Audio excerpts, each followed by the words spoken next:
Welcome to Chinese Novel Audiobook. Chapter 651 Zhao Rushan, The Struggle of the Taoist Emperor. The sunlight, filtering through the gaps in the leaves, shone onto the river, creating a golden phosphorescence. Emperor Tianong was still kneeling by the river, his beard touching the ground, knees deep in the mud, his eyes closed, his black hair spilling out. He seemed to merge with the forest, his breath natural. Thousands of years have passed since Shaolan left, and Emperor Tianong has been kneeling there for over 21,000 years. Footsteps approached from behind, and a man dressed in black appeared.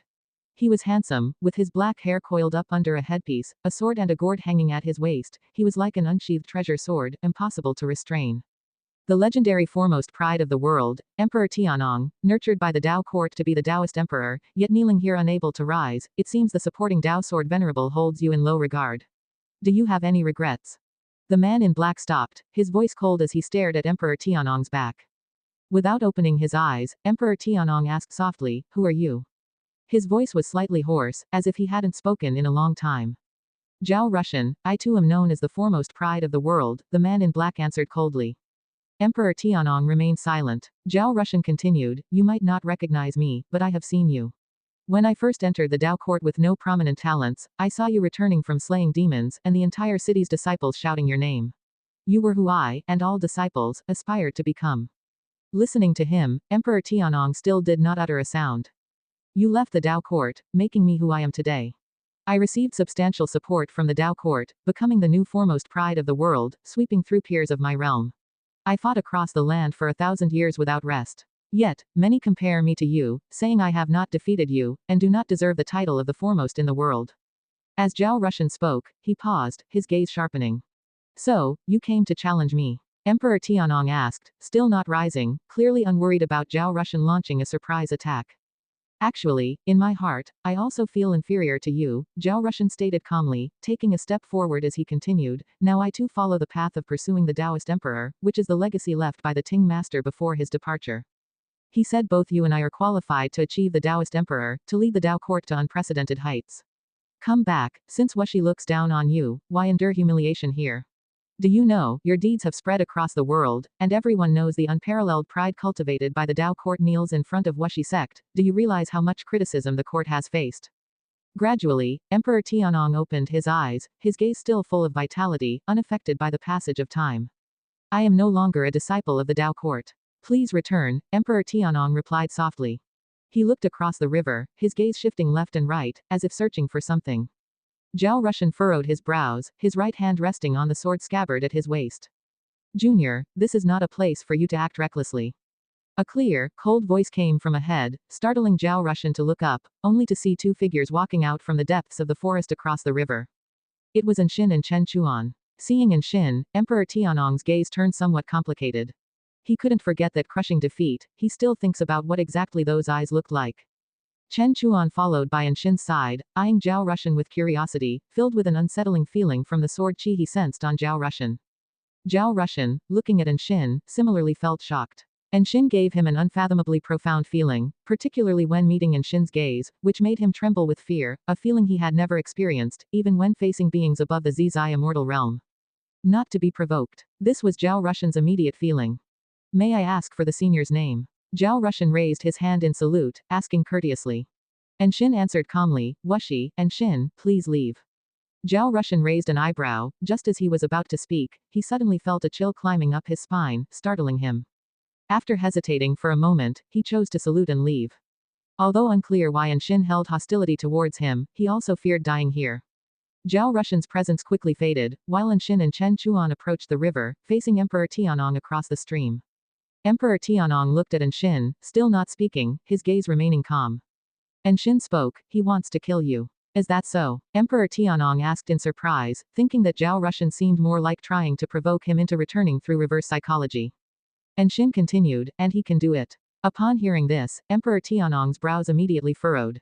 He could feel that Zhao Rushan had reached the divine immortal of wondrous dharma and had caught up with him in cultivation realm, but this was also because he had been kneeling for 20,000 years. Even at the same realm, he didn't believe he would lose to anyone other than Anshin. Chen Chuan was also surprised, not expecting Zhao Rushan to be so formidable. Anshin looked at Chen Chuan and said, "You go ahead first." Chen Chuan nodded, then disappeared into thin air from where he stood. Emperor Tianong wasn't very curious about Chen Chuan. He sensed that Anshin had something to say to him, which made ripples arose in his heart. Anshin stared at Emperor Tianong and said, "That person will be your nemesis. Both of you will become Taoist emperors and will stir a world-shaking conflict in the human world. Didn't you just say he could kill me? If I weren't here, wouldn't I already be dead by his hands? How could I become his nemesis?" Emperor Tianong curiously asked. "You will die, but you will rise again in reincarnation and contend with him lifetime after lifetime." Anshin spoke in a very calm tone, as if mentioning a trivial matter, leaving Emperor Tianong silent. He couldn't help but ask, "Can you see my fate?" "Not me." Anshin's answer caused Emperor Tianong's expression to change for the first time, stirring his long calm heart.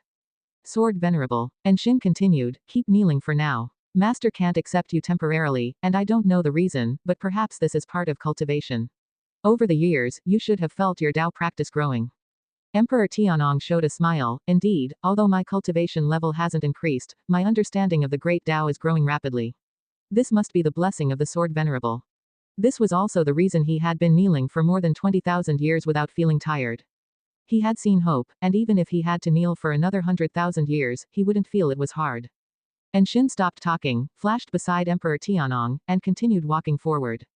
Emperor Tianong turned his head towards her and asked, "Sister, where are you going?" "I have my matters to attend to." Anshin casually replied, a slight smile curving upon her lips, feeling that Emperor Tianong was very perceptive. Emperor Tianong pressed further, "Will Zhao Rushan bring good or bad results to the Tao court? Destiny is always changing. Knowing the future in advance would only become an obstacle for you." Before the words were even fully said, Anshin had already disappeared into the depths of the forest. Emperor Tianong turned back, looking at the river surface, deep in thought. Taoist Emperor, huh? He had heard from Yuan Songzi before that the prodigies of the 3,000 great worlds were all chasing after becoming Taoist emperors, but the celestial spirit great world temporarily had no opportunity to achieve that status. Yuan Songzi had told him to prepare well. According to what Anshin revealed about the future, becoming a Taoist emperor seems to be the crux of future world conflicts. This implies Yuan Songzi will succeed. To become a Taoist emperor, it's necessary to open the pathway to the path of the great Tao for the celestial spirit great world. Emperor Tianong took a deep breath, clearing his distractions. Just how formidable a Taoist emperor is, he wasn't sure, but the path of power he was currently comprehending was truly strong. Even though his cultivation level had not increased, he could feel his mana undergoing transformation, becoming several times stronger compared to before he knelt. Would such a him also be killed by Zhao Rushan? Emperor Tianong noted Zhao Rushan's name, looking forward to their future confrontation. Chapter 652 Bizarre Invasion. For Zhao Rushan, seeking an audience with Emperor Tianong is a trivial matter. Ever since Zhao Rushan's descent into the world, Emperor Tianong's destiny has changed. Although Emperor Tianong will ultimately defeat Zhao Rushan, he will face numerous hardships and will need many lifetimes to accomplish this victory. Sitting by the lake, playing his zither, Ji Yuan's thoughts drifted with the cause and effect tied to Zhao Rushan. Zhao Rushan is not the reincarnation of an immortal god, but his destiny pattern is extremely strong. He is destined to reach the pinnacle of the celestial spirit great world and even bring catastrophe upon heaven and earth. By defeating him, Emperor Tianong will also ascend to immortality. It is unclear whether Zhao Rushan is a product of heaven and earth or a scheme by the immortal gods. If it's the latter, it should have nothing to do with Tai Immortal Monarch. Ji Yuan is unable to see through the celestial Tao destiny linked to Tai Immortal Monarch, but he can sense its existence. Perhaps there are other immortal gods eyeing the celestial spirit great world, fortunate that they do not plan to descend in person. While playing the zither, Ji Yuan focused his attention on Shaolan. The Tao court, with its disciples, has been on the path of the great Tao for 10,000 years. This journey, fraught with countless hardships, has reduced their number to less than a third of the original. If not for Ji Yuan's repeated interventions, they would have perished within the first 100 years of setting foot on the path of the great Tao. The path of the great Tao has no absolute order, only chaos and slaughter. There, no one speaks of righteousness, for every being on this path is here for the sake of an era. Under the guidance of Yuan Songzi, Shaolan has embarked on the path to chase after the title of Taoist Emperor. To become a Taoist Emperor, one must not only comprehend the Tao rules but also defeat peers and higher-level adversaries on the path of the great Tao, constantly seizing destiny to strengthen oneself. Each Taoist emperor has reached the summit through a series of life and death battles, and this is why Taoist emperors can sweep through all beings at every realm level. With her innate talents, combined with being enveloped in Ji Yuan's Tao intent over the years, Shaolan is very familiar with the Tao rules. The clueless Yuan Songzi even thinks that Shaolan possesses a Tao comprehension stronger than that of Emperor Tianong and Zhao Rushan. Therefore, he has made a last-minute decision to exhaust all efforts to help Xiaolan become the first Taoist emperor of the Tao court. As a Taoist emperor, Xiaolan will inevitably be involved in the struggle between Zhao Rushan and Emperor Tianong. Yet, because she is on the path of the Great Tao, her influence does not reach the celestial spirit Great World for the time being, thus the fate of that world remains unchanged. The path of obsession, the Great Tao of thoughts.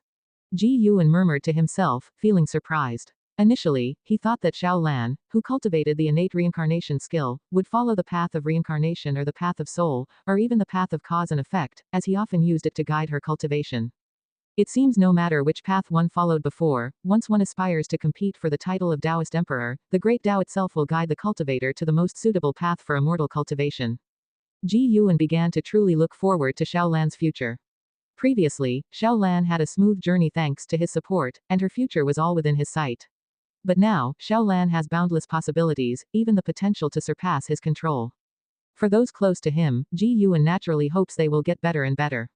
If they can live their own brilliance, that would be even more ideal. With these thoughts, Ji Yuan's mood became even more brisk, and the music he played turned more ethereal, like the high mountains and flowing rivers before him, bringing peace to one's heart. Ji Yuan learned to play the zither from Shenzhen, not that he had high hopes.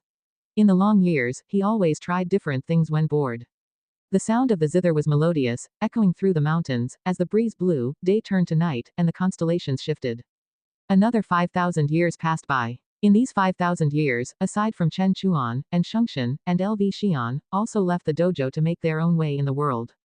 Chen Chuan founded the Sword Sect, and its momentum was fierce. And Shengxian went back to support the Yin family. Although his destiny with the Yin family had been severed, he chose a disciple from the family to instruct. LV Xian wandered the world, challenging the unparalleled geniuses of various sects. As long as his opponent was not beyond his great realm, he would not use Dao treasures, relying on his true abilities to continuously defeat formidable talents. His fame grew rapidly, and 5,000 years later, he was already among the top talents in the world.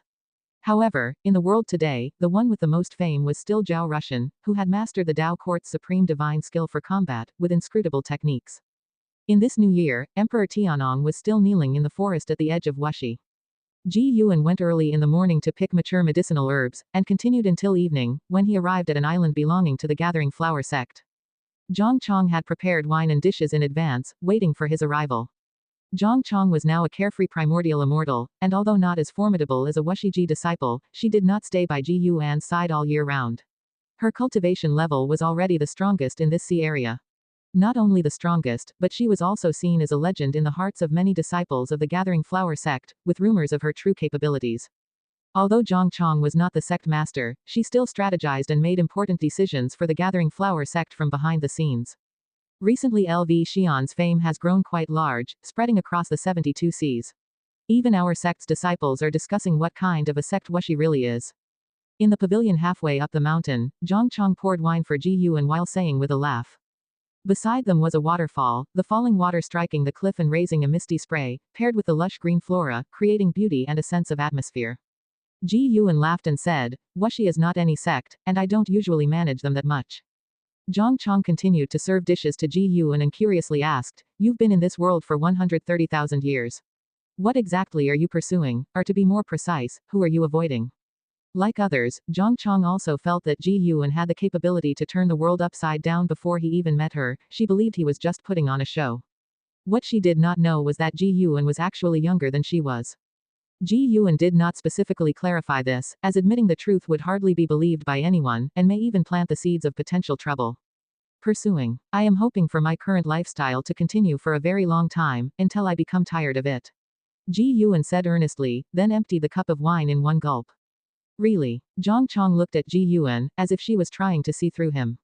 Ji Yuan raised his hand, took out a scroll, and handed it to Zhang Chong, saying, This is a formation I created. Study it well, and if you can master it, it could protect the Gathering Flower Sect for 1,000,000 years without worries. That powerful. Zhang Chong was pleasantly surprised. She was very interested in formations, as could be seen from the incident at 8 Scenic Cave Heaven. She directly used her divine sense to probe the scroll. Meanwhile, Ji Yuan started to talk about the interesting things he had heard recently. Initially, she was just humoring him, but later on, she was completely engrossed in the content of the scroll. Ji Yuan simply shook his head with a wry smile, not too concerned. He looked up at the celestial vault, his gaze turning profound. Recently, a strange power was approaching the celestial spirit great world, which might bring disaster. Following this strange power in his deductions, he discovered that many great thousand worlds had already been contaminated by it, and these worlds had plunged into chaos as a result. Those tinged with this power would become violent and bloodthirsty. Chapter 653, Ji Yuan's Reincarnation. Such a bizarre force sweeping across the vast great thousand world, the celestial court should notice it, right? Ji Yuan thought silently, although he didn't know exactly where the celestial court was. As he came into contact with more immortal gods, he always felt that immortal gods were omnipresent, and the power of the celestial court was even more domineering, disregarding the wishes of all beings. As for the mysterious, strange force, Ji Yuan didn't pay much attention to it. Even if it spread to the celestial spirit great world, it was just another phase of cultivation for all beings, as long as it didn't endanger him. After a long while, when the food had all gone cold, Zhang Chong's attention finally shifted away from the array scroll. She looked at Ji Yuan and exclaimed, "Is this really an array that humans can create? It's too vast and intricate, and from the described effects, it seems as terrifying as the rules of heaven and earth." She felt if this array were to be leaked, it would certainly cause a bloodbath, and if someone else had given it to her, she would not dare accept it. "It would take many years to master, you should study it on your own first," Ji Yuan said softly with a chuckle. What he provided was not just the array itself, the Taoist techniques contained within were enough for Zhang Chong to comprehend for a million years. Zhang Chong nodded. She stored the scroll in her storage ring, looking at Ji Yuan with eyes full of amazement and deep affection. She sighed, "The things you've given me are becoming harder and harder to repay. To be honest, it's pretty stressful." "Then return it to me." Ji Yuan asked with annoyance. Didn't he know Zhang Chong well? This woman just wanted to tease him on the pretext. Zhang Chong laughed playfully. "That won't do, it's already been given." Then she changed the subject and began to talk about the happenings within the Gathering Flower Sect. As the person of the highest seniority within the sect, she naturally spoke from the perspective of an elder, leaving Ji Yuan feeling like they were chatting about family matters. Ji Yuan didn't find it boring. On the contrary, he was very interested, occasionally asking questions. Half an hour later. "By the way, do you still remember Lu Lingjun? She stayed in your third medicine valley once. She's an ascender. The ascension sect she established is doing quite well, having already gained a foothold." When Zhang Chong brought up Lu Lingjun, her tone became cheerful. At the same time, she was observing Ji Yuan's expression. She remembered, and Xin had mentioned a long time ago that Lu Lingjun wanted to take Ji Yuan as her Dao companion. Ever since Ji Yuan's true identity was revealed, Lu Lingjun seemed to have lost contact with Ji Yuan, not because he didn't want to see her, but because she didn't dare to see him. Over the years, Zhang Chong had also dealt with Lu Lingjun, and she felt that there was an inherent pride in her. It seemed this woman couldn't accept that Ji Yuan was such a strong being. However, Zhang Chong suspected that the fact that Lu Lingjun was still alive today, and the Ascension sect had developed so well, was due to Ji Yuan's covert assistance. After she finished talking about Lu Lingjun's situation, she still couldn't see any sign from Ji Yuan's face. Ji Yuan seemed completely indifferent to Lu Lingjun. Ji Yuan showed a smile and said, "Indeed, talking to you is quite interesting. These things I couldn't see within the beginningless." Seeing that he was uninterested in Lu Lingjun, Zhang Chong couldn't help but ask, "Do you always cultivate? Don't you get bored?" She could never understand why Ji Yuan had left the Supreme Sect. If he disliked the Supreme Sect, he could switch to another sect or city to stay. Why hide in a deserted mountain? She could only think that it was for the sake of cultivation.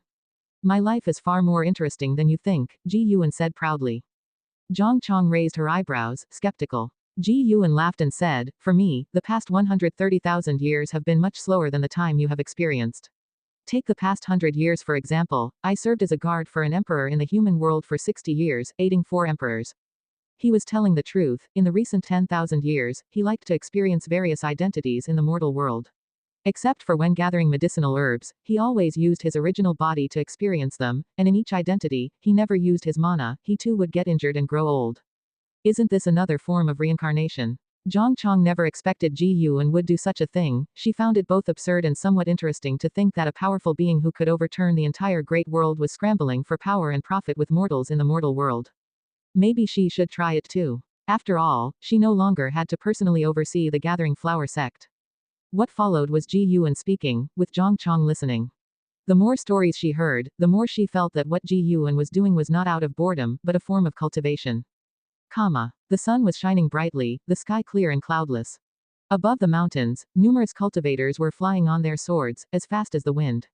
Their gathering created a tremendous force that shook the mountains and forests violently. In the midst of the crowd, 2 young men flew side by side on their swords. One of them, a youth in black, turned to his companion and excitedly asked, Long Lin, what kind of demon do you think we'll encounter this time? The youth known as Long Lin was dressed in a tight blue garment, looking even more handsome and extraordinary in demeanor than the youth in black. Long Lin looked ahead, a smile on his face as he said, I heard it's a great demon that has lived for 10,000 years. Otherwise, the sect wouldn't send out so many disciples. A great demon that has lived for 10,000 years. How terrifying could that be? The youth in black suddenly grew worried. Long Lin glanced at him and chuckled, Yang Nian, if you're scared, it's not too late to go back now. Upon hearing this, the youth named Yang Nian's eyes widened immediately, and he said, how could I possibly be scared? I'm just worried about the other disciples. If our Taixuan Sect loses this battle, the consequences are unimaginable. Long Lin gazed forward, smiling without saying a word. It wasn't just them, the other disciples of Taixuan Sect around them were also discussing the upcoming battle. The Taixuan Sect had been established for thousands of years and was considered a hegemon on the continent, but they had never contended with a 10,000-year-old demon before. By the way, Long Lin, I heard from an elder brother that your clan has found you. Is that true? Yang Nian asked curiously. He and Long Lin had both been orphans since they were young, raised by an old man in the mountains. By a stroke of fortune, they joined the Taixuan Sect, and Long Lin was found to have an excellent spirit root. Yang Nian owed his present status to Long Lin's support. He never expected that Long Lin wasn't an orphan and that his clan was looking for him. He felt envious but also happy for Long Lin. Yeah, they told me that my parents didn't abandon me, but rather they perished while on a mission and had to leave me somewhere. The jade pendant my parents left me is actually a high-tier spiritual artifact, and that's also how my clan found me. They want me to return, and I am still considering it, Long Lin replied calmly. Yang Nian continued to probe, is your family powerful? How does it compare with Taixuan Sect? They should be powerful. They have already persuaded the higher-ups of the sect, and it seems the higher-ups have gained significant benefits and are strongly urging me to return, Long Lin said. Yang Nian felt even more envious at the response. Why didn't he have such a background? Before their cultivation, it was he who protected Long Lin, but ever since they began to cultivate, the roles reversed, and now it was Long Lin taking care of him. Yang Nian was grateful to Long Lin but also couldn't help feeling a surging envy in his heart. He felt that the heavens favored Long Lin, always letting him encounter good luck, whereas he was left without support. Even with Long Lin's help, trouble always seemed to find him. If that's the case, what's there to consider? Yang Nian tried to restrain his jealousy and forced a smile as he asked. Let's better think about how we're going to fight next, Long Lin said, dodging the question. He hesitated because the Long family does not accept outsiders. Over the years, he could sense the changes in Yang Nian's attitude and didn't want to provoke him with this matter. But still, just thinking about the words of that family member, a look of longing couldn't help but appear in Long Lin's eyes. It is said that there are immortals in the Long family, beings who exist beyond the Mahayana realm, transcendental in existence. Chapter 654, Old Acquaintances Meet. The mountains overlapped, and the land seemed like dragon ridges pressed together. On one such ridge, Ji Yuan stood in front of a cliff, while Anshin was meditating and cultivating nearby. Has it already begun? Ji Yuan looked into the distance, thinking this way. It had been 7,000 years since he had given the array scroll to Zhang Chong. 7,000 years had passed, and that mysterious and eerie force had finally seeped into the Great Thousand World. Its method of infiltration was not through a world gate but directly into the Tao rules of the Great Thousand World. This was an unstoppable invasion method, as its infiltration trajectory couldn't be fully tracked, at least not by the celestial spirit god. On the continent where Ji Yuan was, he saw a bloodline member of the Long family.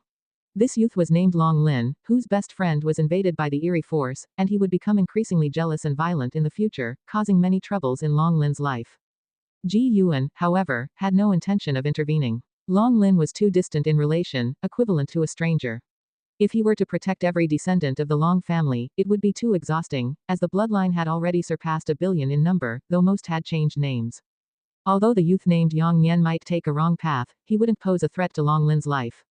Even without the invasion of the eerie force, it was not uncommon in the human world for brothers and best friends to destroy each other out of jealousy. Master, another calamity befalls the human world. Anshin's voice rang out, and Ji Yuan turned his head, seeing her opening her eyes with tightly furrowed brows. Ji Yuan inquired, what did you see? My immortal emperor's eye senses a disturbingly evil force, and my future self also informed me that the human world would face unprecedented tribulations soon, and this disaster will also cover other great thousand worlds.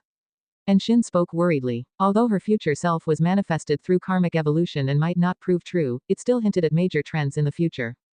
Ji Yuan nodded slightly, quite satisfied with Anshin's cultivation results. And Shin's immortal emperor's eye not only could devour power to transform it into her own but also borrow strength from her past and future selves. This was somewhat similar to the celestial dragon reincarnation dharma aspect. However, the future self she summoned was formed from karma. Once the future self appeared, its associated future would vanish, making the karmic ties here complex, but through summoning her future self, she could gain predictions on the future trends of the cosmos.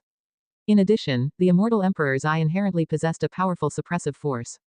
At the scene, when she sparred with Tian Hao, she pulled Tian Hao into an illusion realm, forcefully crushing his Dao heart. In the immortal emperor's eye's illusion realm, Tian Hao's senses were misled, perceiving everything encountered inside as real occurrences. The immortal emperor's eye contained immense power, which would aid Shin to grow stronger. Even if Shin did not become a Taoist emperor, with the immortal emperor's eye, she could still contend with a Taoist emperor. Indeed, the forthcoming calamities will indeed arrive at the various great thousand worlds. However, the scope of this disaster is boundless and will surely attract stronger beings for suppression, so you needn't worry too much, Ji Yuan responded. Thinking about the Taoist emperor, his thoughts couldn't help but drift to the path of the great Tao. More of his old friends began to pursue the Taoist emperor. Ji Xiaoyu, Zhang Buku, Tian Hao, Zhu Shi. The path of the great Tao was far broader than the great thousand world, with countless cultivators striving within. Meeting these few would not be easy. However, Ji Xiaoyu did meet Xiao Lan, all thanks to Yuan Songzi's efforts. Yuan Songzi aimed to unite the strengths of the celestial spirit great world, lending mutual assistance. Ji Yuan watched over Ji Xiaoyu and Xiao Lan while guiding Shin in comprehending the Tao better. Whether Shin's attention was diverted or not was unclear, but she soon became absorbed in enlightenment, forgetting the outside world. In the dim cosmic void, an desolate meteor quietly hovered, with a monastery perched upon its surface. In a hall, cultivators of the Tao court were meditating before a gigantic Buddha statue. Xiao Lan gazed at the statue, lost in thought. This Buddha is from Ling Mountain. The owner of this monastery was once a devotee of Ling Mountain. In the heart of a Buddhist cultivator, Ling Mountain is the supreme holy land. A voice came, interrupting Xiao Lan's thoughts. Xiao Lan turned her head, quickly getting up to salute. The meticulously dressed and regal Ji Xiaoyu approached her. Now, Ji Xiaoyu mostly walked in the identity of the reincarnation Tao Emperor. Her cultivation level might not match Yuan Songzi, but Yuan Songzi treated her with respect, addressing her as fellow Taoist, which garnered significant respect from the Tao court's talents for her. Senior, is Ling Mountain truly formidable? Where is it? Xiao Lan asked curiously. Ever since meeting the reincarnation Tao Emperor, the reincarnation Tao Emperor had always clarified her doubts, treating her with much kindness, fostering strong goodwill in her towards the reincarnation Tao Emperor. Ji Xiaoyu turned her gaze back to the great Buddha statue, saying, Ling Mountain is elusive, I've only heard about it, but what can be confirmed is Ling Mountain stands above the great thousand world, and the capabilities of Ling Mountain's various Buddhas are beyond our imagination. Indeed, Ling Mountain is formidable. In the great thousand world where I originated, there once appeared a disciple from Ling Mountain's Buddhist sect, who single-handedly saved countless beings and suppressed the outer heaven evil demon. Even after his departure, many legends about him persisted in the human world. Yuan Songzi walked over, stroking his beard with a smile, his gaze towards the great Buddha statue filled with nostalgia. Xiao Lan was filled with yearning. This monastery, though ownerless, could provide them shelter, and it was built by a mere believer of Ling Mountain.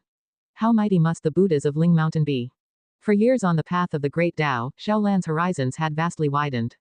Yet, wonders she heard continued to leave her in awe. Yuan Songzi turned to Ji Xiaoyu, asking, have you chosen the next opponent? The forces on the path of the great Tao were more numerous than the stars of the great thousand world.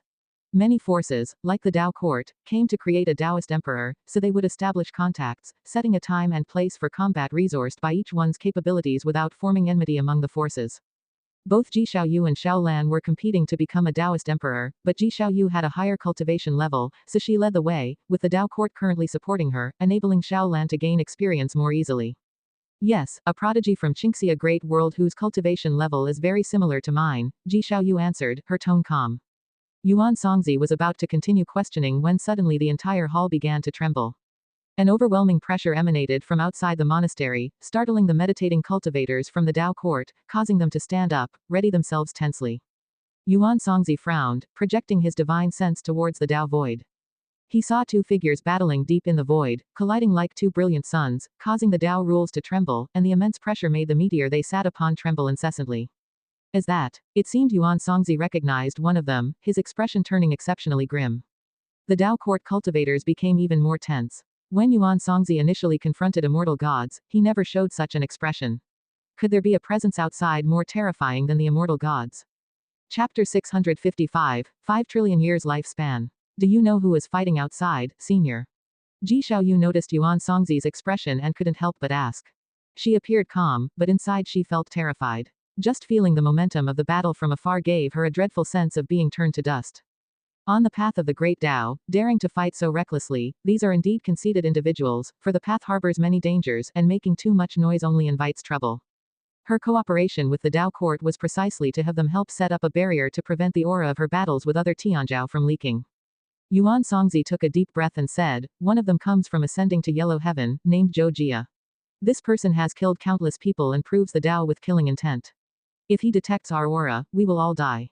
Upon hearing this, everyone was alarmed, even Xiaolan couldn't remain calm. Ji Xiaoyu frowned, she knew of ascending to yellow heaven, a terrifying Taoist lineage, even involving reincarnation. However, Zhou Jia's opponent is also very strong. Perhaps they will leave soon, so there's no need to panic. After all, the formation in this monastery is quite exquisite, Yuan Songzi continued, his words slightly easing the tension among the crowd, though no one dared to let their guard down. Xiaolan looked at everyone, feeling deeply moved. These seniors hold high positions in the celestial spirit great world, essentially wielding the power of life and death over all beings. Yet on the path of the great Tao, they are as insignificant as dust, being extremely cautious and careful. Everyone held their breath, not daring to speak, fearing even a sound might disturb the terrifying presence outside. However, the oppressive force of the battle drew closer, as if the fighting parties were approaching, and even Yuan Songzi began to sweat on his forehead. Suddenly, the oppressive force rushed into the distance and disappeared in an instant, making everyone even more tense. For a long time, only after more than half an hour did everyone finally relax, believing the opponents had left. They gathered around Yuan Songzi, inquiring about the origins of ascending to yellow heaven. Ji Xiaoyu looked at Xiaolan, her eyes complex, unsure of her thoughts. Time flies, and the years go by swiftly. As strange forces invaded the celestial spirit great world, more and more beings became violent, leading to increasing conflicts in the human world. This did not affect Ji Yuan's life, he continued to enjoy his leisurely years, only occasionally diverting his focus to watch over old friends, including those on the path of the great Tao. If they faced danger, he would help protect them, but he made it seem like their own luck. Years passed quickly. After 10,000 years, the human world completely shed its cloak of peace, with conflicts arising everywhere, even the Taixuan Sect went to war with surrounding forces. The boundless celestial vault began to show lingering clouds. Ji Yuan still did not intervene to change anything. Another 10,000 years passed. That late summer, just past noon. Ji Yuan walked through the woods, pulling up his attribute panel for a check.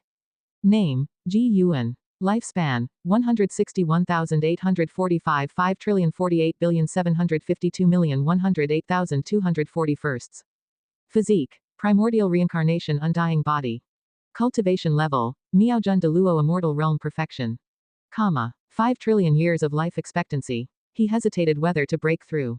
The last breakthrough cost 1.8 trillion years of life, he feared 5 trillion wouldn't suffice for the perfection realm of the next great realm. Ji Yuan pondered, pacing leisurely through the woods, with the breeze gently stirring his robes. Looking up, the celestial vault between the leaves appeared dim, more like dusk than noon.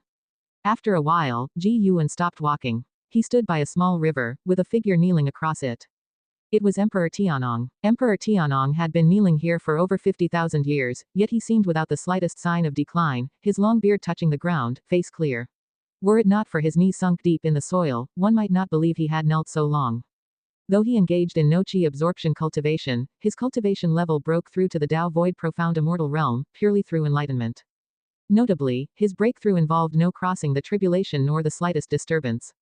After all these years of kneeling, what is your greatest realization? Ji Yuan's voice reached Emperor Tianong's ear, making him open his eyes suddenly. Upon seeing Ji Yuan, he was lost in a daze. Though he had never met Ji Yuan before, for some reason, seeing Ji Yuan for the first time, he felt the other was the supporting Tao sword venerable. To him, Ji Yuan's appearance seemed perfect, and though Ji Yuan's aura was not overpowering, it gave a sense of all-embracing magnanimity. Emperor Tianong once believed his Tao heart was tempered through countless trials, immune to strong emotions, yet he couldn't suppress the surge of excitement from his heart at this moment. Trembling all over, he couldn't articulate his complex emotions. Seeing Emperor Tianong so overwhelmed, Ji Yuan smiled gently, his smile like a spring breeze blowing into Emperor Tianong's heart, dissolving his tension and excitement. Emperor Tianong took a deep breath, trying to calm himself, and cautiously said, "My greatest realization is that the strongest Taoist technique is not found in sects but pervades the world, everywhere in nature. Perhaps Wushi's name is meant to guide all beings." Upon finishing, Emperor Tianong's heart was in his throat, afraid he'd offended the supporting Tao sword venerable.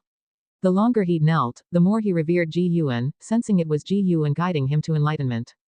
Ji Yuan chuckled, "Perhaps so, everyone has their own understanding. Do you wish to take me as your master?" Emperor Tianong's eyes widened with excitement. "Sword venerable, I do. I very much want to. Will you accept me?" Ji Yuan raised his right hand, and a sword flew from his palm, swiftly enlarging, its point facing upward, hovering before him. The sword was exquisite, radiating a faint silver glow, with what seemed like stars adorning it. "This is the Tao treasure of Wuxi, named the Longevity Sword.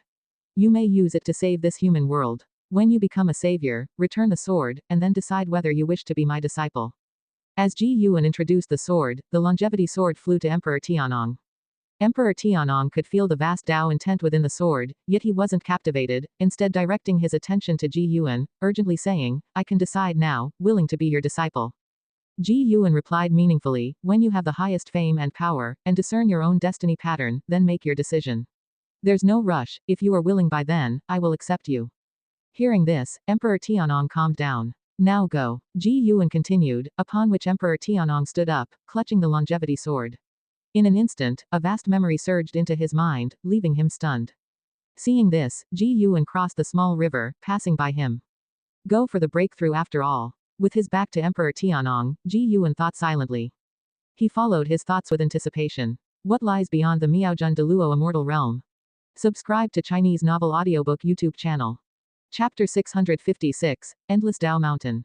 After parting with Emperor Tianong, Ji Yuan took a trip to the Taixuan continent, picking medicinal herbs at the mountain god temple, then went alone into the uninhabited mountains and forests, far away from the mundane world. He sat under a tree and activated the lifespan breakthrough. You have activated the lifespan breakthrough function. Based on your current realm, the following breakthrough locations have been selected for you. 1. Path of the Great Tao. 2. War Spirit Holy Mansion. 3. Taiwei Earth Core. 4. Ling Mountain. 5. River of Destiny. 6. Endless Tao Mountain. 7. Primordial Emperor Domain. 8. Profound Abyss Divine Pool. 9. Supreme Origin Forest. Looking at the options in front of him, Ji Yuan frowned slightly.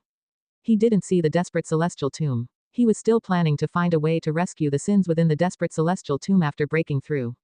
In his view, when he breaks through again, he should have the strength to see through the desperate celestial tomb. Don't mention Miaojun Deluo Immortal, even ordinary heaven-opening Deluo Immortals are rarely seen. Breaking through to a higher realm, even if he's not the strongest, he should be among the stronger existences within the Great Tao. After saving the sins, he could further investigate Fairy Yao Zan's causality through them, thereby resolving the obsessions left by the Emperor of Eternal Life. These matters, to Ji Yuan, didn't feel troublesome, but rather filled him with anticipation. In becoming stronger through cultivation, one must have opportunities to demonstrate. Could it be because the desperate celestial tomb cannot withstand my breakthrough, and these places can, that the celestial tomb did not appear? Ji Yuan suddenly had a speculation. If so, could it be inferred that these 9 places possess power beyond the Miaojun Deluo Immortal? Even if they don't, these places can still nurture stronger Deluo Immortals, something beyond the capability of the Celestial Spirit Great World. Don't mention Deluo Immortals, the Celestial Spirit Great World can't even nurture Golden Immortals. Ji Yuan silently pondered, and after some thought, he chose Endless Tao Mountain. The name alone sounded profound and elusive, and it provided better concealment. To be teleported to Endless Tao Mountain will consume 10 billion years of lifespan. Do you wish to continue? Continue. An unfamiliar sensation surged forth, causing him to instinctively close his eyes, and his senses followed suit, losing function. After a while, he felt his feet touch the ground, and he immediately opened his eyes, almost instantly activating the lifespan barrier. After setting up the lifespan barrier, he had time to observe the environment. As far as the eye could see, the celestial vault was dim as the void of the universe, with towering mountains standing on the earth, rising and falling, their ends unseen, and the number of peaks uncountable. Even at his Miaojun Deluo immortal realm perfection state, Ji Yuan could not see the boundaries of this world. Is this another place in an infinitely expanding universe and earth? He observed that every mountain around him contained an immense Tao intent, as if nurturing a great Tao. The oppressive atmosphere of the world made the endless Tao mountain appear like majestic deities in the darkness, exuding a sense of vastness and magnitude. The mountain under Ji Yuan's feet was extraordinarily huge, even standing on the summit felt like standing on a vast continent. Its height exceeded the distance from the 9 spirit continents' ground to outer heaven. The mountain he stood upon wasn't even the highest Tao mountain, in the distance stood towering mountains like heavenly barriers, imposing to the extreme. Endless Tao mountain, I wonder how far it is from the great thousand world, thought Ji Yuan curiously, as he had never heard of the endless Tao mountain before. The more mysterious and powerful places there were, the happier Ji Yuan felt. If the end of the great Tao were so easy to reach, the joy of cultivation would diminish significantly. Ji Yuan sat down cross-legged and then called up the attribute panel. First, he worked to enhance his physique, as it had been a while since he made any improvements. Ji Yuan invested 100 billion years of lifespan directly, but the primordial reincarnation undying body did not transform. He continued investing. Ultimately, after spending a total of 400 billion years of lifespan, the primordial reincarnation undying body ascended to the primordial Tao creation body. Vast amounts of Tao spiritual qi gathered, causing the ground beneath Ji Yuan's feet to light up with Tao light, confined within the barrier, while the mountains, surface outside the barrier exhibited no changes for the time being. Soon, Ji Yuan became engrossed in the inheritance. The primordial Tao creation body retained the features of the previous physique, undying through reincarnation, ferocious mana, and the capability to create new great Tao. Indeed, great Tao independent of the 3000 great Tao. It's based on personal mana and physical strength. Just like before, no matter how mighty the transformation, Ji Yuan completed the transformation in less than an hour. He opened his eyes, a glint of light flashing within them. Create a Tao, he suddenly thought, with countless great Tao, even he couldn't ascertain the exact number. Could some great Tao have been created by cultivators? This hypothesis could not be answered for the time being, so he turned his gaze to the cultivation techniques in the attribute panel. Next was the enhancement of the main cultivation technique. Ji Yuan invested 100 billion years of lifespan into the Taoist dominator skill. Finally, after expending nearly 350 billion years of lifespan, he upgraded the Taoist dominator skill to the myriad Tao extinction skill. The myriad Tao extinction skill shifted from the previous vastness to one filled with slaughter traits, with domination leading to extinction, leaving not a trace, ultimately leaving only oneself, surpassing the great Tao. An hour later, Ji Yuan continued upgrading. Sun and Moon selfless divine Tao ascended to Tao Qi eternal divine sense, consuming nearly 300 billion years of lifespan. This was Ji Yuan's main reliance for hiding cultivation level and aura, he wouldn't neglect it. The upgrades continued. Daedalus celestial net step ascended to great primordial celestial net step, consuming nearly 400 billion years of lifespan. Hongmeng void golden body ascended to great Tao formless body, consuming 300 billion years of lifespan. This secret skill evolved from the demon shadow divine skill, capable of transformation and isolating causality and fate deductions, greatly aiding Ji Yuan in remaining concealed. Another hour passed. Ji Yuan mastered the great Tao formless body. Even without activating this secret skill, his physical body possessed the capability to avoid being deduced, and this body could also elevate his aura and suppression, serving as a suppressive divine skill. Having completed the conventional enhancements, he had to consider battle methods next. According to past conventions, Ji Yuan should improve his sword Tao, but now he wanted to enhance the Immortal Emperor's Eye. The Immortal Emperor's Eye was too powerful for him to give up, but it would provoke the Celestial Court's suspicion. He must upgrade the Immortal Emperor's Eye to a stronger stage to avoid their detection. While Ji Yuan contemplated, changes emerged in the tumultuous endless Tao mountain. Due to Ji Yuan's continuous upgrades of Taoist techniques, the Tao rules in the heavens and earth began having strange alterations, causing gales to roar, lightning to flash, thunder to rumble, and some Tao mountains to faintly tremble. Before, there had been no sign of any living being. But now, they appeared. Ji Yuan looked in a direction, spotting a massive black silhouette on the summit of a majestic Tao mountain far away. The figure was humanoid, standing atop the peak, mysterious to the extreme, akin to an ancient demon god. He couldn't use lifespan detection on it, indicating the other party had not revealed their true self. Even so, the other party's aura sent chills through his heart. Miao Zhen de Luo immortal, and not at the early stage. Ji Yuan merely glanced over and paid no mind. With the lifespan barrier in place, it would be difficult for the other party to discover him. He began to invest lifespan into the Immortal Emperor's Eye. Right from the start, it was 100 billion years of lifespan. Chapter 657 Breakthrough to Tao Extreme de Luo Immortal. You invested 10 billion years of lifespan into cultivating the Immortal Emperor's Eye. You have spent 1 billion years cultivating the Immortal Emperor's Eye, and your understanding of the great Tao of cause and effect has improved. You have spent 10 billion years cultivating the Immortal Emperor's Eye, and your understanding of the great Tao of illusion and reality has improved. You have spent 50 billion years cultivating the immortal emperor's eye, and the power of your immortal emperor's eye has grown stronger.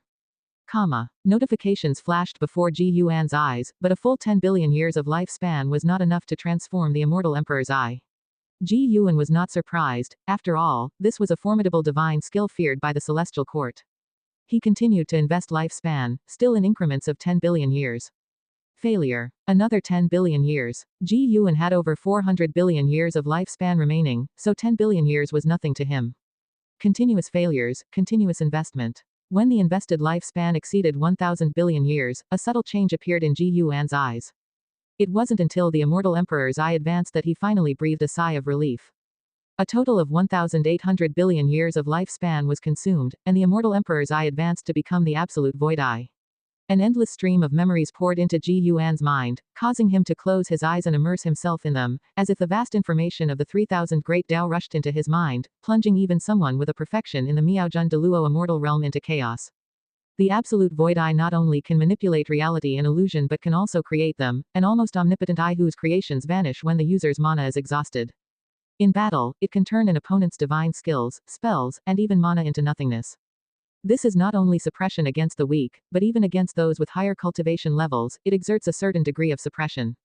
The great Tao phenomena caused by the absolute void eye far exceed those from before, with the endless Tao mountain still ravaged by fierce winds, and silhouettes appearing consecutively on the distant Tao mountain. Even a figure shrouded in gray mist appeared atop a nearby Tao mountain, not revealing their true form. This gray mist figure looked up at the dark celestial vault, seemingly searching for the source of the phenomenon, unaware that the source was right beside him on the neighboring Tao mountain. The two Tao mountains were connected, but the distance between their peaks spanned tens of millions of miles, a distance insurmountable in a lifetime for mortals, but merely a step away for the gray mist figure. Time passed quickly. An hour later, Ji Yuan opened his eyes, his purple pupils transformed into gold and red, enhancing his oppressive presence.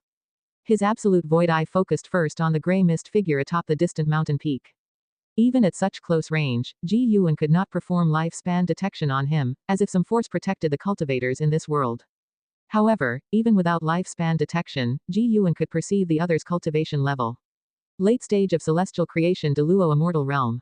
A heaven-opening Deluo immortal can cultivate in the endless Tao mountain, prompting Ji Yuan to suddenly harbor thoughts.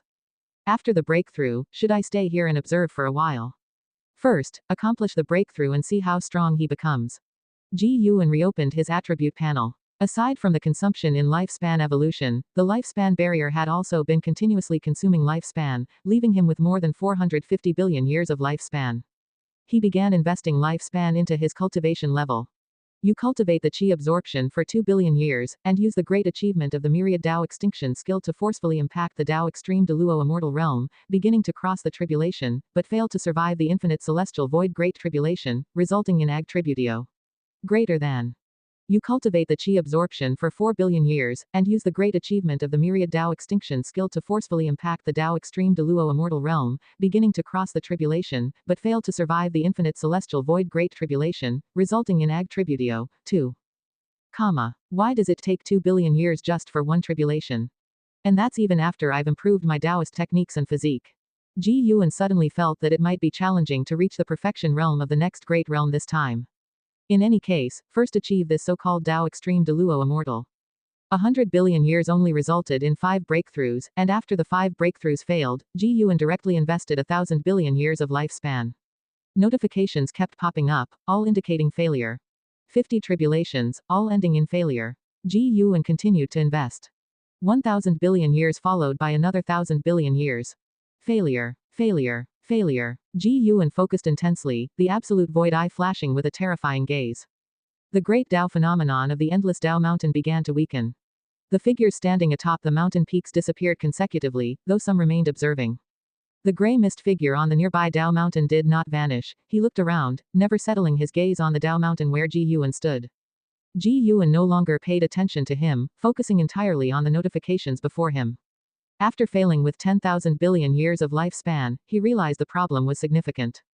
Is it really this difficult to break through to Tao extreme Deluo immortal? Or is the infinite celestial void great tribulation more terrifying than he imagined? As Ji Yuan pondered, he continued to invest lifespan. Yet, after throwing in a second 10,000 billion years of lifespan, there was still no sign of success. He frowned slightly and persisted in investing more. After a while, he finally succeeded in breaking through.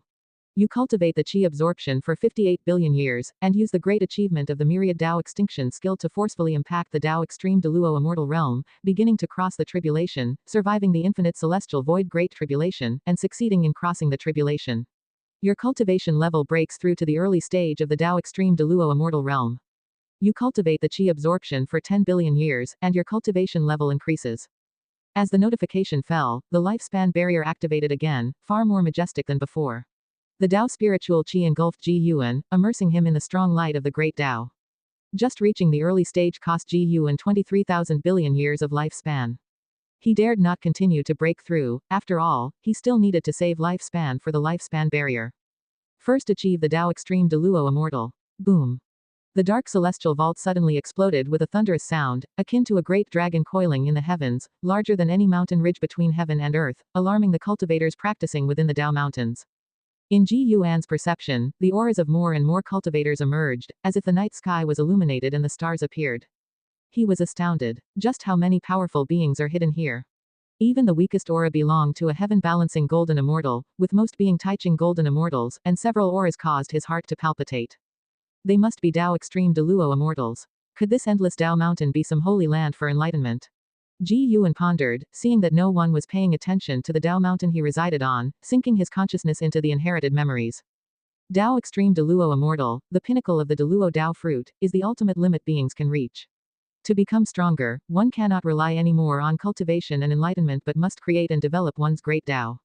In a sense, Tao extreme Deluo immortal is the culmination of the immortal Tao. Beyond that, it's not the immortal Tao but the great Tao. Ji Yuan's Deluo Tao fruit began imprinting Tao extreme patterns, with each pattern containing indelible mysteries. As long as the Tao extreme patterns exist, the Tao extreme Deluo immortal will not fall, and the Tao extreme patterns are not merely on the Tao fruit but interwoven within the infinite realm of the great Tao. Even if the Deluo Tao fruit is destroyed, resurrection is possible, though with one less Tao extreme pattern upon revival. There are a total of 49 Tao extreme patterns, meaning the Tao extreme Deluo immortal can resurrect 49 times. Even if dissipated, they can be reborn. A Tao extreme Deluo immortal with Tao extreme patterns is nearly an immortal existence. To annihilate a Tao extreme Deluo immortal completely is exceedingly difficult, even if slain, they can revive.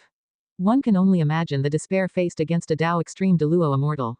Moreover, Ji Yuan's mana is also transforming, evolving toward the ultimate power of the immortal Tao.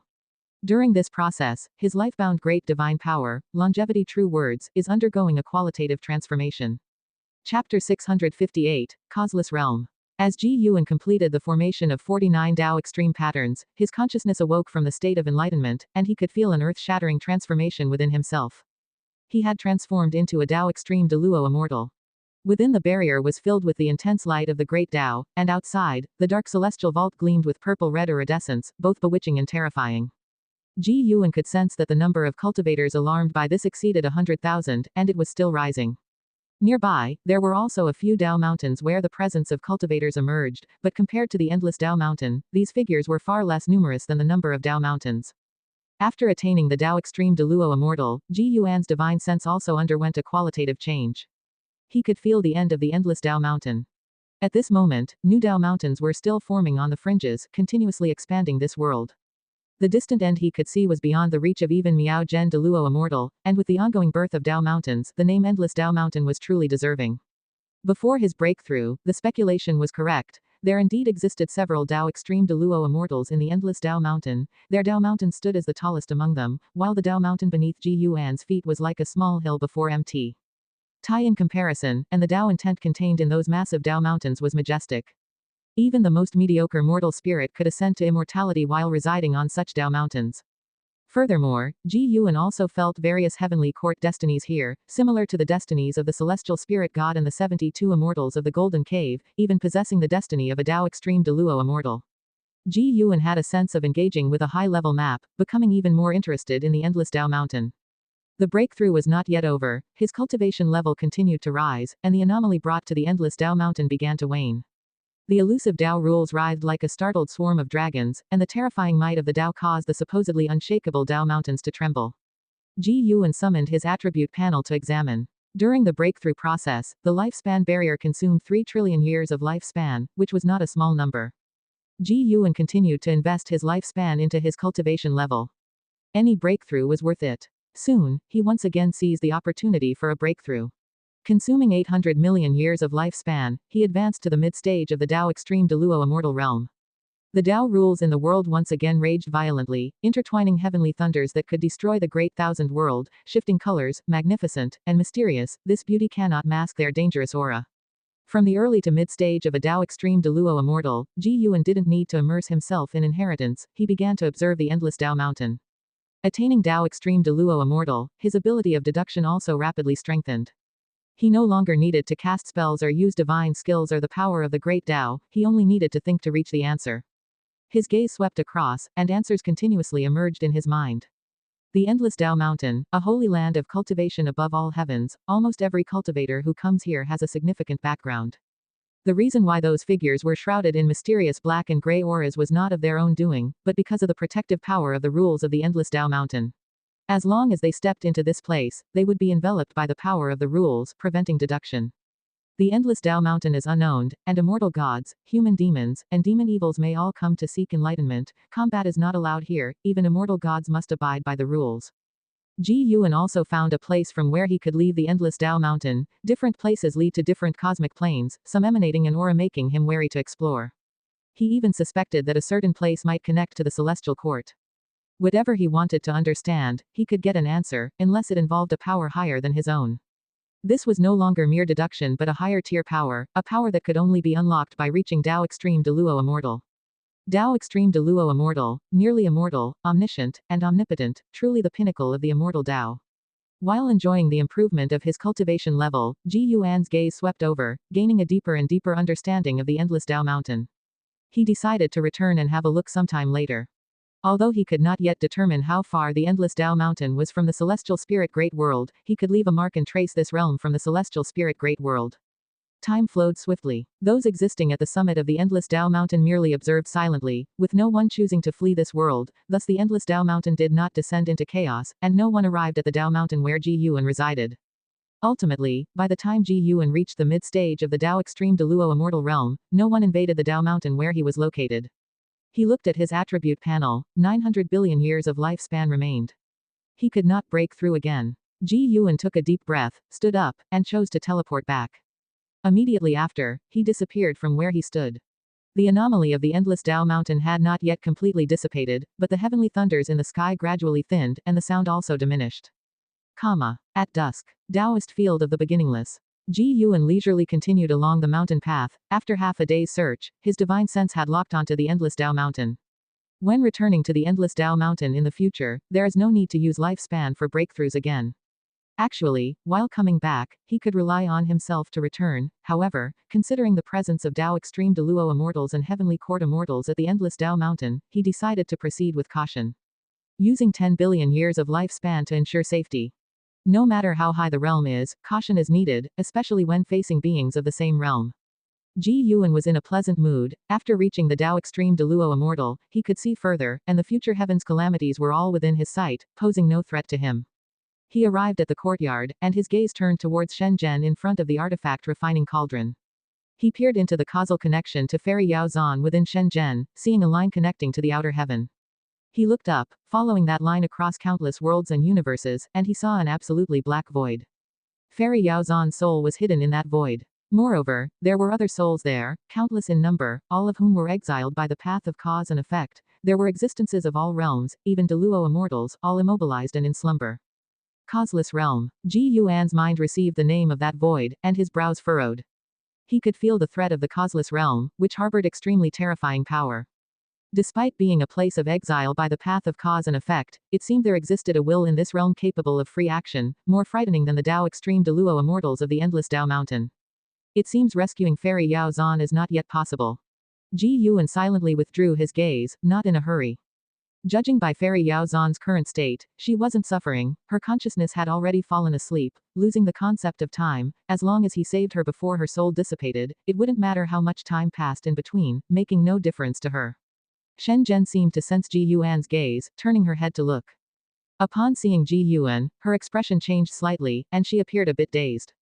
Although Ji Yuan's appearance, temperament, and aura hadn't changed in the slightest, her intuition told her he had grown stronger again. Chapter 659, White-Haired Ancestor.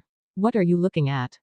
Ji Yuan asked Shen Zhen with a smile. He could hear the speculations in Shen Zhen's heart, but he didn't reveal them.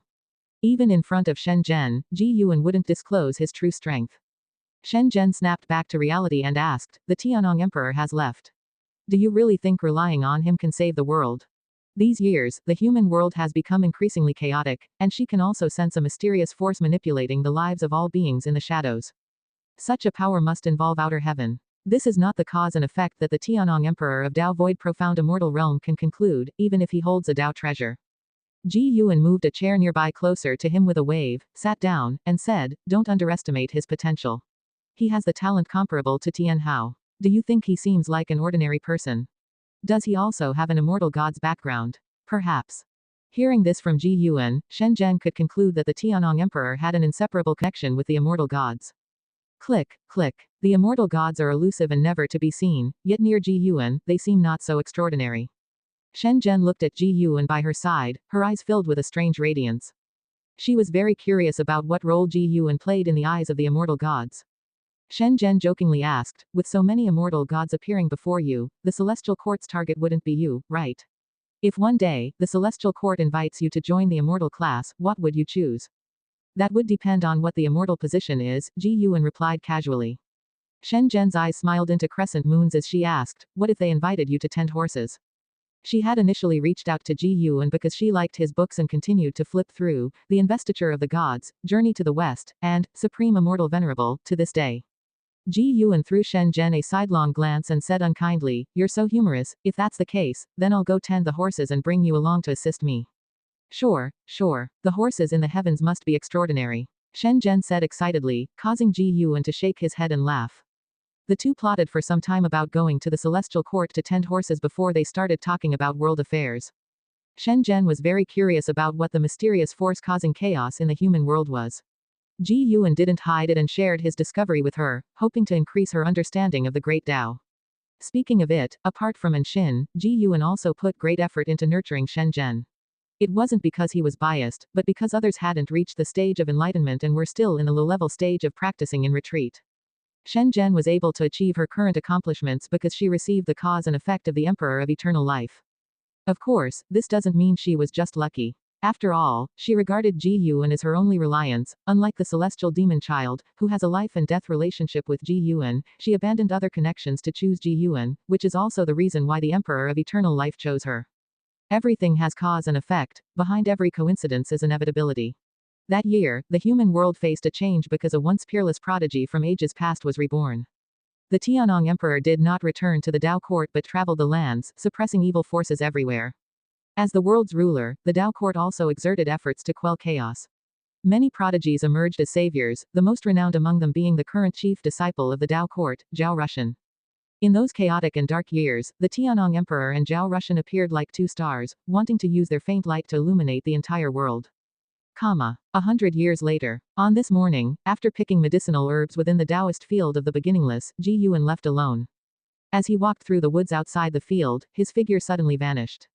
He continued onward, but the universe beneath his feet changed with each step, traversing a cosmic plane. Time and space reeled back, light sped in reverse. His steps seemed swift but slowed due to the lack of an end.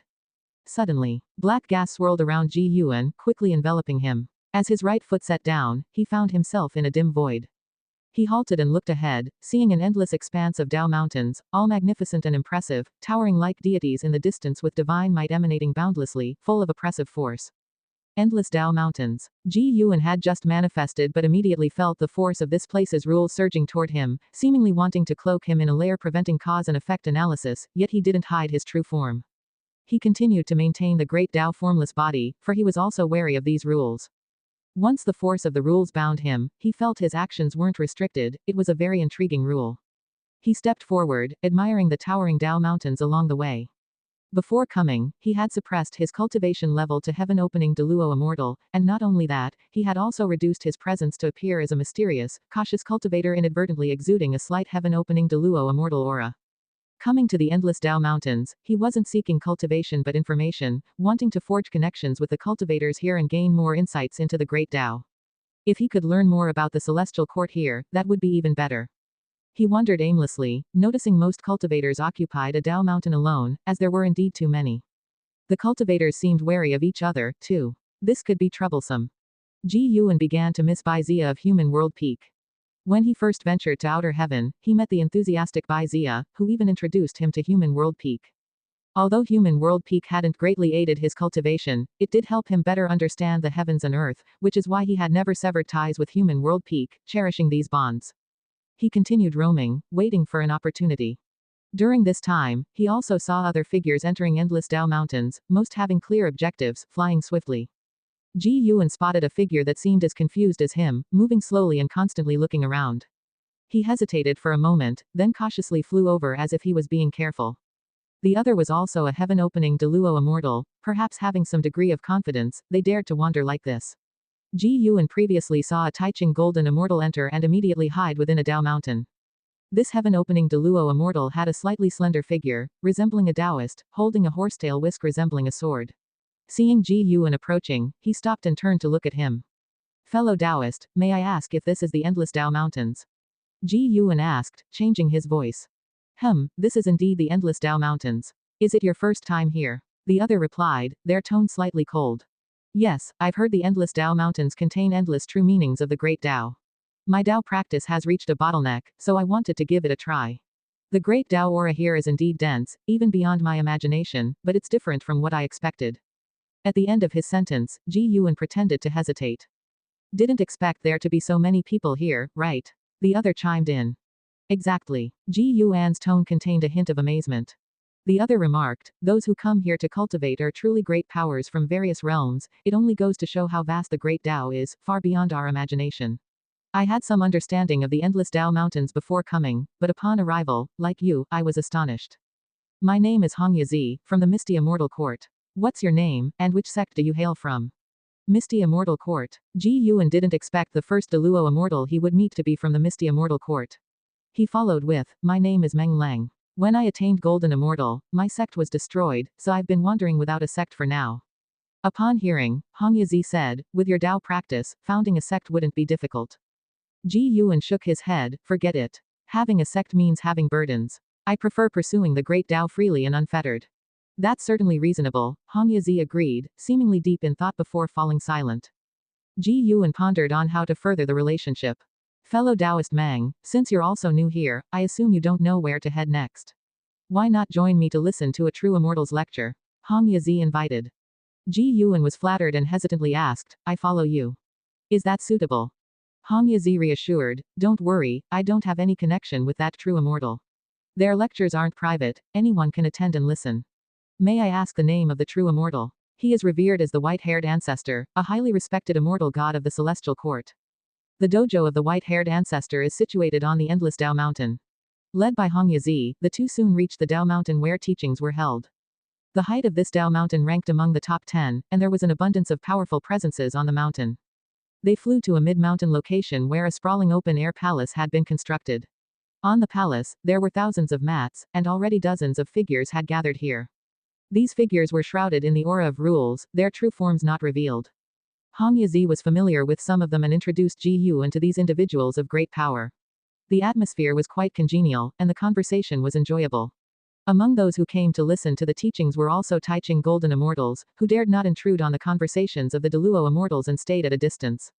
As Ji Yuan conversed with other Deluo immortals, he was also reflecting in his heart.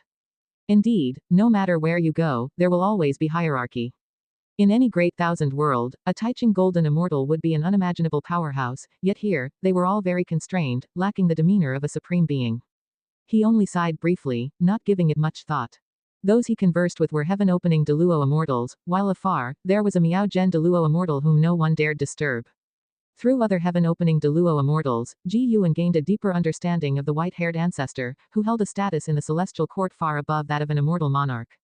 He also learned that this lecture might last several hundred, or even thousands, of years, with still several months before it began. Ji Yuan was not inclined to listen to the teachings here for thousands of years, as he also needed to gather medicinal herbs.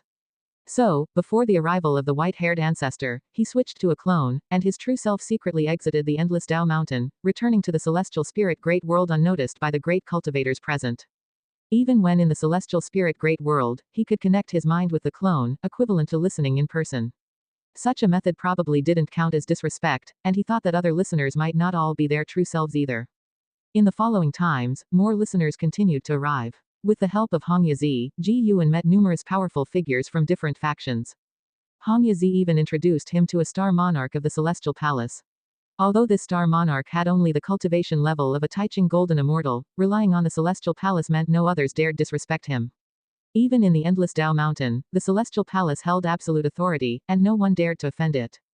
Through Hong Yazi, Ji Yuan also understood that the celestial palace had little renown across the 3,000 great thousand worlds because the rulers of various places did not wish their subjects to know there was an even mightier existence overseeing them, and the celestial gods guarding the great thousand worlds also gave face by not appearing rashly. This broadened Ji Yuan's horizons. Apparently, there were relationships of interest between the celestial gods of other great thousand worlds and their rulers. No wonder people from other great thousand worlds frequently took the celestial order through the world gate. Months quickly passed by. By the day of the lecture, the number of listeners at this dojo had exceeded 800, with most discussing the phenomenon before the endless Dao mountain.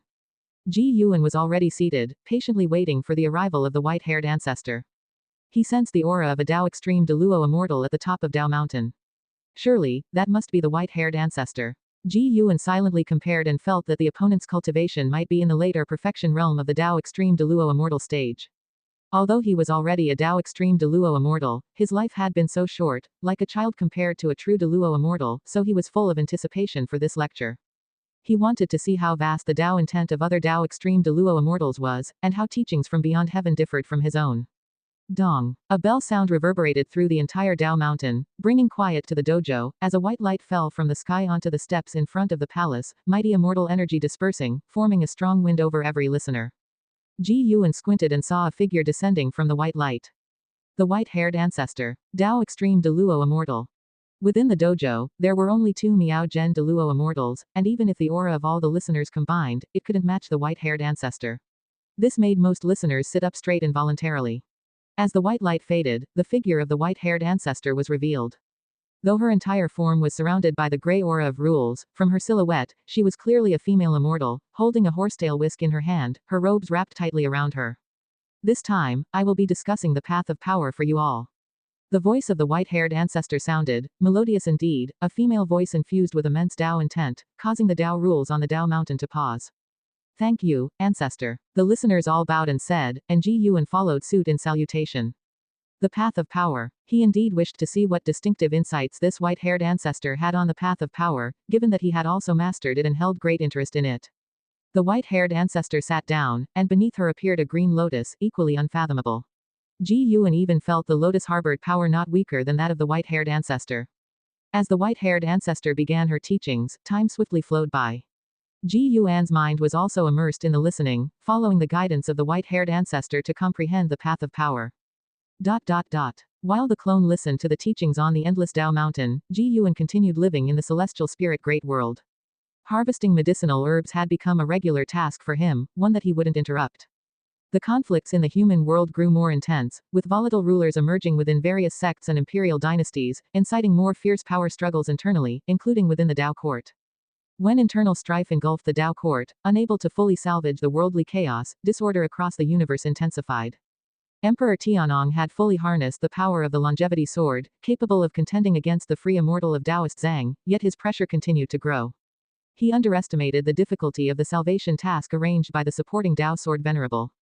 In attempting to align with the Dao court, the result was that the Dao court soon erupted into chaos. Some even coveted his physical body, attempting to possess him. After much fighting, he completely severed ties with the Dao court, and under Zhao Russian's scheming, became a most wanted criminal of the Dao court. He had no choice but to use Dao treasures to seek out other Wushiji disciples still making their way in the world. Ji Yuan observed all these scenes without issuing more directives. Until one day, someone appeared in front of the mountain gate of the Taixuan Sect, wearing black clothes, a bamboo hat, and carrying a sword, appearing travel-worn. He looked up at the plaque above the mountain gate, revealing a cold face. It was Li Ya. A divine exotic immortal spirit jumped out of his body, landing on his shoulder. Looking at the Taixuan Sect, it sighed, such abundant destiny, far beyond what the Supreme Sect can compare to, no wonder it's a force nurtured by the Master. Li Ya's gaze was complicated. He took a deep breath and stepped forward. May I ask your origins, sir, and if you have an invitation to join the sect? A Taixuan Sect disciple raised a sword scabbard, blocking Li Ya, his gaze calm as he scrutinized him. Li Ya took out a token from his sleeve, saying, I have the token of Elder Li Xuanyu, I am her clansman. The Taixuan Sect disciple took the token, examined it carefully, then allowed Li Ya to enter the sect upon confirming it was genuine. The divine exotic immortal spirit stood on Li Ya's shoulder, jesting, even though you're already a divine immortal of wondrous dharma, these disciples still don't take you seriously, it seems your cultivation isn't enough yet. Li Ya snorted, nowadays, geniuses keep emerging, what's my talent worth? Don't provoke me, I am no longer the hot-blooded Li Ya of old.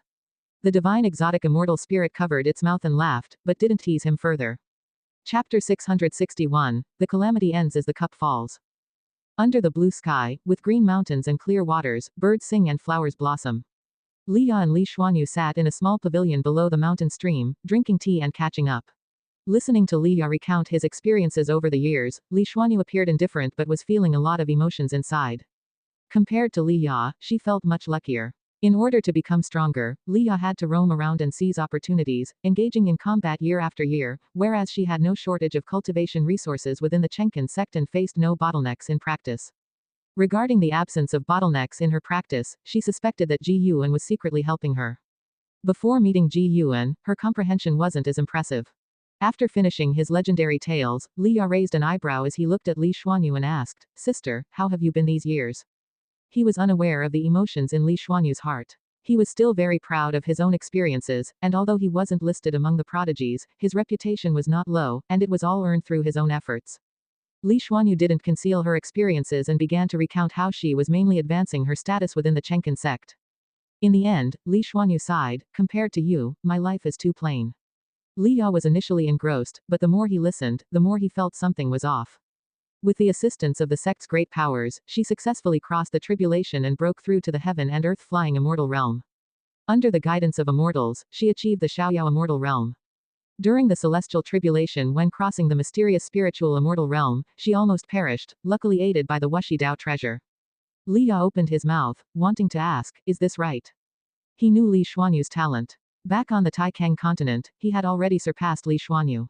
After tens of thousands of years of wandering the world, encountering numerous opportunities, he had endured countless hardships just to prove himself in the divine immortal of wondrous Dharma realm. The difficulties Li Xuanyu encountered during her tribulations were the same as his, and every time he succeeded, he was badly wounded and suffered greatly. And Li Xuanyu, even though she was his own sister, Li Ya couldn't help feeling uncomfortable. Junior brother Ji Yu, are you trying to tell me that staying by your side holds more promise? Li Ya felt that Ji Yuan was deliberately nurturing Li Xuanyu.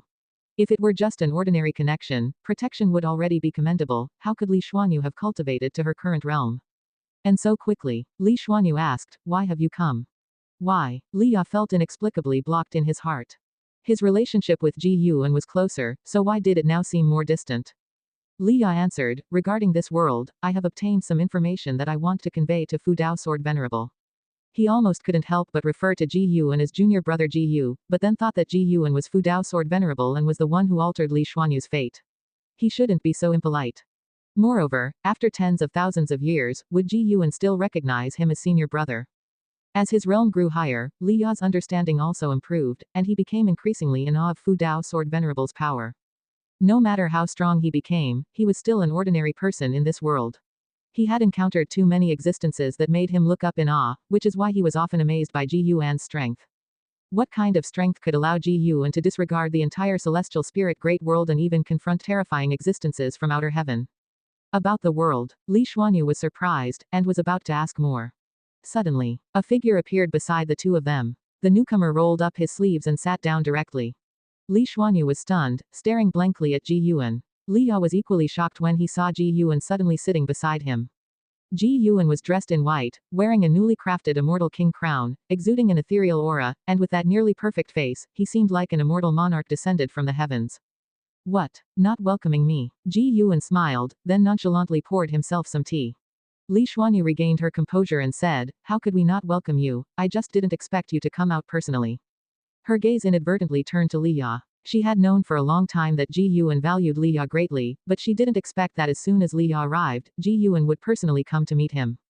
This affection runs deep. Her heart was filled with confusion. Logically, when Ji Yuan met Li Ya, he was already a transcendent great power, so how could spending just a few years together in the profound valley forge such a bond? Or was there a potential within Li Ya that she couldn't see through? Ji Yuan drank a cup of tea and said with a chuckle, "Go ahead, what is this intelligence about the world that you need to tell me?"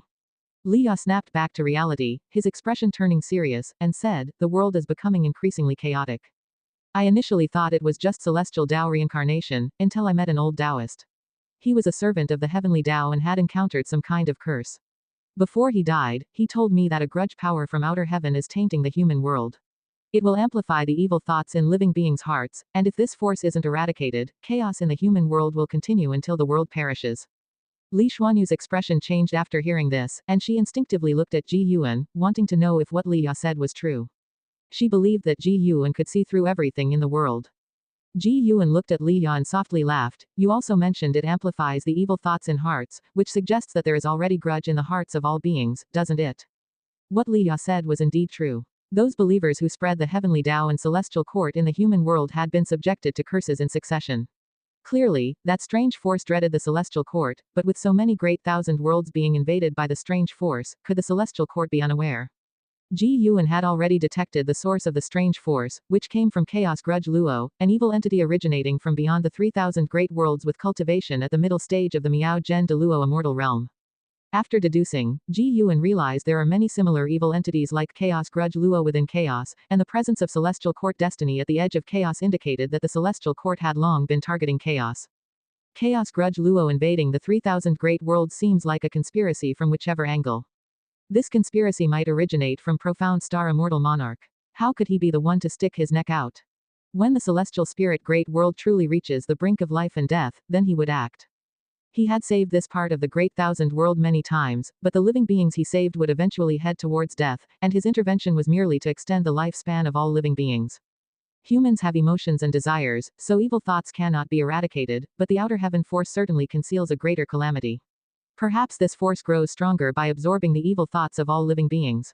Li Ya said, frowning. Ji Yuan cast a sidelong glance at him and said irritably, "It's not that exaggerated." He had already seen through the reason Chaos Grudge Luo released the strange force. It wasn't to absorb the power of all living beings but rather, as its grudge power covered more, the celestial Tao destiny would recede. Once the celestial Tao destiny completely dissipated, Chaos Grudge Luo would descend.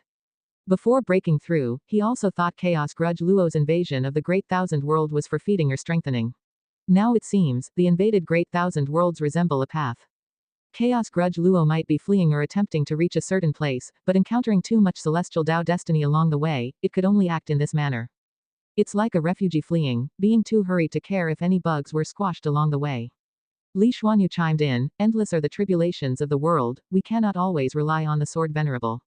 The lessons learned from blood will be left in history, for future generations to remember, thereby avoiding more disasters." She was also comprehending the path of cause and effect, and her greatest insight was that as long as there is spiritual intelligence, conflict is inevitable, and with enough conflict, disaster is bound to occur. She believed that one must save oneself amidst disasters rather than seek assistance from strong entities outside the rules. Lately, there have been undercurrents surging within the Taixuan Sect, and the atmosphere has become increasingly severe. However, the higher-ups didn't want to ask for Wushi's help, as that would appear incompetent. But, Li Ya hesitated, having initially thought the matter would not be difficult for Ji Yuan, hence why he sought Ji Yuan out, only to be refused unexpectedly. Ji Yuan gently pushed his teacup towards Li Ya and said, "Does senior brother Li very much want to end this chaos?" Li Ya instinctively picked up the teapot and poured tea for Ji Yuan, then asked, "What do you mean? Just because I want it, it can happen? Since you came looking for me, how could I not fulfill your wish?" Ji Yuan said with great vigor. In front of others, he would pretend to be a sage, but in front of Li Ya, he wanted to show off a bit. Li Ya was greatly surprised, but recalling Li Xuanyu's words, he felt they made sense. Once this tribulation ends, what about the next? Would he have to seek out Ji Yuan every time? Li Ya furrowed his brow, hesitating, would doing this deplete your cultivation level or bring you immense trouble? Ji Yuan lifted his teacup and emptied it again, then shook the cup at Li Ya and said, "This catastrophe may be unstoppable for the all living beings under heaven, but for me, it's just like putting down this cup." As he finished speaking, he gently placed the teacup down. He looked at Li Ya and smiled, "See, isn't it done?" Li Ya was stunned. Li Xuanyu's eyes also showed a look of confusion. Little did they know that the strange force enveloping the all living beings under heaven dissipated in that instant, ceasing to exist. Chapter 662, The Change of Cause and Effect. Isn't it already done? Upon hearing Ji Yuan's words, Liya was momentarily dazed. Such a boastful tone. So good at pretending. Liya secretly grumbled, then asked, when will you take action? If peace could return to the world, that would naturally be a good thing. Ji Yuan looked at Liya, blinked, and said, haven't I already taken action? Liya widened his eyes, and said in a deep voice, Junior brother Ji Yu, don't jest with me. How did your cup land on the table and disperse that bizarre power covering all living beings? Ji Yuan smiled at him, not answering. Li Xuanyu was the first to believe Ji Yuan's words, her gaze at Ji Yuan full of indescribable meaning. Faced with Ji Yuan's smile, Liya suddenly felt a jolt in his heart. Could it be that Ji Yuan was not boasting, but actually did it? But why did he not feel any trace of it? Could it be that before he came, Ji Yuan had already resolved that strange power? Liya was filled with confusion, not knowing what to ask. What are your plans for the future? Do you need to enter the Dao court? Ji Yuan asked, not continuing to discuss the strange power. He believed that after parting this time, Liya would investigate this matter, and then, Liya would be even more amazed by his strength. Liya did not question Ji Yuan's ability to arrange for him to enter the Dao court, but he shook his head and said, I don't want to be restricted, otherwise I would have stayed at the Supreme Sect all along. I plan to continue traveling, as there are countless opportunities in this world that have yet to bore me. Besides the opportunities nurtured by the Great Thousand World after its reshaping, Ji Yuan once spread treasures from the battle court across the world. To this day, 70% of them have yet to surface, including various inheritances. Even Liya, as a divine immortal of wondrous dharma, and indeed a profound yuan-free immortal, would encounter suitable divine skills and secret skills. After hearing this, Ji Yuan did not insist. He began reminiscing about the past, causing both Li Xuanyu and Liya to be filled with emotion. 160,000 years ago, even if they were beaten to death, they could never have imagined achieving the accomplishments and status they enjoyed today. Speaking of old friends, they began to talk more to each other, with Li Xuanyu occasionally interjecting. The atmosphere was very harmonious. 1 hour later, Ji Yuan invited Liya to visit the Taixuan Sect, while Li Xuanyu found an excuse to leave, not disturbing them. After they were alone, Liya no longer held back and began to talk about his troubles over the years. He spoke about family, love, and enemies, saying whatever came to mind. Even when facing his wife and children, he would never show a vulnerable side, but facing Ji Yuan, he couldn't help but speak of these matters. Ji Yuan listened attentively, occasionally teasing Liya, causing Liya's emotions to fluctuate. After staying at the Taixuan Sect for 2 days, Ji Yuan took Liya to Wuxi to see his dojo. Upon stepping into the dojo, Liya was awestruck by the spiritual energy present. Ji Yuan accompanied Liya on a stroll inside the dojo, where they encountered disciples cultivating. The dojo was vast, and the disciples preferred to cultivate alone in different spots. Upon seeing Ji Yuan's arrival, the disciples all paid their respects, and Ji Yuan introduced Liya to them. The disciples had an impression of Liya, having heard from Anshin that Liya was the person Ji Yuan cared about most. Liya could sense that each Wuxiji disciple's cultivation level was not weaker than his own, and Anshin in the blood prison great saint gave him an overwhelming sense of pressure. However, Liya wasn't discouraged, believing it only natural to train alongside Ji Yuan. After staying at the Taoist field of the beginningless for 3 days, he bid farewell to Ji Yuan. Would you like to stay and cultivate? Ji Yuan asked with a smile. Liya shook his head and said, I've relied on you a lot already. To tell the truth, I still have the ambition to surpass you. Though cultivating by your side would be faster, it's impossible to surpass you, so I need to forge my own path, and my nature isn't suited to long-term seclusion. The world is vast, and my eyes have yet to fully take it in. After I've roamed across this world, I'll return to reminisce with you. At this, Liya became high-spirited. Ji Yuan greatly admired his ambition and thus did not stop him. Besides, I need to see if you've truly resolved the catastrophe. Liya stated, staring intensely at Ji Yuan, as if challenging him. Ji Yuan laughed and said, I'm afraid these eyes of yours won't perceive if I've truly resolved it. Upon hearing this, Liya was instantly frustrated. The divine exotic immortal spirit popped out and said, pitifully, Master, I want to stay. Liya immediately grabbed it, and with an awkward smile, said to Ji Yuan, it's speaking nonsense.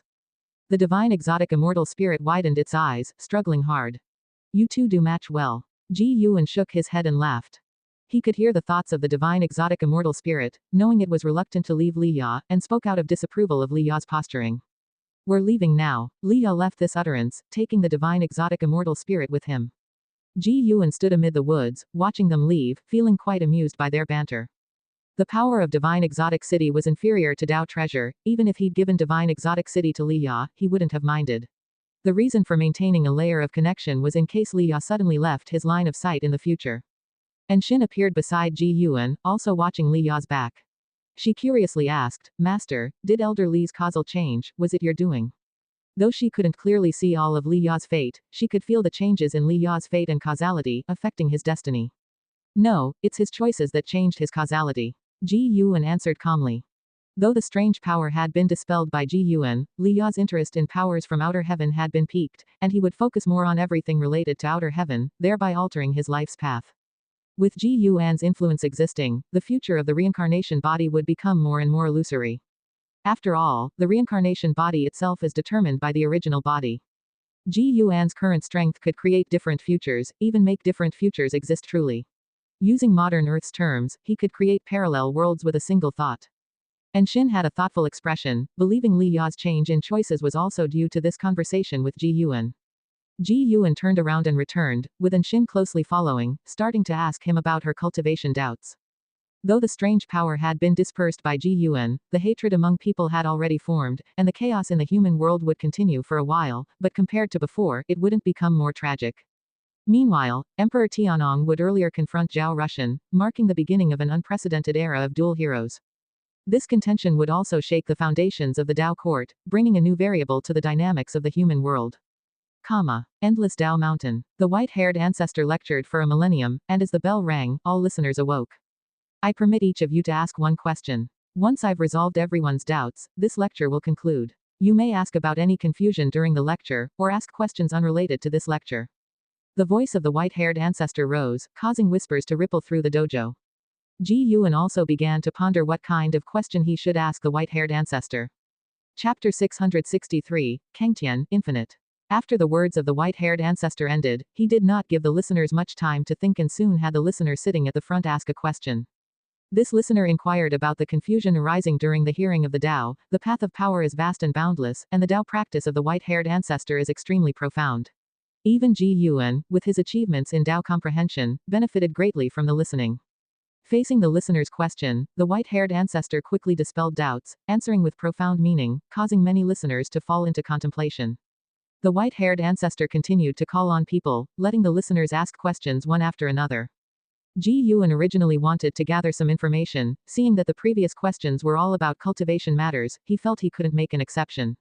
However, after several dozen listeners, someone finally asked a question unrelated to cultivation. Ancestor, you are honored as the Celestial Dao Venerable of the Celestial Court. How do you view the relationship between chaos and the Celestial Court? Does the Celestial Court leave room for chaos? This listener's voice was female, her words sharp, her tone aggressive, more like an interrogation. Ji Yuan felt that despite her cultivation level being just at the heaven-opening Deluo Immortal, she dared to speak to the white-haired ancestor in such a manner. What kind of backing did she have? Chaos is the place where the great Dao is nurtured. It cannot be eradicated. The Celestial Court can only set boundaries, leaving no room for leeway. The white-haired ancestor responded indifferently, his tone unchanged from before, seeming not to be angered. This listener was surrounded by the aura of rules. Ji Yuan was also unsure if she was satisfied with the answer. Questions continued, and once someone led, subsequent questions were all related to the Celestial Court. Besides the Celestial Dao Immortal Position Assessment and participating in Celestial Army selection, is there a third way to join the Immortal class? If one renders great merit to the living beings of a certain world, the Celestial Court will also reward them, allowing them to join the Immortal class. This is also the main purpose of the Heavenly Dao. The God of Destruction destroyed the Lingzhong Great World without proclaiming the Celestial Court's decree. Is there another scheme behind this?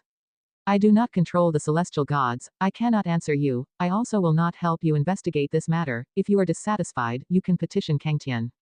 Facing the listeners' inquiries, the white-haired ancestor's every answer came quickly.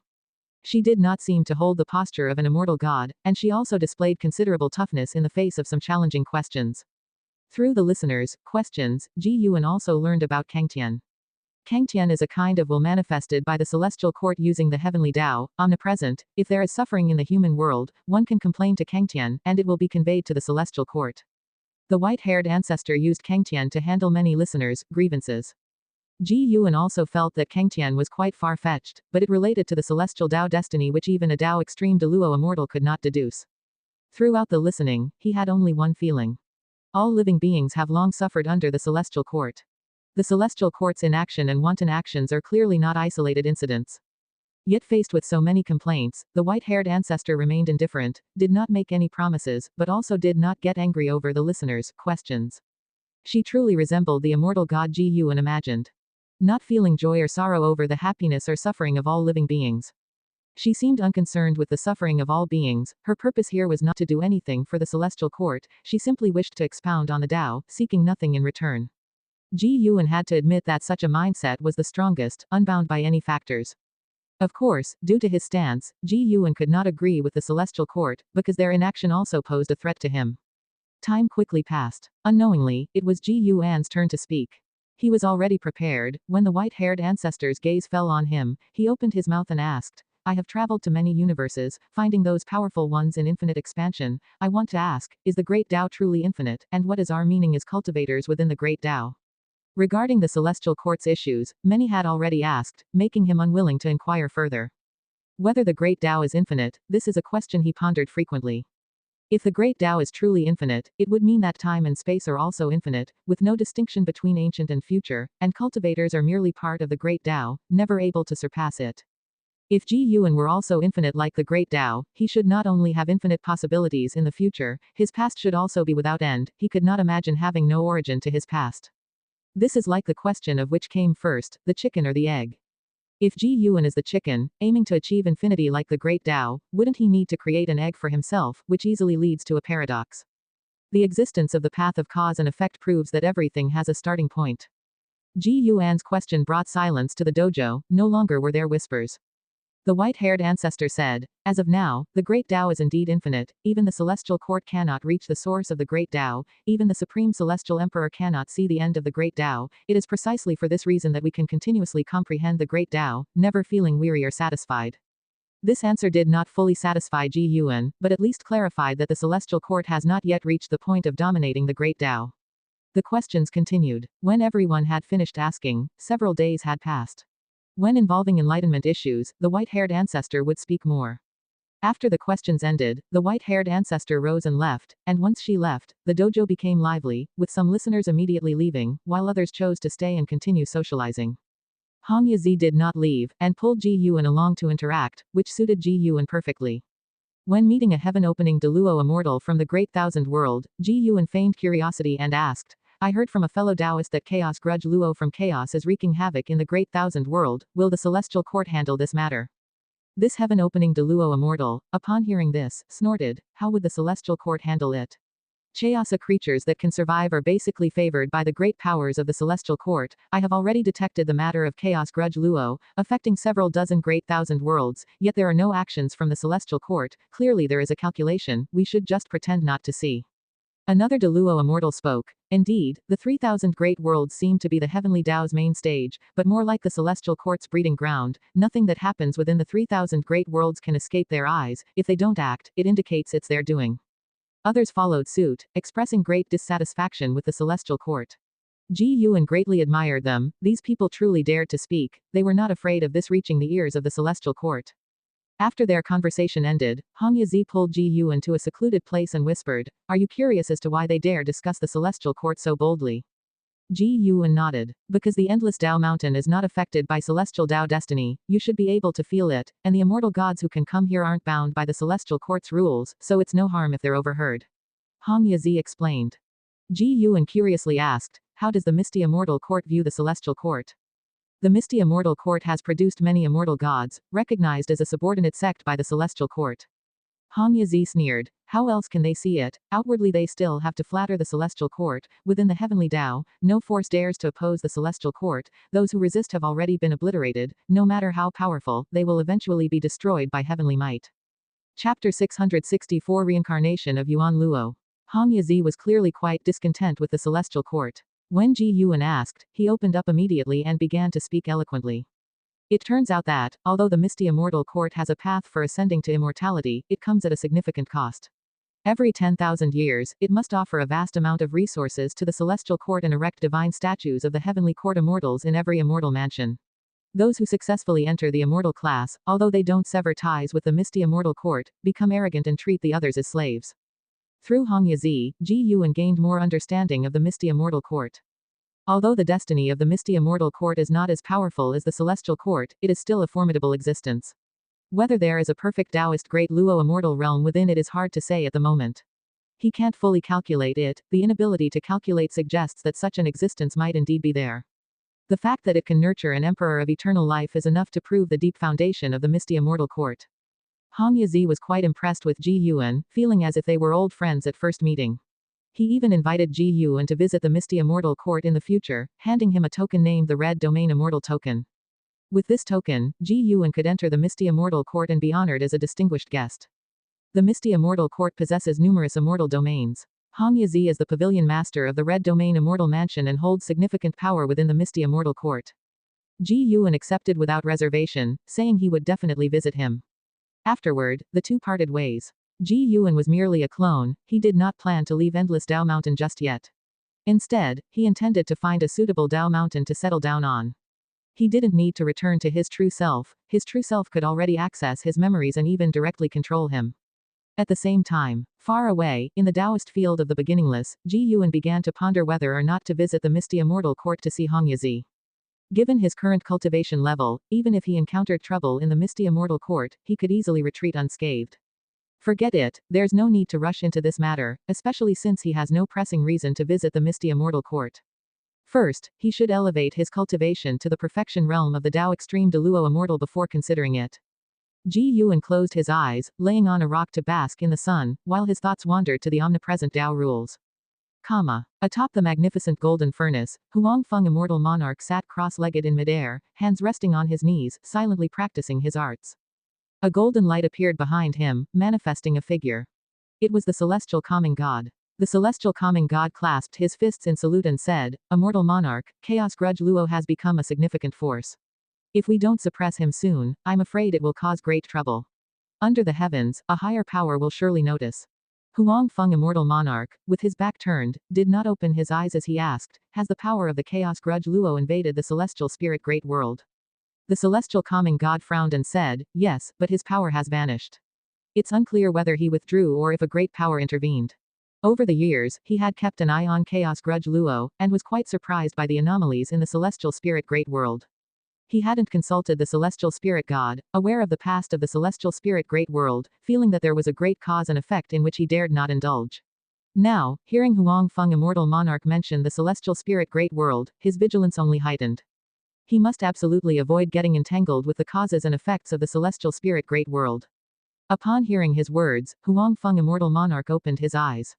He gazed down at the world within the furnace, contemplating something unknown. For a long time. Begin closing the net. You're responsible for eliminating the power of Chaos Grudge Luo. I will request stronger forces of the heavenly Tao to capture him. Huang Feng Immortal Monarch spoke, allowing the celestial calming god to breathe a sigh of relief as he accepted the order and departed.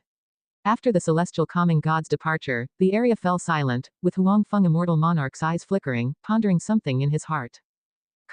Time passed gently. Since the teaching session at Endless Dao Mountain ended, Ji Yuan had not encountered any major events, and life became leisurely once more. The dark clouds looming over the world had dissipated, though conflicts in the human world persisted. After Ji Yuan eradicated the power of Chaos Grudge Luo, within 100 years, the Taixuan Sect regained peace and began to send disciples out again to save the world. In a blink of an eye, 10,000 years passed in an instant. At over 17 million years old, Ji Yuan had accumulated 16 trillion years of lifespan, using 8 trillion years of lifespan to progress from the early to the middle stage of the Tao Extreme de Luo Immortal Realm, excluding the depletion from the lifespan barrier.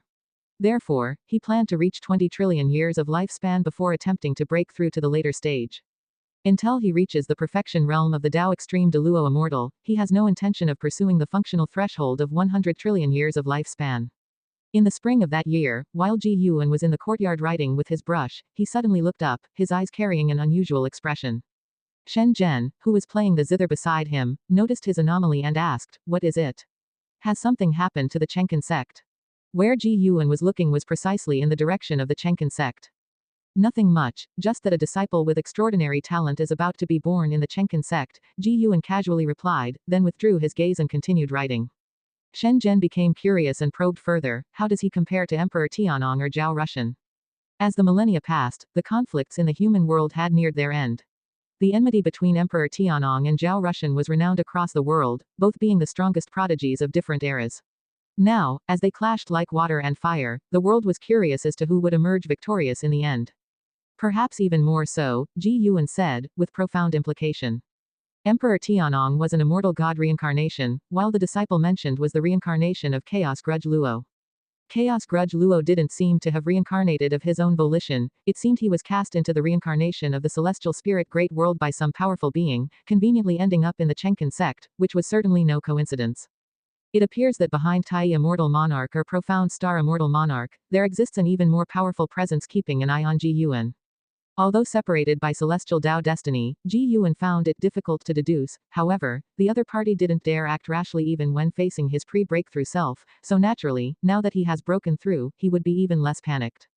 If that's the case, the Taixuan Sect is finally going to rise.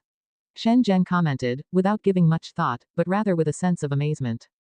The Taixuan Sect is thriving but too young compared to sects that have been around for millions, tens of millions, or even longer. In all aspects, it falls far behind. If it could give birth to a disciple with talent surpassing even that of Emperor Tianong or Zhao Rushan, it might possibly close that gap. Having spent tens of thousands of years near the Taixuan Sect, Shen Zhen had developed feelings for it. Any Wushiji disciple visiting the Taixuan Sect would be received as an honored guest, without any incidents of disrespect thus far. The leadership of the Taixuan Sect holds Wuxi in high regard and dares not take it lightly. The Taixuan Sect will rise eventually, sooner or later, and they will also fall eventually. Ji Yuan said as he continued to write. He had even given up on the Supreme Sect, so he wouldn't be constantly sheltering the Taixuan Sect. Shen Zhen did not question Ji Yuan's words but instead asked, if Emperor Tianong were to return, would you really take him as a disciple? Ji Yuan replied, I do not enjoy breaking my word. In the Taoist field of the beginningless, there were no major secrets to keep. The dojo itself could be moved or rebuilt. That Emperor Tianong could kneel for so many years was enough to prove his character. What if he was an immortal god reincarnation? Perhaps Ji Yuan could learn more about the celestial court from Emperor Tianong. Chapter 665, Unbeatable Emperor. 16 years later, a major event occurred in the Taixuan Sect. A 16-year-old male disciple was unusually accepted as a disciple by the sect hierarch, with the intention of grooming him to be the next sect hierarch. This matter had the approval of the 4 grand elders, and various rumors spread within the sect and even to the entire world.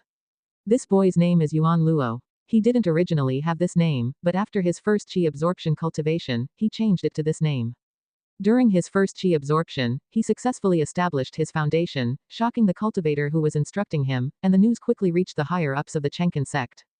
Thereafter, Yuan Luo took only a year to condense a golden core, and at 16, he was already at the nascent soul realm, with a cultivation speed that was astonishingly fast.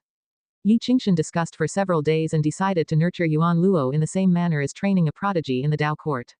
They are determined to cultivate Yuan Luo to be comparable to Zhao Rushan or Emperor Tianong, but in my opinion, they are relying on Wuxi's protection. Without Wuxi, raising disciples like this would only lead to a premature demise. And Xin spoke while standing next to Ji Yuan, who was fishing by the edge of a lake created by the ghost mother of ephemera, which was stocked with many nimble fish for his amusement. It doesn't matter. Whether we admit it or not, the outside world sees Wuxi as the pillar of the Taixuan Sect, and indeed, we've done many things. Ji Yuan said, staring at the lake's surface. As his cultivation level became higher and the years he experienced became more numerous, Ji Yuan's mindset also transformed. He focused more on his own feelings. And Xin curiously asked, Master, what's the origin of Yuan Luo, with such incredible talent? He must be the reincarnation of a great power, right? Yes, in his past life he was called Chaos Grudge Luo, causing havoc across many great thousand worlds. The previous calamity in the human world was caused by his power. He was likely captured by the immortal gods and cast into reincarnation, ending up in this plight. Ji Yuan didn't hide anything, briefly explaining Yuan Luo's background. And Xin frowned and asked, actions of the immortal gods. Such a wicked entity reincarnated within the Taixuan Sect, wouldn't there be some scheme involved? Ji Yuan glanced at her and smiled, indeed, there might be some hidden scheme, but such schemes have never ceased. If you can't see through them yourself, it means you're still not strong enough. Seeing him still able to smile, and Xin knew everything was under his control. She couldn't help but ask, Master, do you need me to do anything? Let nature take its course. Ji Yuan didn't say much more, he believed and Xin would understand his meaning. After spending so many years together, the two had developed a high level of rapport, and some things didn't need to be repeatedly explained. And Xin no longer talked about Yuan Luo but shifted the topic to Emperor Tianong and Zhao Rushan. I heard the Dao court plans to cultivate Zhao Rushan to become a Taoist emperor. Didn't you say a Taoist emperor must prove themselves on the path of the great Tao? Could it be that Zhao Rushan is heading to the path of the great Tao next? And Xin was very interested in the Taoist emperor, and wondered whether a Taoist emperor at the same realm could rival her immortal emperor's eye. He is destined to go and is fated to become a Taoist emperor, Ji Yuan replied. When mentioning the Taoist emperor, he couldn't help but shift his focus to the path of the great Tao, observing Ji Xiaoyu and Xiao Lan. Ji Xiaoyu had been fighting for many years, and with his destiny forming, he was getting closer to becoming a Taoist emperor, while Xiao Lan had also started to embark on the emperor road. After participating in the Taoist emperor's competition, their cultivation grew quickly, able to strengthen through battles. Xiao Lan had already reached the divine thought true immortal realm, catching up with Tian Hao far off in the misty immortal court. Ji Xiaoyu was even assaulting the heaven-encompassing free immortal realm and, in terms of strength, he was now stronger than Yuan Songzi. After years of battling side by side, Yuan Songzi had successfully persuaded Ji Xiaoyu to join the Dao court. If she and Xiao Lan succeeded, the Dao court would have two Taoist emperors, giving it the confidence to stand against the 3,000 great worlds outside the celestial spirit great world. Ji Yuan could hear the voice of Yuan Songzi's mind, feeling that his mood was far more excited than it appeared on his face. Ji Xiaoyu was cultivating and preparing for battle, and his next opponent was an unparalleled prodigy who had achieved 1,000 victories at the same realm on the path of the great Tao, the unbeatable emperor from the primordial emperor domain. The unbeatable emperor ranked among the top 5 illustrious prodigies in the primordial emperor domain, and his momentum was extremely strong. Ji Yuan had already calculated the result of this battle and wasn't surprised. The original master of the immortal emperor's eye, the Stealing Heaven Emperor, came from the primordial emperor domain. This person founded the Stealing Heaven Immortal Sect, even provoking the celestial court's pursuit, proving the terrifying extent of his Tao practice. The deep foundation of the primordial emperor domain was unmatched by the great thousand worlds. Master, do you think we need to foster a Taoist emperor in Wuxi? And Xin asked expectantly. Although Wuxi wasn't a sect in the conventional sense, as the senior disciple, and Xin hoped Wuxi would grow stronger. It depends on personal goals. I don't demand it, although a Taoist emperor is indeed powerful, the path is very difficult. Ji Yuan spoke softly, with the memory of the emperor of eternal life in him, he knew how arduous the path to becoming a Taoist emperor was. Looking at the disciples within the dojo, to be honest, he hadn't yet seen anyone with the potential to become a Taoist emperor, even Xiao Lan, who relied on his covert protection while outside. If Xiao Lan were to venture out alone, she would have died long ago. Moreover, he could sense that if he continued to aid Xiao Lan, she would never be able to become a Taoist emperor, no matter how many times she won. The great Tao's will on the path of the great Tao is unfathomable. After listening, and Xin fell into contemplation, vaguely understanding the implication behind Ji Yuan's words. At this moment, Ji Yuan's fishing rod moved, and he began to reel it in with effort, his arms trembling. Watching Ji Yuan struggle as if he were immortal, and Xin covered her mouth and laughed, thinking her master truly loved to act. In a bright palace, Ji Xiaoyu sat meditating in front of a blue crystal, the crystal reflecting her silhouette.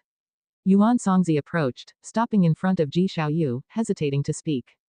With her eyes closed, Ji Xiaoyu asked, "Speak your mind, Ting Master." Yuan Songzi took a deep breath and said, "Give up, your next opponent is unbeatable." Upon hearing this, Ji Xiaoyu opened her eyes, staring steadily at him. Yuan Songzi continued, "I've investigated. The unbeatable emperor not only achieved 1,000 victories, but he also swept through the peers in the primordial emperor domain. A Taoist emperor once fought him at the same realm and was defeated. To defeat a Taoist emperor before stepping onto the emperor road, even if the Taoist emperor suppressed his realm, is still unbelievable." The mere thought of it filled Yuan Songzi with fear. He feared Ji Xiaoyu would not believe it, so he added, "On the path of the great Tao, everyone believes the unbeatable emperor is destined to become a Taoist emperor. Your matchup, dictated by the Tao's will, is in misfortune. Avoiding the battle might mean wasted efforts, but at least you'll live. The struggle for the Taoist emperor is no child's play, 9 out of 10 losers die." Throughout the years, many prodigies have fallen at Ji Xiaoyu's hand. Unfazed, Ji Xiaoyu asked, "Ting Master, have you ever considered that the path to becoming a Taoist emperor is cruel and cannot be filled with pushovers? If I give up this time, when I next reach this point, I will face another prodigy as formidable as the unbeatable emperor. If I always give up, what is the point of walking the path of the great Tao? To have the Tao's recognition, one must defeat the opponents selected by the Tao." These words made Yuan Songzi frown, he felt they made sense. Perhaps he had indeed underestimated the difficulty of becoming a Taoist emperor. Thinking that Xiaolan might also face an opponent like the unbeatable emperor made him suddenly feel lost. Perhaps he had acted too hastily. Right now, the Tao court may not be able to nurture a Taoist emperor. Ji Xiaoyu looked at Yuan Songzi, smiling with high spirits, and said gently, "Moreover, Ting Master, how dare you assert that I will certainly lose?" Chapter 666 The Power of the Emperor Clan. The day of the duel between Ji Xiaoyu and the unbeatable emperor finally arrived, with the Tao court's members trailing Ji Xiaoyu to a meteorite. Gazing around, the void was dim, with countless meteorites scattered across it. Above the Tao court's party, colorful splendor surged across the void's ceiling, illuminating it without diminishing its shadowy undertone. Ji Xiaoyu stepped into the void, while the others waited on the ground. Xiaolan gazed at Ji Xiaoyu with concern. Having spent many years with him, Ji Xiaoyu had taken good care of her, even teaching her spells and divine skills. In her heart, Ji Xiaoyu was like a mentor. Knowing the power of the unbeatable emperor, how could she not worry for Ji Xiaoyu? The void was vast, silent, and oppressive. Although the unbeatable emperor had not yet appeared, this void was already filled with an immense sense of oppression. After Ji Xiaoyu distanced herself from the meteorite where the Tao court was, she stood silently in the void, waiting. A long time passed. Ha! A shout echoed through the void, disrupting everyone's thoughts. Following that shout, more shouts arose, one after another, growing louder and more imposing, as if millions were roaring in unison, shaking the heavens with overwhelming oppression. Everyone from the Tao court tensed, their gazes directed toward the depths of the void, where a red radiance appeared, rapidly expanding. Xiaolan squinted and saw an imposing figure, akin to a war god, striding out from the vast flames within the red radiance. The unbeatable emperor. He wore a dark red chain armor, with a red scarf around his waist, his trousers wide, billowing in the wind. His face was handsome but indifferent, and he wore a deep red coronet on his forehead. His long black hair danced wildly, his commanding presence threatening to shake the heavens and earth. He treaded on the red flames, moving with the grace of a dragon and a tiger, his aura seemingly distorting the void. Behind him, countless figures emerged from the red flames, each with an extraordinary aura. Although they remained silent, the deafening shouts continued to echo infinitely through the void. The Tao court's members looked on from afar, their faces grim, their hearts in their throats. Is the primordial emperor domain really this formidable? An elder of the Tao court muttered, his face full of shock. Yuan Songzi took a deep breath and said, "This is but one emperor clan of the primordial emperor domain. The might of the primordial emperor domain is beyond our imagination. In the great thousand world, only a few great worlds can barely compare." These words fueled further fantasies about the primordial emperor domain among the crowd. Meanwhile, the unbeatable emperor raised his right hand, fiery flames gathering in his palm, forming a long spear, several times his own length, with a massive spearhead, as if a Qilin spat out the spear blade, surrounded by a divine beast's phantom, bearing its fangs and brandishing its claws. He looked at Ji Xiaoyu from afar and said, "Are you the reincarnation Tao Emperor? Bearing the name of reincarnation, do not disappoint me." As his words fell, he thrust his spear toward Ji Xiaoyu. A fiery line suddenly shot out, seemingly splitting the entire void in two. The red flame divine beast phantom roared silently before Ji Xiaoyu, the wave of chi force blowing through her long hair, revealing her cold and perfect face. Ji Xiaoyu remained silent, raising her right hand as rolling gray mist emerged from her palm, transforming into dragons coiling around her. An exceptional showdown between Taoist emperors was about to erupt. Yuan Songzi watched the unbeatable emperor, his eyes filled with fear. He could sense that the unbeatable emperor was still at the profound Yuan-free immortal realm, yet his aura gave Yuan Songzi, who was at the realm's perfection, a horrifying sense of impending annihilation. He felt that the unbeatable emperor could kill him with a single stroke. This filled him with dread for the unbeatable emperor and increased his concern for Ji Xiaoyu. At the Taixuan Sect's main city, around the gigantic battle platform, hundreds of thousands of disciples stood on the stone steps, observing the fight on the platform. Ji Yuan and his drinking buddies were also there, while Anshin was in the distance, sitting with the Taixuan Sect's upper echelons. Anshin maintained a poised demeanor, not looking at Ji Yuan, but dispassionately overlooking the combat on the platform. Yi Qingshan put down his teacup, turned to Anshin, and asked with a smile, "Senior, how is this child's talent?" Yuan Luo had just transformed into a divinity transformation realm and was battling a profound heart realm disciple. Between the divinity transformation realm and the profound heart realm lay the void crossing and fusion realms, and the Taixuan sect was not a mundane sect of the past. Joining without nirvana level cultivation showed one was young and exceptionally talented. Even two great realms lower, Yuan Luo still had the upper hand. His talent was evident to the naked eye, even astonishing those disciples at the immortal realm. And Shin replied, "Indeed impressive, able to contend with any peerless genius in the world." Yuan Luo appeared only 16 or 17, still youthful, yet with one palm, he severely injured his opponent, rendering them unable to fight. Floating in the air, he looked up to the pavilion where the upper echelons were and loudly declared, "I want to challenge a higher realm." His words caused an uproar among the crowd. The observing disciples had not expected Yuan Luo to continue challenging, increasing their anticipation of him. Grand Elder Lin Chuan signaled with his hand, and a Mahayana realm disciple stepped onto the platform with a sword. Yuan Luo bowed to the opponent, then initiated the attack first. "This kid is so formidable, no wonder the higher-ups are promoting him so much," remarked one of Ji Yuan's friends, prompting discussions among the other friends. Ji Yuan was not surprised by Yuan Luo's performance. This child's mana was bound by his realm, yet his chi blood force was overly vigorous. Though appearing at the divinity transformation realm, he in fact rivaled Nirvana. While watching the spectacle, Ji Yuan was also focused on Ji Xiaoyu's duel on the path of the Great Tao.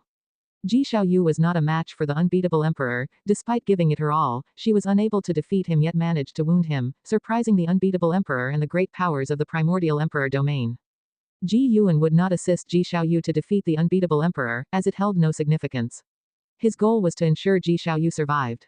In the final clash of divine skills, Ji Xiaoyu was defeated, her body obliterated, leaving only her soul, barely alive.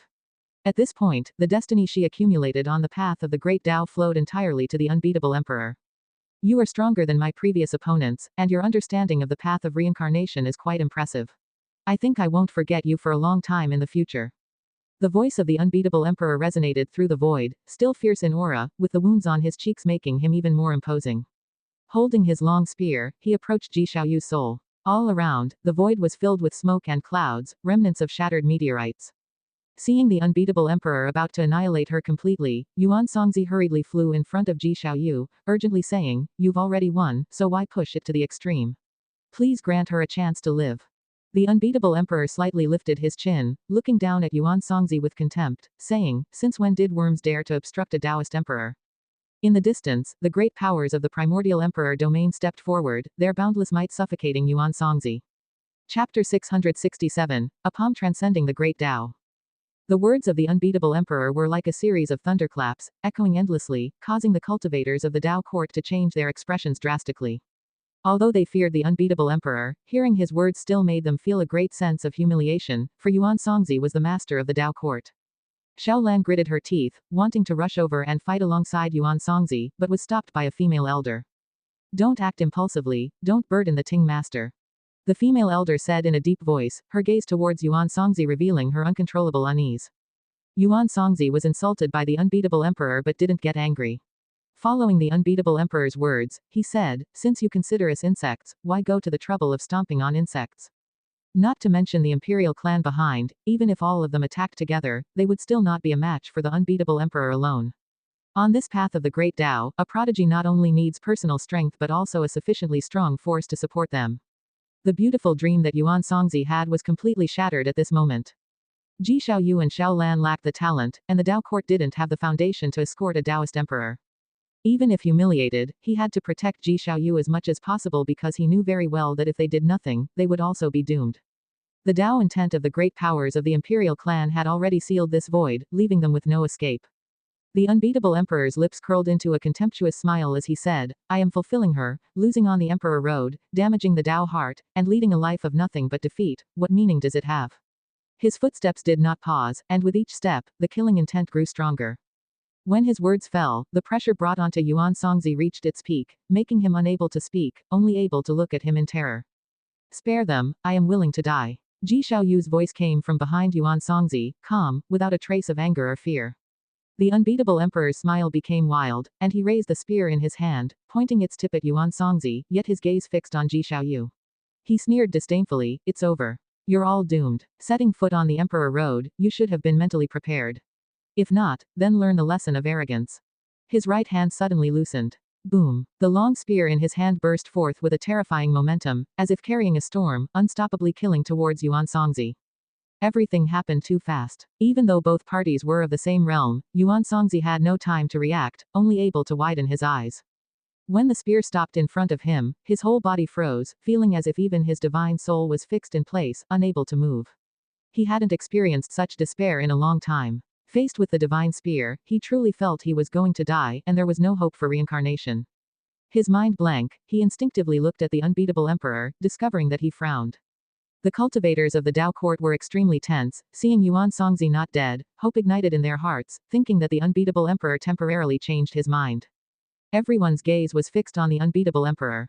The unbeatable emperor frowned deeply, glancing in another direction. He yelled in a deep voice, "What master from where is interfering with me?"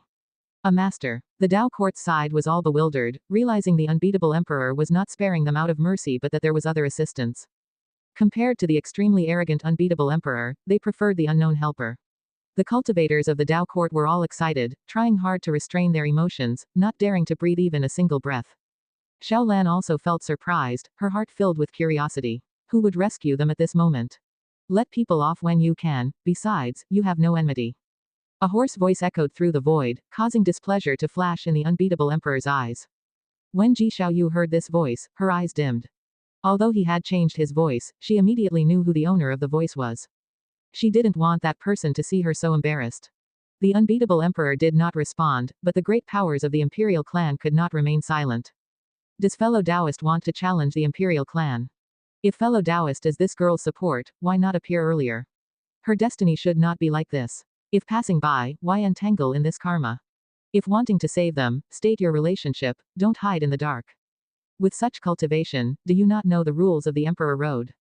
The dignified voices rose one after another, all very assertive, seemingly not taking the one who intervened seriously. Far off in the Taixuan Sect, Ji Yuan sighed. How many years has it been? It's rare to encounter someone so stubborn.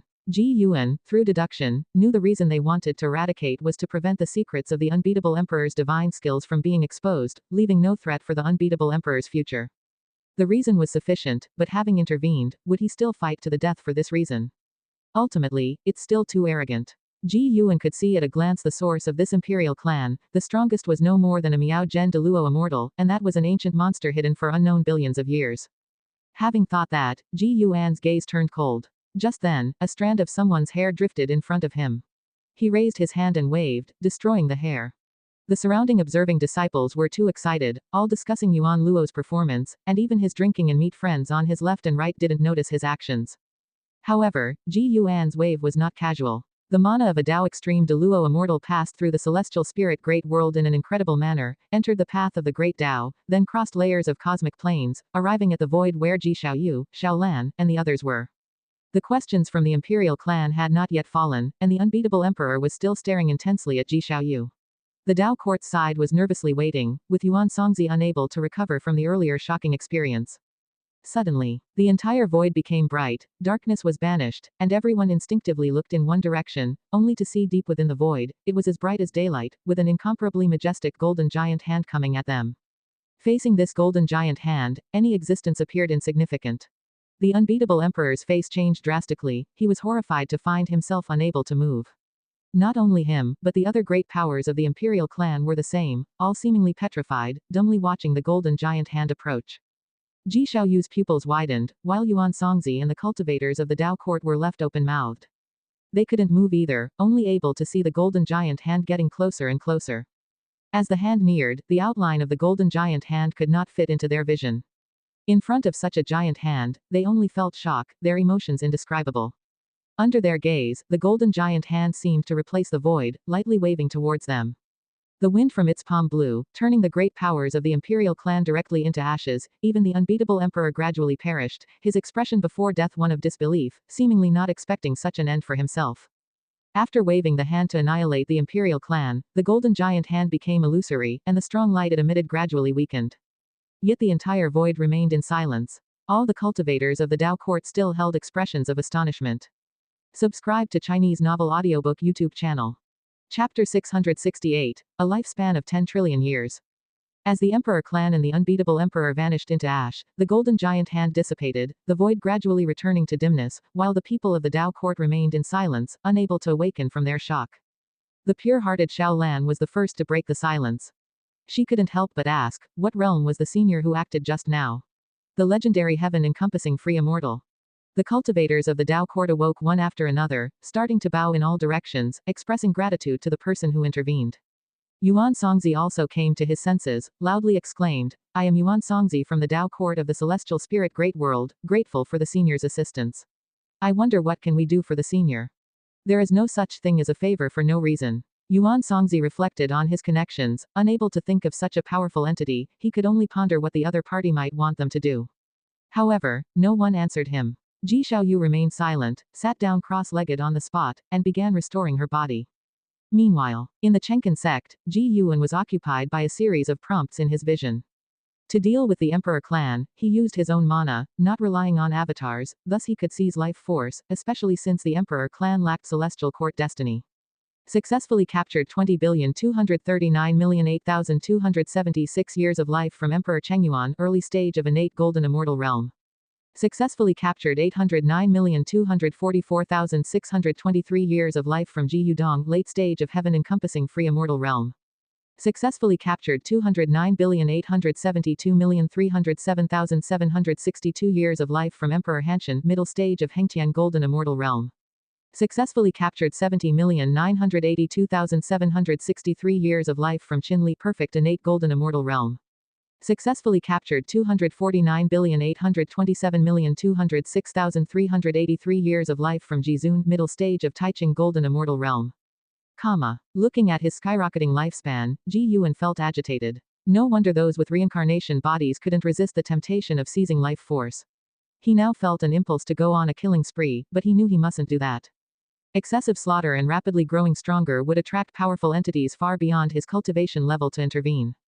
This time, attacking the Emperor clan was justified and wouldn't attract attention from being surpassing Dao Extreme Deluo Immortal. The lifespans of these powerful figures within the Emperor clan varied. The strongest Taichung Golden Immortal provided him with a lifespan not much higher than the Hengtian Golden Immortal, yet overall, it still yielded him substantial gains. The Emperor clan only had one Taichung Golden Immortal protecting the unbeatable Emperor, most others were heaven-encompassing free immortals and innate golden immortals, a total of several hundred. Your lifespan has surpassed 10 trillion years for the first time, starting a random lifespan function upgrade. Your life expectancy prediction function has been upgraded. Life expectancy prediction upgrade successful. Life expectancy prediction automatically detects causality. When a living being bears hostility toward your true self or clones, a prompt will appear.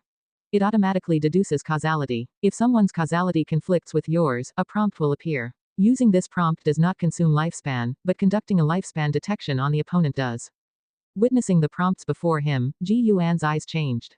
Unlike the previous life expectancy prediction, this time the function covers his clones and can deduce causality. Deducing causality is quite domineering, implying potential enemies could be deduced. This function has both pros and cons. The advantage is identifying more enemies, the downside is the pressure of knowing enemies in advance, while the enemies remain oblivious and carefree. Of course, the most important thing is that his lifespan has broken through 10 trillion years.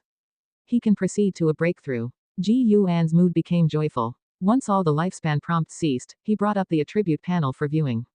Name, Ji Yuan. Lifespan, 172,971 14,73,593,224,087. Physique, primordial Dao creation body. Cultivation level, middle stage of Dao extreme Deluo immortal realm. It's no wonder the Emperor clan. Ji Yuan acknowledged the Emperor clan behind the unbeatable Emperor is indeed powerful. Tianqin Emperor will form a causal hatred with you, destined to become your enemy. Would you like to perform a lifespan detection on them? Ancestor Chuzi will form a causal hatred with you, destined to become your enemy. Would you like to perform a lifespan detection on them? Hanlong will form a causal hatred with you, destined to become your enemy. Would you like to perform a lifespan detection on them? Another series of prompts emerged wildly, causing Ji Yuan's eyelids to twitch. Indeed, the new life expectancy prediction is a double-edged sword. With so many potential enemies, if he checked each one, could his 14 trillion years of lifespan endure? Ji Yuan chose one by one for lifespan detection. Upon selecting a name, the lifespan years to be consumed would display, then he would confirm. He had no intention of consuming lifespan, but from the lifespan consumption prompts, he could gauge the strength of the enemies. The Emperor clan's greatest support was one major realm lower than him, so it wasn't worth using lifespan detection on them. Even so, this function could still reveal the Emperor clan's foundation to him. For a period following this, lifespan prompts repeatedly appeared. When Yuan Luo defeated the Mahayana realm disciple to the cheering of the audience, the prompts before him continued. The connections behind the unbeatable emperor were truly astonishing. Ji Yuan was secretly alarmed. Taixuan Sect hierarch Yi Qingshan began to praise Yuan Luo, then spoke of the sect's millennial grand plan ahead, stirring the disciples' emotions.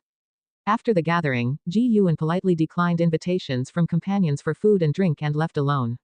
On the other side, Ji Xiaoyu had restored her body, though her aura was weak and her cultivation level somewhat diminished. The cultivators of the Dao court surrounded her, their faces full of concern. Xiaolan couldn't help but ask, "Senior, how do you feel? How can we assist?" The pale-faced Ji Xiaoyu opened her eyes and said, "I am unscathed, but my path to the Taoist emperor has been completely severed. Unbeatable emperor's divine skills are indeed tyrannical. It will take me many years to completely dispel the power of his divine skills." Everyone felt their hearts sink, unable to accept it. They had traversed the path of the great Tao together for so many years, albeit thinking about the possibility of Ji Xiaoyu's defeat, seeing her fall in such a manner filled them with a sense of helplessness. The emperor road is indeed not something they can contend for. Yuan Songzi took a deep breath and said, "Return to the Dao court to recuperate." He looked at Xiaolan and said, "You have seen it too, the contention of the emperor road is fraught with peril. Before you are defeated, why not stop for now?" Xiaolan nodded lightly at his words. She too realized the vast gap between herself and Emperor Road geniuses and felt a bit worried for her brother Ji Yu after being away from the celestial spirit great world for so many years. An elder couldn't help but sigh and said, "I wonder what kind of deity that senior was, to directly annihilate the emperor clan to save us. The path of the great Tao is indeed one mountain higher than the other, heavens beyond heavens." Recalling the fierce battle earlier, they still felt a chilling thrill and an inexplicable excitement. In my opinion, the emperor clan brought it upon themselves, being overly arrogant. That senior perhaps didn't intend to destroy the emperor clan, but these fellows gave no leeway and were too arrogant. A Dao court genius couldn't help but say, filled with admiration and fervor. The golden giant hand will be the goal of his life pursuit from now on. Even if he cannot reach that realm in this life, he will cultivate in that direction. Chapter 669 Perfection Realm, The Feelings of the Celestial Spirit God. After lamenting for a while, Yuan Songzi led everyone back to the celestial spirit great world. The journey ahead was long, and they dared not let down their guard. Soon, everyone fell into silence, each with their own thoughts. The image of that golden giant hand lingered in their minds, unable to dissipate, even Xiaolan was reminiscing. This kind of power was too incredible. She must tell brother Ji Yu about it when she returns.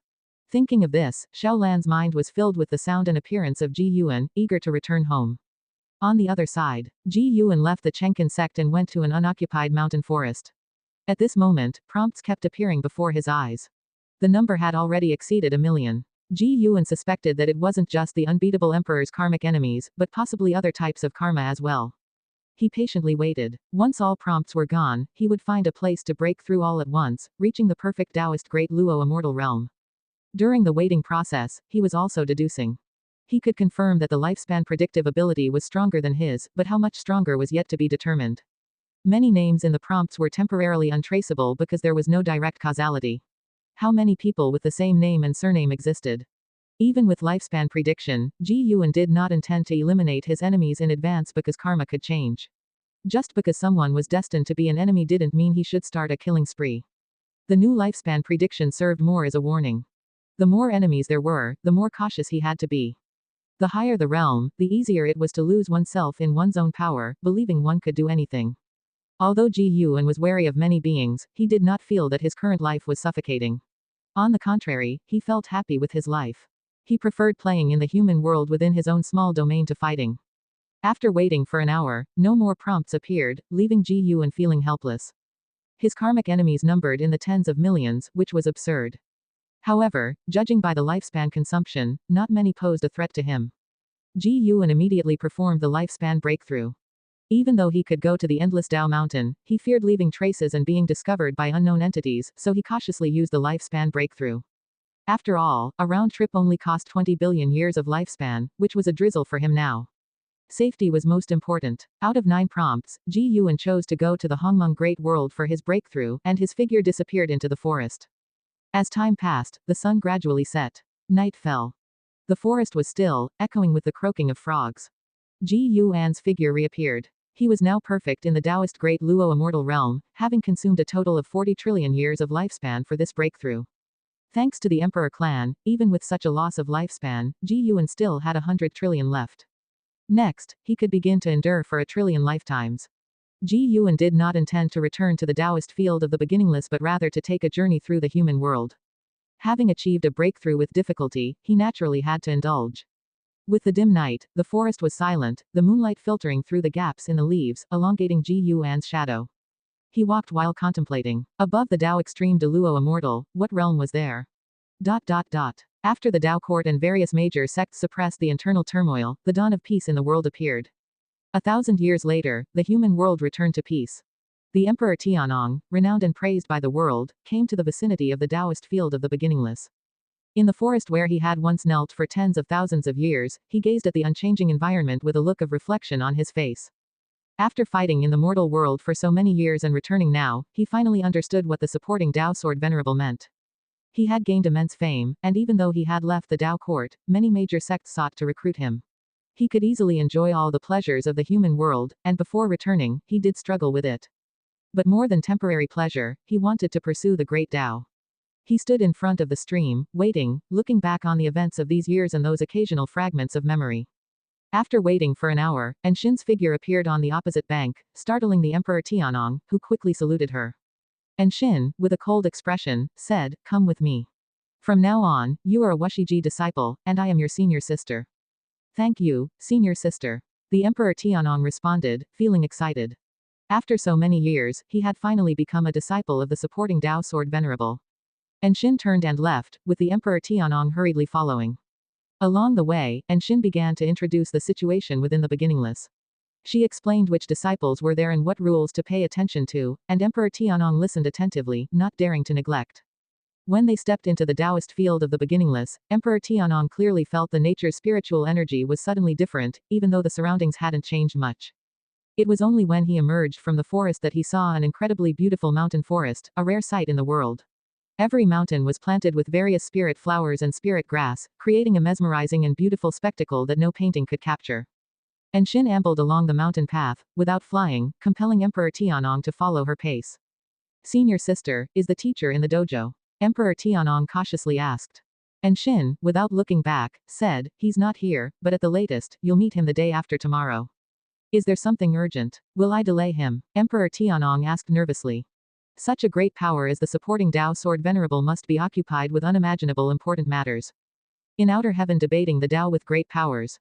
Or exploring the void of the great Tao. He has no urgent matters, just playing in the human world. Perhaps in past years, you encountered him, but he transformed into an unremarkable mortal, and you didn't recognize him. Shin's answer surprised Emperor Tianong greatly, raising concerns in his heart. He had to recall if he had done anything wrong in front of others.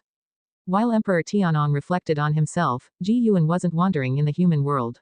He was drinking with the celestial spirit god at the world gate. The two sat at a small table, with spiritual wine and some human world dishes placed on it.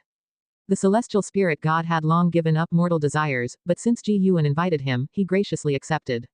After drinking a bowl of wine, the celestial spirit god took the initiative to say, "Tianhao should have taken root in the misty immortal court by now. I can sense his cultivation level rising rapidly lately." Ji Yuan smiled, he indeed is doing quite well. After reaching the perfect Taoist Great Luo immortal realm, Ji Yuan could precisely calculate the karma of the misty immortal court. The court's destiny couldn't obstruct his gaze. He could see everything within and knew Tianhao had gained the recognition of an immortal mansion, fully integrating into the misty immortal court. The celestial spirit god nodded and then asked, "How do you intend to deal with the Tai immortal monarch and the 72 immortals of Jindong? Immortal gods can't be completely eradicated. One day, they will return to the celestial court or be discovered missing by it." Ji Yuan took the wooden token from his waist and placed it on the small table, jokingly saying, "After wearing it for so many years, I'm really not used to it. As for the Tai immortal monarch, let him continue to sink in the suffering of reincarnation. I will indeed spare them before the celestial court discovers them, but until then, I'll make them suffer a little." Even though it wasn't the first time Jindong's 72 immortals had been turned into wooden plaques, the celestial spirit god still felt amazed. Immortal gods were so fragile in Ji Yuan's hands. Even having pledged allegiance to Ji Yuan, he still didn't know Ji Yuan's cultivation level. The human world has already seen other immortal gods and chaos evil demons appearing. If this goes on, it will certainly lead to catastrophe. As a celestial god, how do you think I should get through this calamity? Ji Yuan asked the celestial spirit god. Perhaps it was an illusion, but although Ji Yuan sought advice, the celestial spirit god felt he wasn't that fearful of the celestial court. Chapter 670, The Difference Between Immortal Gods. The celestial spirit god contemplated for a long time before saying, "There are only two paths. 1. You accumulate merit, benefit all living beings, touch the heavens, thus attracting the attention of the celestial court, and be rewarded with a place in the immortal class. 2. You abandon this great thousand world. Though the celestial court is strong, the great Tao is vast. Ultimately, there are places beyond the celestial court's reach. On the celestial court's bounty list, there are many powerful beings who have yet to be brought to justice. His answer left Ji Yuan somewhat dissatisfied. In short, isn't this just a choice between submission and escape? The celestial spirit god seemed to sense Ji Yuan's displeasure and continued, some of the celestial court's actions do indeed overlook all living beings, but the celestial court is not evil. In fact, the 3,000 great worlds still exist, and immortal gods rarely present themselves. This alone suffices to prove the severity of the celestial rules. Within any force in the world, there is good and bad, and there is no absolutely fair rule or order. The internal struggles within the celestial court are also significant, and the celestial emperor, who stands lofty, has been in seclusion for years, rarely emerging into the world. Over the endless years, countless purges have occurred in the celestial court. But no matter how the changes unfold, immortal gods will ultimately be ensnared by their interests. When longevity is no longer a luxury, besides power, all that remains for them is status. Actually joining the celestial court is not as unbearable as you imagine, nor will you lose so-called freedom. As long as you fulfill your duties, immortal gods can have plenty of personal time. Though he pledged allegiance to Ji Yuan, it was an act of desperation. In his heart he wished for Ji Yuan to join the celestial court. With Ji Yuan's abilities, rising to a celestial Tao immortal position higher than that of an immortal monarch in the future would be no difficult task. Ji Yuan smiled and said, I do not reject the celestial court. I am just cautious about the unknown. After all, even you are unsure where exactly the celestial court is, or how deep its waters run. The celestial spirit god couldn't help but sigh upon hearing this. In the celestial spirit great world, he was a high and mighty celestial god, yet he had never even been to the celestial court and was part of its lower echelons, an unnoticed existence. Even if he violated the celestial rules or neglected his duties, the celestial court wouldn't deal with him in a short time, because the celestial court simply didn't care about him. With this in mind, the celestial spirit god also felt frustrated. He thought he took the wrong path back then. If he hadn't been obsessed with that immortal palace treasure, how would he have ended up in such a situation? Ji Yuan asked with a smile, it's said your talent is outstanding even among celestial gods. Don't you have any plans? Do you want to remain a celestial god forever? The celestial spirit god shook his head and said, those who become celestial gods are all of extraordinary talent. Even if I give my best in cultivation, ascending would still require an exceedingly long time. I have a junior who is currently participating in the selection for celestial gods, cultivating in a celestial army. The celestial god is called Celestial Calming God. Do you know him? Ji Yuan thought of Zhang Buku and thus asked. The celestial spirit god nodded and said, I know him. He counts as my senior. He serves the Huang Feng immortal monarch, and among celestial gods, he holds a relatively high position. The lowest in rank are celestial gods like us guarding a great thousand world, whereas celestial calming god isn't confined to one place. He is akin to a god of destruction, and his range of activity covers the 3,000 great worlds. Mentioning celestial calming god, the celestial spirit god's tone carried envy. Ji Yuan gained a clearer understanding of celestial gods. Even among immortal gods of the same rank, the extent of power varies. The celestial spirit god opened up, starting to recount his experiences serving the celestial court. Memories related to the celestial court couldn't be confiscated, so Ji Yuan was also curious about his past. The universe was silent, distant stars dotting the sky. Ji Yuan and the celestial spirit god, drinking before the world gate, seemed unaffected by time as bowl followed bowl, perhaps a metaphor for the passage of time and the changes in the world. In times of peace, time passes more swiftly. In the blink of an eye, another 10,000 years have passed. The members of Dao court who had ventured onto the path of the great Dao finally returned, causing a commotion in the entire sect. Xiaolan and Yuan Songzi stood on high clouds, looking at the vast sea of people below, smiles on their faces. They finally returned. Returning from the path of the great Dao was an equally long journey, with endless hardships, and only at this moment could their tense minds relax. Seeing that Dao court remained prosperous, the great cultivators of the Dao court were full of relief in their eyes. Ting Master, elders, I'm leaving first. My brother Ji Yu is still waiting for me. Xiaolan said this and then turned to leave, disappearing into the ends of the heavens and earth in the blink of an eye. Ji Xiaoyu's expression became unnatural upon hearing her words, but she said nothing. A female elder shook her head and laughed, this girl is still as infatuated with her lover as ever. Even after traveling the path of the great Dao and broadening her horizons, she remains true to her original heart. The other elders also revealed kind smiles. They all doted on Xiaolan, feeling she was like a child who never outgrew. Yuan Songzi's gaze landed on a figure below, who stood out with overwhelming aura, attracting attention even while amidst the crowd. Zhao Rushan. To have grown to such an extent, it seems a lot has happened over these years. Yuan Songzi mused.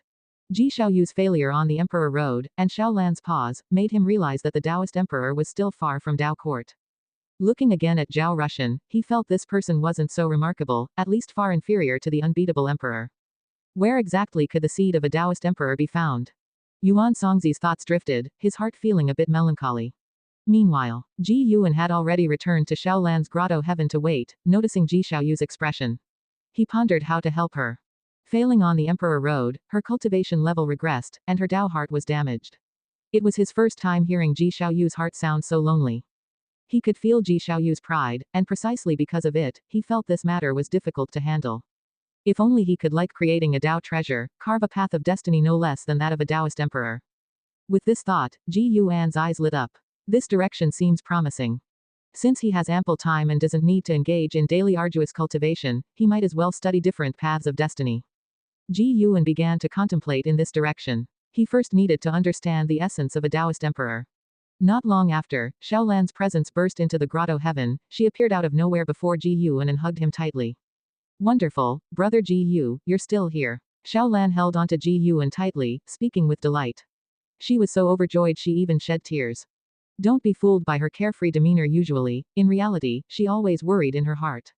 She was away for too long and was truly afraid of changes occurring in Dao Court or Ji Yuan reaching his twilight years. What are you saying? My talent may not be as great as yours, but I'm also diligently cultivating.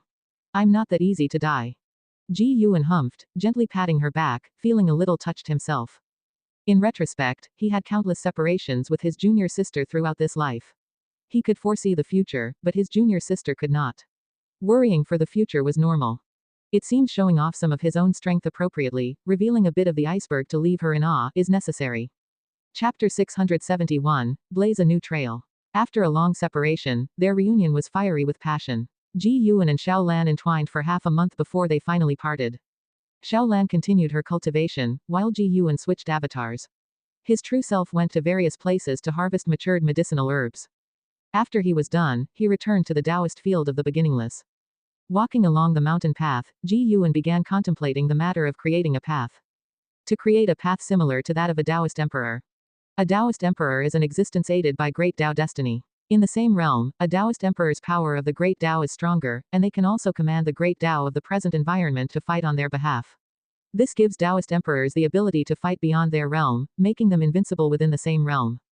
There are 3,000 great Taos. Different Taos can cultivate different Taoist emperors. On the path of the great Tao, cultivators competing for the destiny of a Taoist emperor can devour the great Tao destiny of their competitors, thus enhancing their own destiny, and transform the destiny of different Taos into their own without changing the essence of their own Tao. This suggests that there may be some rules judging the Taoist emperors. If a Taoist emperor relies on the power of the Tao, wouldn't allowing others to rely on their own power be considered a way out?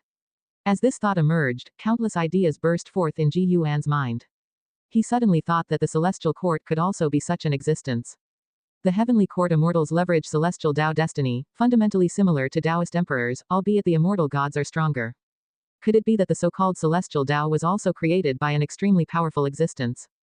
Ji Yuan's imagination ran wild, and he decided to test such an approach. To transform his own power into a cultivation system for Ji Xiaoyu to use. Providing such a method is not difficult and can be transmitted through the path of cause and effect. But mere borrowing pales in comparison to the Taoist emperors and the heavenly court immortals. Upon acquiring great Tao destiny, a Taoist emperor's cultivation speed increases, and the heavenly court immortals can rely on celestial Tao destiny to attain immortality. Ji Yuan felt that to successfully create this, it would take a very long time. He did not feel discouraged by this, instead, he was full of anticipation. Things that can be achieved easily are not worth expecting. A long time passed. Ji Yuan returned to his courtyard, and besides Shen Zhen, and Xin and Emperor Tianong were also present. The two were discussing something, and upon seeing Ji Yuan, they immediately saluted. Master, Yuan Luo offended Zhao Rushan at the Dao Court's Genius Conference. Yi Qingshan fears for his premature death and wishes to send him to Wuxi for tempering. What do you think? And Xin was the first to speak. Ji Yuan shook his head and said, the beginningless is not a place for fostering layabouts, and that disciple named Yuan Luo does not wish to train here. Upon hearing that Yi Qingshan wanted to send him to the beginningless, Yuan Luo not only resisted but also flew into a rage. In his view, the sect felt he would be killed by Zhao Rushan, which humiliated him, and he vowed to annihilate Zhao Rushan. The enmity between Yuan Luo and Zhao Rushan was not complex. At the Genius Conference, Yuan Luo shone brilliantly, and Zhao Rushan tried to recruit him, but his words implied threats, which displeased Yuan Luo. The two clashed, and with his fiery temper, he even took the initiative to strike Zhao Rushan. One must know that Zhao Rushan is currently a chief disciple of the Dao court, and barring accidents, he will become the next master of the Dao court. Even though the Dao court said nothing, offending the chief disciple of the Dao court put tremendous pressure on the Taixuan Sect. Upon hearing Ji Yuan's words, Anshin did not say much more. She vanished on the spot to negotiate with the Taixuan Sect. Master, I accompanied senior sister to the Taixuan Sect yesterday and met that genius named Yuan Luo. I feel Emperor Tianong hesitated to continue. Ji Yuan walked to the artifact refining cauldron, observing the Dao treasure inside, and casually asked, he's the reincarnation of a chaos evil demon, right? Emperor Tianong's eyes widened in astonishment. You know. The things Ji Yuan said to Shen Zhen and Anshin were not spread to other disciples, so the true identity of Yuan Luo had not been revealed. Even though he had joined the Taoist field of the beginningless for thousands of years, Emperor Tianong still did not know that Ji Yuan was aware of this matter. After all, even you, as a heavenly court immortal, have been reincarnated. One more chaos evil demon isn't surprising, Ji Yuan said with a gentle laugh. Emperor Tianong fell silent. He gradually awakened part of his past life's memories, knowing that he had an illustrious background in his previous life. He had confessed this to Ji Yuan, who fortunately didn't mind. Emperor Tianong is the reincarnation of a heavenly court star monarch, whose cultivation level should have been in the Taixing golden immortal realm in his previous life. Although I don't understand why this world always attracts so many outer heaven existences, as your master, I do not wish to partake in the karma. If one day you wish to return, your master will not stop you. Ji Yuan's words deeply moved Emperor Tianong, and he quickly said, I won't go back. Silly disciple, once you fully awaken your past life's memories, you'll know you'll definitely go back. Ji Yuan laughed, knowing well that Emperor Tianong would not betray his information to the heavenly court. Among the Wushiji disciples, even in Shin, no one truly knew how powerful he was, which divine skills he commanded, or even which great Daos he cultivated. If Emperor Tianong could become a channel for him to express goodwill towards the heavenly court, that would be a welcome outcome. He bore no grudge against the celestial court, nor did he wish to create one. The conflicts with the immortal gods were out of necessity. Emperor Tianong remained silent. Listening to his master's words, he realized he truly could not rashly make promises. By the way, Tianong, do you want to become a Taoist emperor? Ji Yuan suddenly asked. Upon hearing this, Emperor Tianong quickly said, I don't want to. I just want to cultivate with master. He hailed from the Dao court, naturally knowing about the Taoist emperor. Coupled with some memory fragments, he knew Taoist emperors to be very powerful, but he preferred to cultivate alongside Ji Yuan. Intuition told him that Ji Yuan was his greatest opportunity. Ji Yuan turned to look at him and asked with a smile, if I open up a path similar to that of a Taoist emperor, would you be willing to step into it? Emperor Tianong's eyes widened with excitement, of course, I would.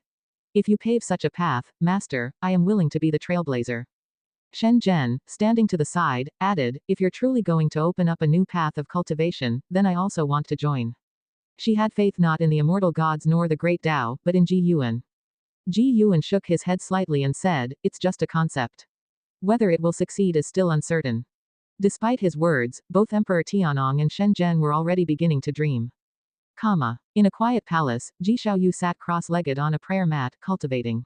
However, her brows were tightly furrowed, as if she was enduring pain. Suddenly, she opened her eyes wide and spat out a blood arrow. Her face turned pale, and her entire aura collapsed. Despair filled her eyes. Her cultivation level was dropping again.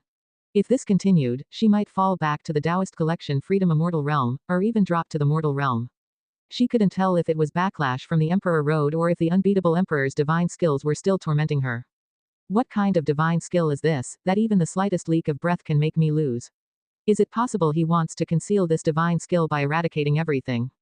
Ji Xiaoyu fell into contemplation, recalling the divine skills used by the unbeatable Emperor, which sent shivers down her spine. It was an aura of utmost evil. At this moment, a terrifying pressure enveloped the palace, causing her expression to change dramatically.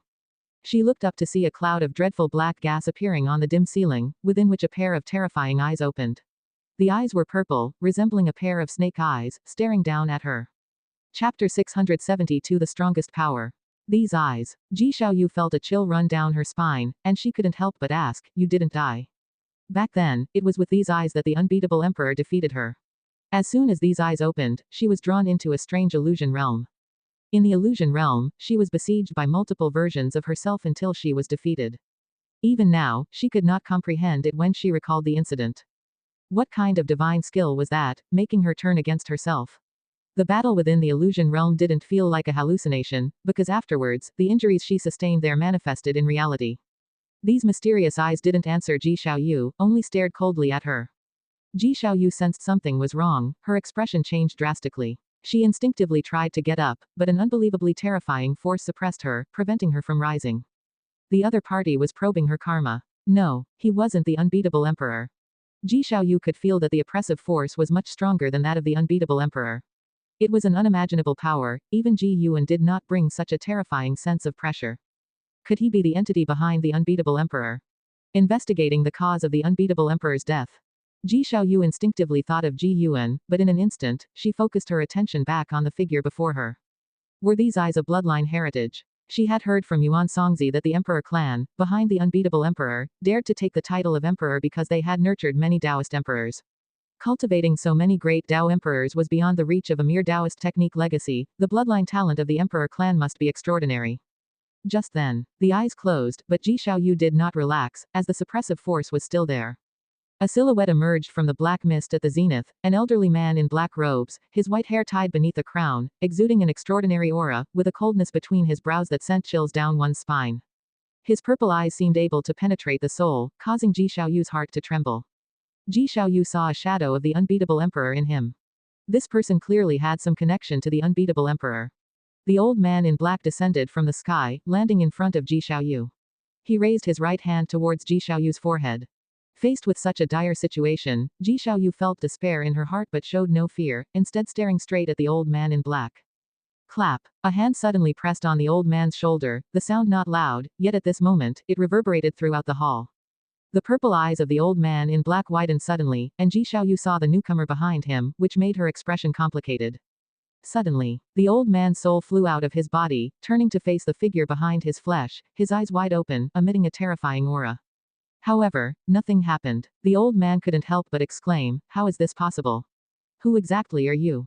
His immortal emperor's eye was actually suppressed by the other party, unable to unleash its divine skill power. It was the first time he encountered such a situation, even encountering an existence with a higher cultivation level, his immortal emperor's eye could cause trouble. Ji Yuan slightly lifted his head, looking at the old man's soul, his expression indifferent. His right hand squeezed, forcibly pulling the old man's soul back into his body. Immediately, the old man's flesh rapidly shrunk, finally disappearing into his palm. Ji Yuan's right hand tightened, then tucked it into his arms, as if he were holding a small trinket. This scene left Ji Xiaoyu momentarily dazed. With the disappearance of the old man, the pressure suppressing her also vanished, but she remained sitting on the cushion. The hall plunged into silence once more. Ji Yuan looked at Ji Xiaoyu, suddenly at a loss for words, as the two stared at each other.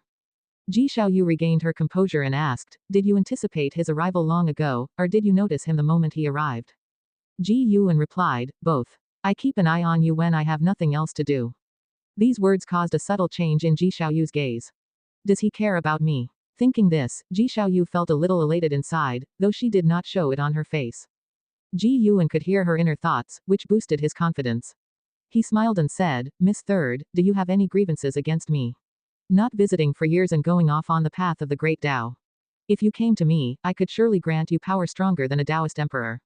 He still preferred to call Ji Xiaoyu, Miss Third, as it reminded him of the past.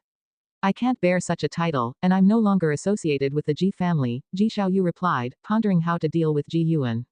She knew Ji Yuan's words might be true, but she still didn't want to rely on him. Ji Yuan sighed inwardly, she's indeed proud. With a wave of his right hand, a Tao treasure flew to Ji Xiaoyu and Ji Yuan said, this is a Tao treasure I crafted, called the Reincarnation Endless Map. It contains the path of reincarnation, capable of eliminating the residual power left by the unbeatable emperor. With that, he disappeared into thin air. Ji Xiaoyu looked at the Reincarnation Endless Map hovering in front of her. The map unfolded, filled with strokes and ink, resembling gloomy clouds, with nothing else visible. She raised her hand to catch the Reincarnation Endless Map, then let out a slight sigh. He left so quickly, I wanted to ask him about the unbeatable emperor's divine skill just now. Ji Xiaoyu whispered with a sigh, her gaze landing on the reincarnation endless map, her expression turning complex. Why hadn't she felt his dominance before? Forcing himself to help her like this. Elsewhere, Ji Yuan returned to the Taoist field of the beginningless. He left quickly because he knew Ji Xiaoyu would inquire about the immortal emperor's eye. The eyes of the unbeatable emperor and the old man in black were indeed the immortal emperor's eye. Ji Yuan was curious about this. The immortal emperor's eye was not tolerated by the celestial court, yet the emperor clan dared to cultivate it. No wonder they faced extermination. If the immortal emperor's eye were to spread, they'd face even more dire consequences. Ji Yuan sat inside his chamber, lifting his right hand where the old man in black, now the size of a grain of rice, stood in his palm. At this moment, the old man still retained consciousness. Looking up at the gigantic Ji Yuan, his eyes were filled with horror and despair. He roughly guessed what Ji Yuan intended to do but was powerless to resist, unable even to self-destruct. Why is this happening? Why does my immortal emperor's eye fear him so? The old man's mind collapsed with these thoughts, not just because he was facing death, but also because the failure of the immortal emperor's eye shattered his belief. Previously, he believed the immortal emperor's eye to be the ultimate power. This was the source of his confidence to come. It took him millennia, avoiding the celestial god, to infiltrate the celestial spirit great world, only to be captured immediately upon arrival, a conclusion he had never envisioned. Ji Yuan looked down at the old man, his eyes transforming as he unleashed the calamity absolute eye, brutally searching through the old man's memories. In an instant, the old man's consciousness broke down, his immortal emperor's eye losing its luster. Chapter 673, Unbeaten Emperor Ancestor. This black-robed elder is the greatest supporter behind the unbeatable emperor, known as the Unbeaten Emperor Ancestor. The title of Unbeatable Emperor is given to each generation's emperor successor in the undefeated emperor clan, which has seen many generations of unbeatable emperors. To obtain the title Unbeatable Emperor among one's peers is almost to secure the path of the Taoist emperor, and the reason lies in the immortal emperor's eye. Acquiring the title allows one to inherit the immortal emperor's eye from the unbeaten emperor ancestor. Even the undefeated emperor clan is unaware of the existence of the immortal emperor's eye. The clan members only know that the unbeatable emperor wields a taboo power that cannot be exposed, and they will protect this secret even at the cost of their lives. The immortal emperor's eye of the unbeaten emperor ancestor bears no greater karmic ties, he only witnessed the Stealing Heaven Immortal Sect and the Stealing Heaven Emperor being suppressed by the celestial court, which made him wary of exposing the immortal emperor's eye. However, the power of the immortal emperor's eye is too formidable for him to relinquish. Over the years, in moments of despair, he mastered the immortal emperor's eye, thereby creating the renowned undefeated emperor clan in the primordial emperor domain. Now, with the cultivation level of the Miao Zhen de Luo Immortal, his cultivation reaches the heavens and the earth, remaining hidden behind the scenes while observing the rise and fall of the human world with a smile. If the unbeatable emperor and the other elite members of the clan had not been annihilated, he would not have acted. Upon realizing that the unbeaten emperor ancestor had no entanglement with the celestial court and even feared it, Ji Yuan suddenly changed his mind. Of course, the main reason was that the unbeaten emperor ancestor only had a lifespan of several trillion years left, and killing him would see several billion years of life. But for the current Ji Yuan, life of several billion years was not that important, perhaps the unbeaten emperor ancestor could create even greater benefits for him. Ji Yuan threw the unbeaten emperor ancestor into his Dao Fruit universe. All de Luo immortals can develop a universe within the depths of their souls. Some de Luo immortals focus on developing the power of the universe. Previously, Ji Yuan tried to plant and harvest medicinal herbs in his Dao Fruit universe but didn't gain life from it, so he had no interest in developing the Dao Fruit universe. For him, the Dao Fruit universe was more like a divine skill, used to seal enemies and store treasures.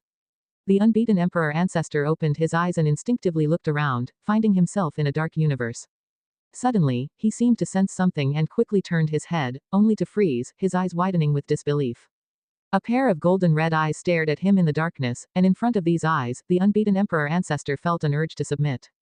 Who are you? The unbeaten emperor ancestor asked, his voice quivering. He could feel his immortal emperor's eye shivering in fear, an emotion he had never experienced before, intensifying his dread of the mysterious eyes ahead.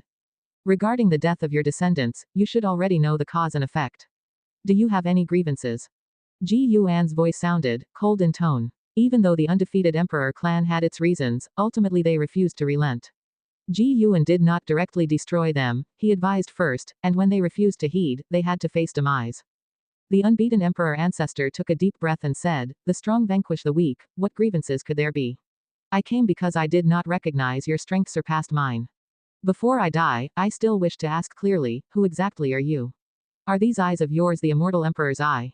Since the fall of the Stealing Heaven Emperor, he had never seen another pair of immortal emperor's eyes, leading to many speculations about Ji Yuan's identity. He even suspected Ji Yuan might be the Stealing Heaven Emperor. You guessed wrong, I have no connection with the Stealing Heaven Emperor.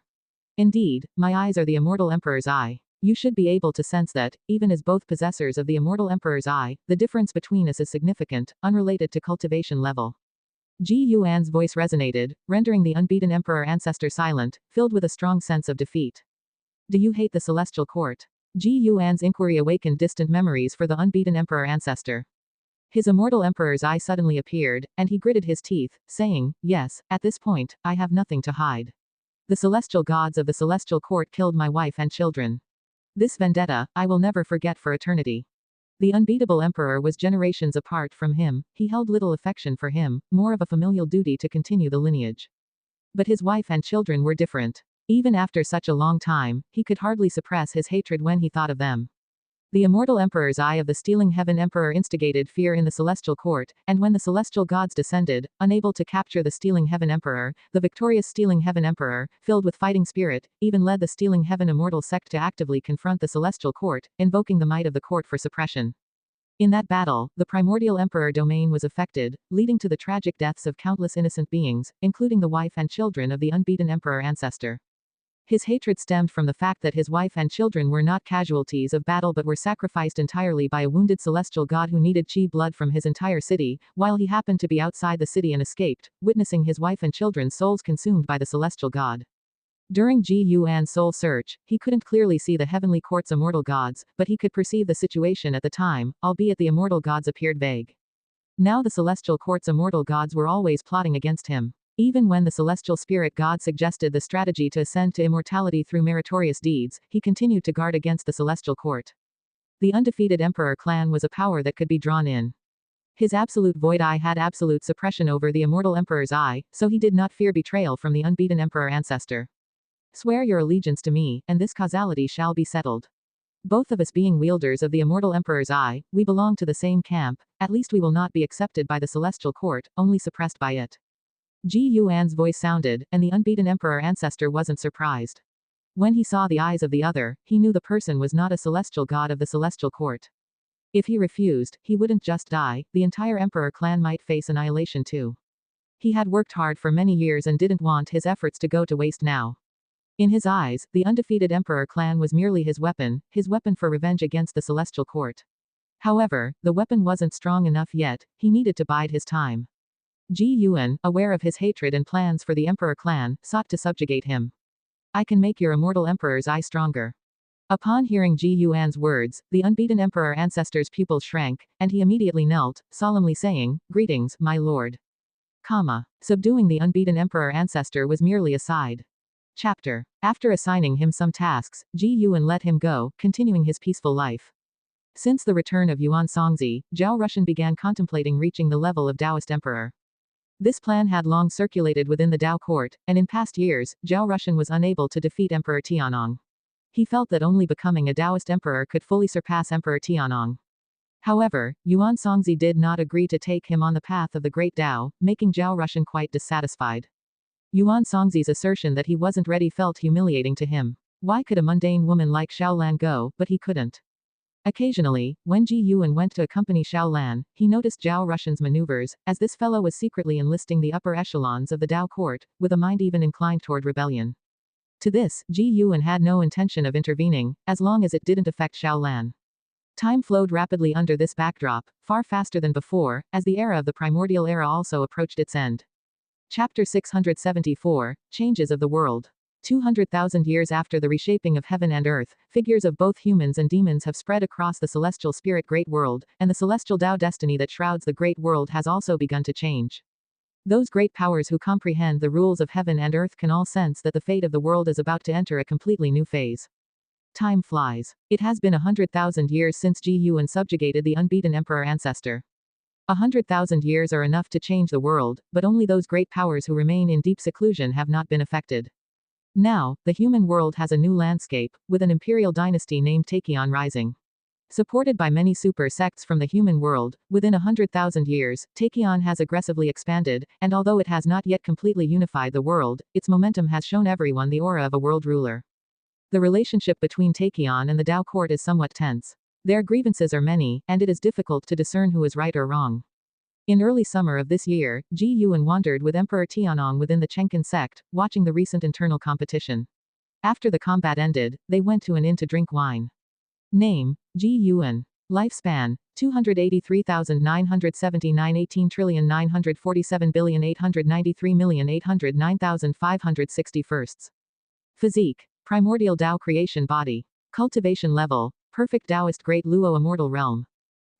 Without much fighting and killing, the increase in lifespan isn't very fast, but fortunately, it's steady. Ji Yuan is quite satisfied with this pace of increase. For the next million years, there will be no catastrophe in the celestial spirit great world, so his days will be very peaceful. He has achieved the cultivation level of the perfect Taoist Great Luo immortal realm, and he can now consider factors beyond the cosmos in his future predictions. His foresight includes the influence of the 3,000 great worlds on the celestial spirit great world, a prediction ability far surpassing before. However, there are still unknown causes and effects he cannot factor in. Tianhao has already left the celestial spirit great world, and it is challenging for larger causes and effects to descend upon the celestial spirit great world again. While pouring wine for Ji Yuan, Emperor Tianong curiously asked, "Master, recently a lot of mysterious talents have appeared in the Taixuan Sect. Might this be your handiwork?" Ji Yuan replied, "Yi Qingshan constantly begged me, so I had no choice but to recommend a batch of talents. This batch of talents is not simple, they are from the undefeated Emperor clan and would be considered top-tier talents even in the primordial Emperor domain. Coming to the celestial spirit great world, none are inferior to Zhao Rushan." Ji Yuan first arranged for the unbeaten Emperor ancestor to deploy 20 people. These 20 have already established a foothold in the Taixuan Sect. They are very happy to have come to the celestial spirit great world, for within the clan, they amounted to nothing, but here, they finally experienced the treatment of peerless talents. The most important thing is that it's the arrangement of the ancestor. Being able to serve the ancestor, they feel proud. Under the admonishment of the unbeaten Emperor ancestor, these talents behaved very well, causing no trouble and actively making contributions to the Taixuan Sect. Does Wuxi have other disciples? Emperor Tianong inquired further. The 20 talents from the unbeaten Emperor ancestor made a great impression during the Taixuan Sect's competition. He felt their talent was not inferior to his own, which surprised him greatly. Ji Yuan shook his head and said, "It's just a bit of cause and effect with me." Seeing that Ji Yuan didn't want to elaborate, Emperor Tianong stopped probing and shifted the topic to the millennium combat within the Taoist field of the beginningless. Every millennium, one-on-one sparring occurs within the Taoist field of the beginningless. In the last bout, Emperor Tianong faced the Blood Prison Great Saint. He unexpectedly lost to the Blood Prison Great Saint. This frustrated him greatly. He had thought himself to be the second disciple of Wuxi, yet he was unable to defeat that seeming frivolous ox demon. However, considering the Blood Prison Great Saint was his master's only steed, he felt a sense of relief. Now he just wanted to know what divine skills the Blood Prison Great Saint was cultivating that were so domineering. Ji Yuan answered, "Extreme Dao combat technique, it's a Taoist technique I created during my reincarnation. It's a technique distinct from divine skills, very difficult to cultivate, and even he has only barely entered the Dao. The extreme Dao combat technique is a Taoist technique created by the extreme, and among all the disciples, only the battle spirit of the Blood Prison Great Saint is qualified to cultivate the extreme Dao combat technique." Hearing this, Emperor Tianong mused deeply. He found that his master had many inheritances, and each disciple cultivated different paths, with no repetition, so he dared not ask his master to teach him the extreme Dao combat technique. He believed the Taoist technique passed to him by his master was not weak, only he had yet to reach the grand achievement to unleash its true power. After this internal competition ends, do me a favor by going down the mountain to Taixuan, find someone and teach him the method of cultivating immortality, and give him a new name, Tai. Ji Yuan looked at the street outside the window and said softly. As he spoke, he handed Emperor Tianong a jade pendant, which would guide Emperor Tianong to find that person. Emperor Tianong took the jade pendant and asked, "To what extent should I teach him, and do I need to bring him back?" Ji Yuan replied, "It's up to you, at least ensure he has the power to defend himself. There's no need to bring him back, nor should you take him as a disciple or reveal the name of Wuxi." This instruction made Emperor Tianong even more interested in that person. The internal competition of the Taixuan sect will last several months, as the sect's establishment is vast, with many talented disciples participating. The final 30 winners will go to the Dao court together to compete in the Magic Battle Conference, which symbolizes the highest talent in the world. The Millennial Heavenly Pride Magic Battle Conference is regarded as the most premier event between heaven and earth, and the rivalry of talents will bring unimaginable benefits to the sects backing them. It is truly a case of one person achieving Tao, elevating everything related to them. After the Taixuan Sect's competition ended, Emperor Tianong set off. Ji Yuan, however, went to the hidden spirit palace under the sea. Chen Chuan's parents, Shu Ling and Chen Luo, had long departed, and they joined Chen Chuan to develop the sword sect together. Without further curses, Ji Yuan naturally paid less attention to them. Even though Chen Chuan was Xiaochuan's reincarnation, Ji Yuan had already given enough care to his parents, with no need to keep watching all the time. The hidden spirit palace was desolate, with arrays of medicine gardens planted in front of the palace. The distribution was simple, and the colors pieced together gave off a bizarre sense of beauty. The deep-sea dragon carp opened its eyes and saw Ji Yuan harvesting medicinal herbs. It immediately stood up. Now it had the cultivation of a divine immortal of wondrous dharma, its temperament had become more mature than before, yet in its simple white robe with long hair reaching the ground, it still exuded a feminine grace. Although it still had the appearance of a feminine grace outwardly, it already understood the difference between genders. After cultivating in the hidden spirit palace for more than 200,000 years, it also harbored greater ambitions in its heart. Master, when will you let me adopt a few disciples to relieve my boredom? The deep-sea dragon carp came beside Ji Yuan, asking cautiously. Since Chen Luo and his spouse left, it felt lonely, often having no one to talk to. Ji Yuan ignored its sigh, knowing well what it was thinking, and said, once you reach the Zizai immortal realm, I will permit you to travel for 1,000 years to personally select and bring back 9 disciples. Zizai immortal. The deep-sea dragon carp's expression changed slightly, indicating it might take another 1,000,000 years. But thinking about its grand ambitions, it felt that even achieving the cultivation of the Freedom Realm was far from enough, and being able to cultivate 9 disciples in the Zizai Immortal Realm would greatly aid its future vast undertaking. Thank you, Master. The deep-sea dragon carp immediately bowed, thanking Ji Yuan. Chapter 675 Taiwei Divine Court. Ji Yuan did not look at the deep-sea dragon carp, he continued to pick the medicinal herbs. His heart was filled with emotion. As the disciples' time in cultivation grows longer, their hearts too begin to nurture ambitions. This is quite normal, for cultivation is indeed pursued with some goal. Ji Yuan would not restrain the disciples for a lifetime. With his promise to the deep-sea dragon carp, the fate of the deep-sea dragon carp changed. Long in the future, he would unify the ocean demon clans of the celestial spirit great world, even transform into a dragon, establish the dragon palace, and would engage in an epic-changing battle with the immortal cultivation realm on the continent. Seeing scenes of the future, Ji Yuan did not think it was a bad thing. Such conflicts are the choice of heaven and earth, without the deep-sea dragon carp, someone else would do it. He could not claim that all wars are absolutely evil. It is worth mentioning that when that great calamity comes, the deep-sea dragon carp will also face a Wushiji disciple, only that the two sides do not know each other. The deep-sea dragon carp did not know that Ji Yuan was peering into his future, and he meticulously followed Ji Yuan, narrating his recent cultivation confusions, which Ji Yuan addressed one by one. His upbringing of the deep-sea dragon carp was not inferior to that of the Wushiji disciple. After all, the deep-sea dragon carp had been independently managing the medicine garden of the hidden spirit palace with great merit. The deep-sea dragon carp was in the realm of the divine immortal of wondrous dharma, while the disciples within the Taoist field of the beginningless had the lowest cultivation level also being in the divine immortal of wondrous dharma realm. Among them Shin and the blood prison great saint had already crossed into the Tao void profound immortal realm, reaching the divine thought true immortal realm. Although their strength could not yet be considered great, Ji Yuan was still satisfied with their growth speed. After all, not everyone could be as favored as him. Even the most exceptional talent requires a long time to accumulate cultivation.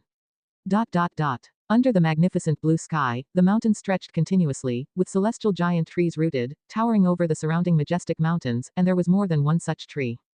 Beneath a giant tree, thousands of cultivators gathered together, and even with so many people together, the diameter of the occupied area was still far less than the width of the main trunk of the giant tree. Once the Holy Heaven reincarnation and the former Lord of the Heavenly Spirit Great Heaven and Earth Holy Court, Zhu Shi, she stood among the crowd, listening to the person speaking at the front. The divine court is domineering, controlling the life and death of all living beings under heaven, and the cycle of reincarnation is at their command. The land upon which all beings dwell is divided by them. Those expelled by the divine court must leave the Taiwei Great World, but outside the Taiwei Great World lies a dark forbidden zone, with countless evil demons and ghosts lurking, waiting to swallow living spirits. We, imprisoned here, have nothing to await but exile. Zhu Shi, wearing a blue and white form-fitting robe, with her hair tied casually, exuded a demeanor of a chivalrous lady from the martial world. Listening to the speech, her thoughts drifted away, a wry smile appearing on her face. She was originally venturing in another great world. Having awakened her origin divine soul, she was already a profound yuan-free immortal, having re-established her own sect. Due to sectarian struggles, she was jointly targeted by the local major sects. In the midst of chaotic fighting, she deployed a secret technique, shattered the void, and escaped into the chaotic stream of the Great Tao. Upon awakening again, she found herself in the Taixuan Great World. Just as she was about to acquaint herself with the new world, a group of cultivators descended from the sky, declaring her an outsider adventurer who must be detained, and thus she ended up here. This little world is the detention ground of the divine court, housing countless living beings, even those far exceeding her cultivation, and quite a few at that. She wandered this place aimlessly until someone recruited her, inquiring if she wished to escape to safety. Having ventured through numerous worlds, Zushi deeply understood that one's fate must be grasped in their own hands and could not sit idly by waiting for doom, and thus she came along. Surrounding thousands, with the lowest cultivation level being the Zizai immortal realm, and the speaker's Tao practice being deep and unmeasurable, reminiscent of the type of adversary she faced when departing the celestial spirit great world. Even if my master were here, his Tao practice might still not be as profound as his. How terrifying a level of cultivation to be suppressed by the divine court, how formidable must this divine court be? Zushi pondered alarmed, and thinking of her master made her feel a bit desolate. Parting for over 200,000 years, she could not find her way back to the celestial spirit great world and felt as though she might never return in this lifetime. Only after leaving the celestial spirit great world did she realize how magnificent the great Tao was. Because of this, her heart embraced even grander aspirations. She wanted to restore the holy court, to elevate it to an existence surpassing the 3,000 great worlds. For now, she had to find a way to escape this place. The more perilous the situation, the more she felt she could encounter great fortunes. This Taixuan great world surely harbors great fortunes beyond her imagination. Do you suppose what his cultivation level might be? A voice suddenly reached Zhu Zai's ears, causing her to turn her head. A handsome man came beside her, his face smiling, in stark contrast to the grave expressions on the faces of those around. How high? Zhu Shi inquired. The handsome man smiled and said, he is an innate golden immortal, above the heaven-encompassing free immortal. Zhu Zai's pupils suddenly dilated. In the previous great world, she had heard of the legends of innate golden immortals, and she never expected to encounter one in a place like this. The handsome man continued, in this place, there are dozens of innate golden immortals. Do you know the realm of the divine court cultivator guarding this place? What is the realm? That one's realm is the heaven-balancing golden immortal realm, above the innate golden immortal, with 100 innate golden immortals under him, suppressing this place, while within the divine court, the heaven-balancing golden immortal is far from the summit. His words made Zhu Shi furrow her brows tightly, feeling a sense of despair. With such a vast gap in cultivation, how could she escape? No matter how it seemed, the upcoming actions of this group would all result in failure. The handsome man looked at Zhu Shi and said with a faint smile, I have a way to get you out of here. Zhu Shi frowned, cautiously asked, we are strangers. Why are you assisting me? The handsome man grinned, you bear the karma of the celestial court. It seems you are related to some celestial being from the celestial court. Zhu Zai's brows knitted even tighter. Don't overthink it, I was planning an escape anyway. Seeing you have such karma, I'd take you along. The handsome man shrugged, wearing a carefree smile. Zhu Shi deliberated and thought it prudent to first test him, so she said, I am called Zhu Shi, and may I know your honorable name, fellow Taoist? The handsome man replied, I am named Meng Lang. Meng Lang. Such a common name, Zhu Shi had encountered many bearing this name in various places.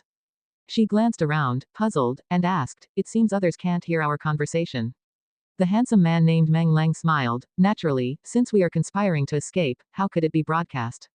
What do you intend to do? Are you also a heaven-balancing golden immortal? Zhu Shi looked intently at Meng Lang, seriously asking. Meng Lang shook his head, a heaven-balancing golden immortal, possessing vast divine skills, I am not. Zhu Shi pursued, then are you an innate golden immortal? Chapter 676, Trace of the Immortal Gods. It's not an innate golden immortal either.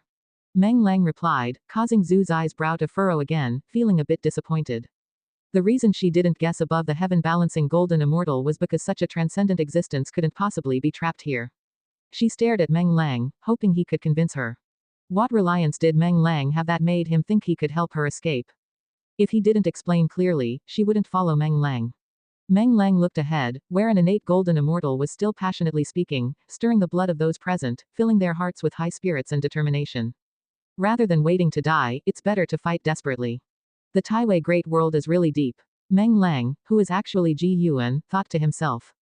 Ji Yuan, having foreseen in the celestial spirit Great World that Zhu Shi was in trouble, came to assist her.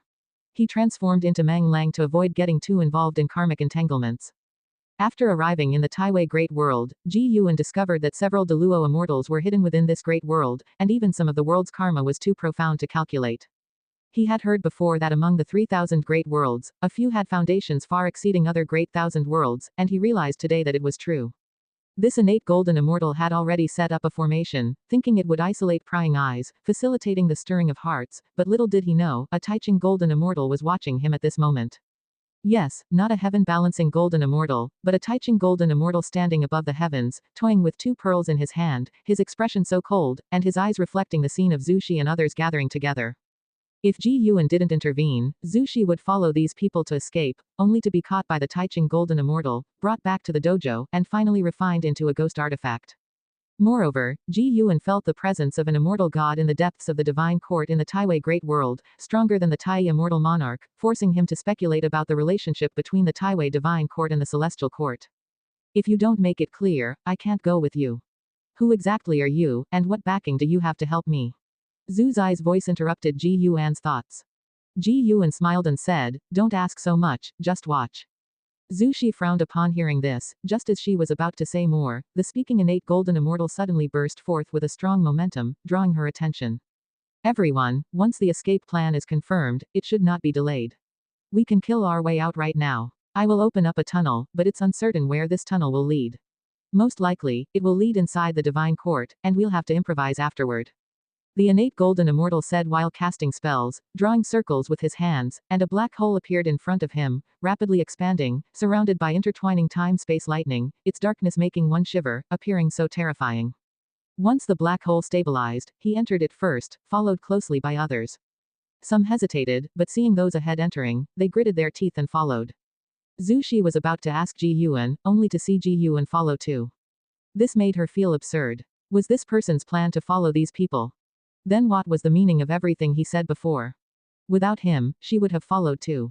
Zushi cursed a few words in her heart and also chose to follow.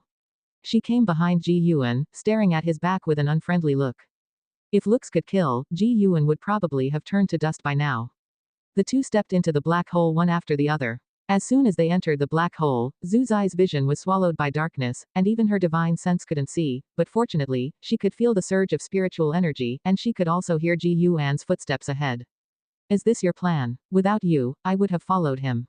Zushi said through gritted teeth, her tone very displeased. Ji Yuan's voice followed, "The real trouble starts after we get out. Without me, you will undoubtedly die." These words left Zushi uncertain and apprehensive. She could only hold her confusion in check and remain vigilant.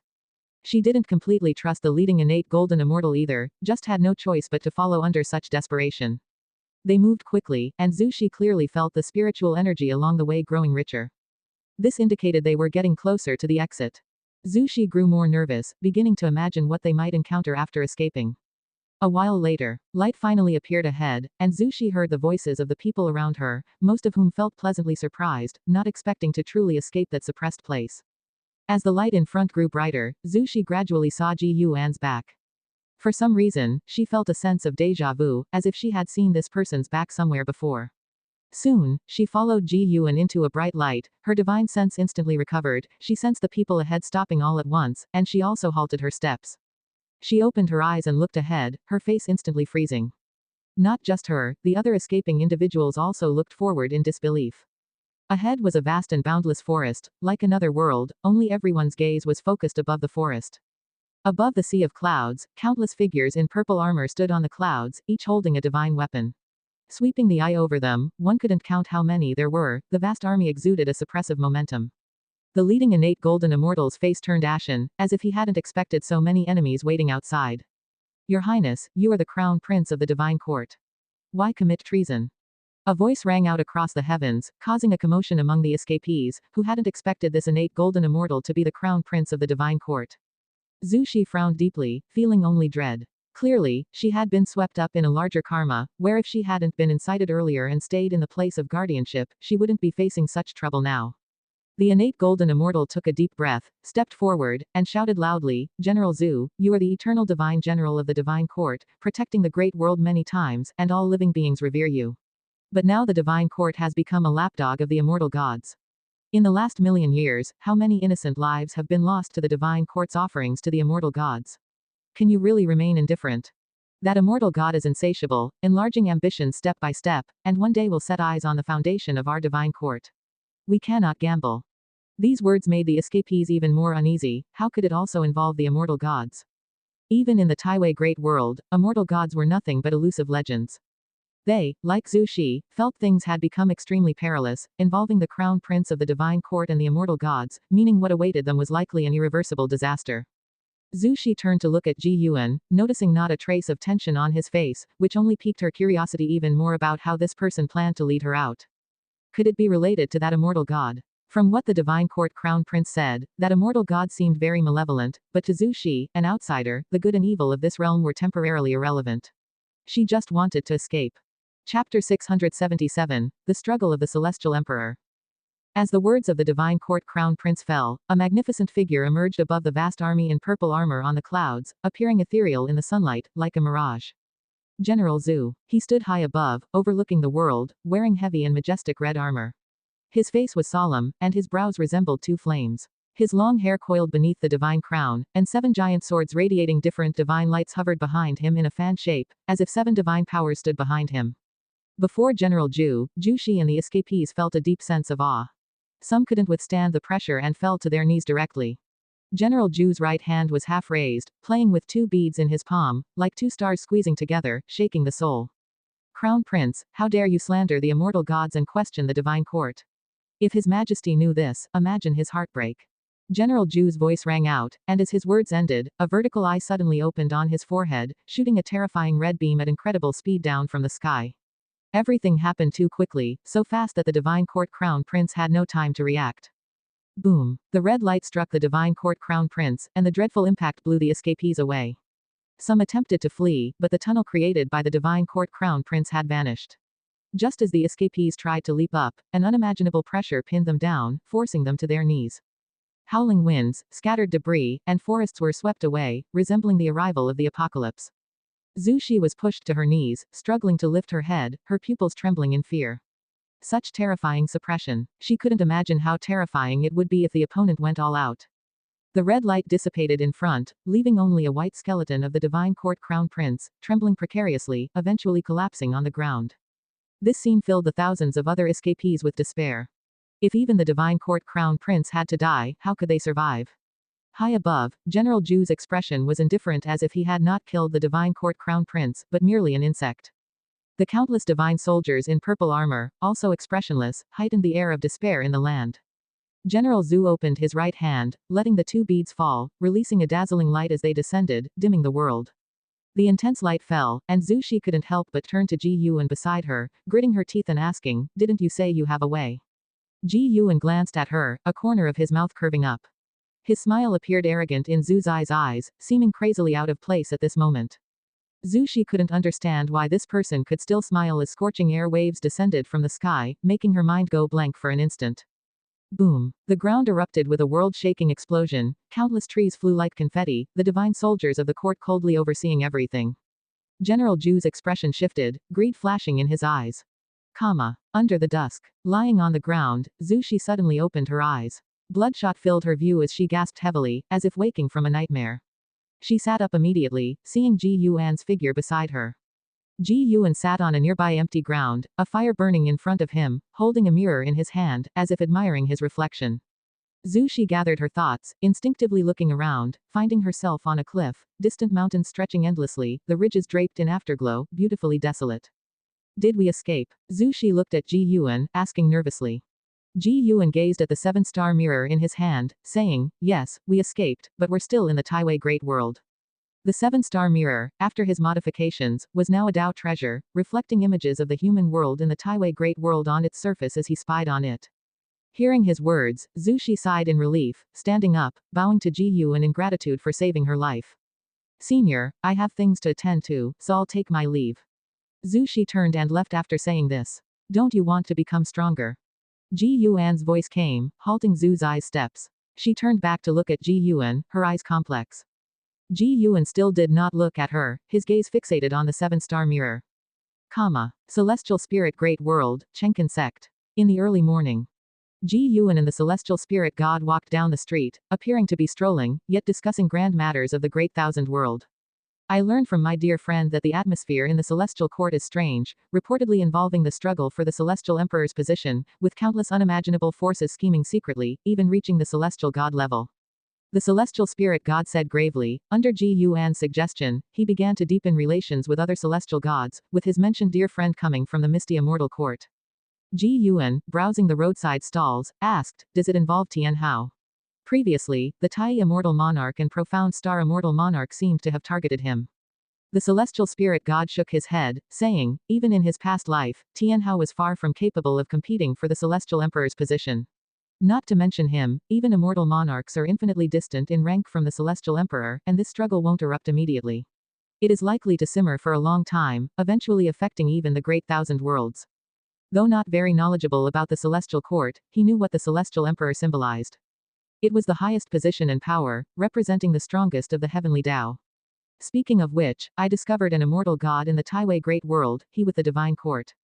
Ji Yuan recounted his experiences in the Taiwei Great World, 100 years since rescuing Zhu Shi, now accompanied by his avatar. Besides spying on the human world through the seven-star mirror, he occasionally wandered the human world in the Taiwei Great World. The divine court continually recruited divine disciples everywhere, with mortal recruits being severed from family ties forever. Some families received compensation, while others were forcibly enlisted. Ji Yuan saw these divine disciples being sent into a gigantic pill furnace, which was concocting some elixir, yet unfinished to this day. This was probably what the immortal god sought, with the divine court offering tributes for 1,000,000 years. In those 1,000,000 years, countless mortal spirits had been sacrificed to the pill furnace, yet no elixir had emerged, piquing his curiosity about the pill's origins. He also shared this with the celestial spirit god, hoping for an explanation. The celestial spirit god frowned, saying, using living spirits for alchemy isn't unheard of, but I don't know what specific elixir that immortal god is concocting. Yet for it to remain incomplete for so long, it's probably related to the struggle for the celestial emperor. The Taiwei Great World is among the top in the 3,000 great worlds. I suspect other great thousand worlds are also doing the same. He didn't condemn the immortal god's actions, instead feeling more worried. He understood the style of the immortal gods. Immortal gods would indulge evil, yet not leave traces. This meant the Taiwei Great World was doomed to destruction. If such situations arise in many great thousand worlds, eventually, the 3,000 great worlds might be destroyed, and the celestial court will recreate the 3,000 great worlds.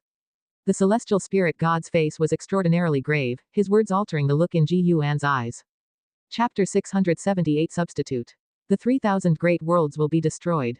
Ji Yuan was also surprised to hear this. In his view, although the immortal gods were tyrannical and saw all living beings as nothing, they would still adhere to the so-called celestial rules, even if it meant destroying the world, they needed just cause.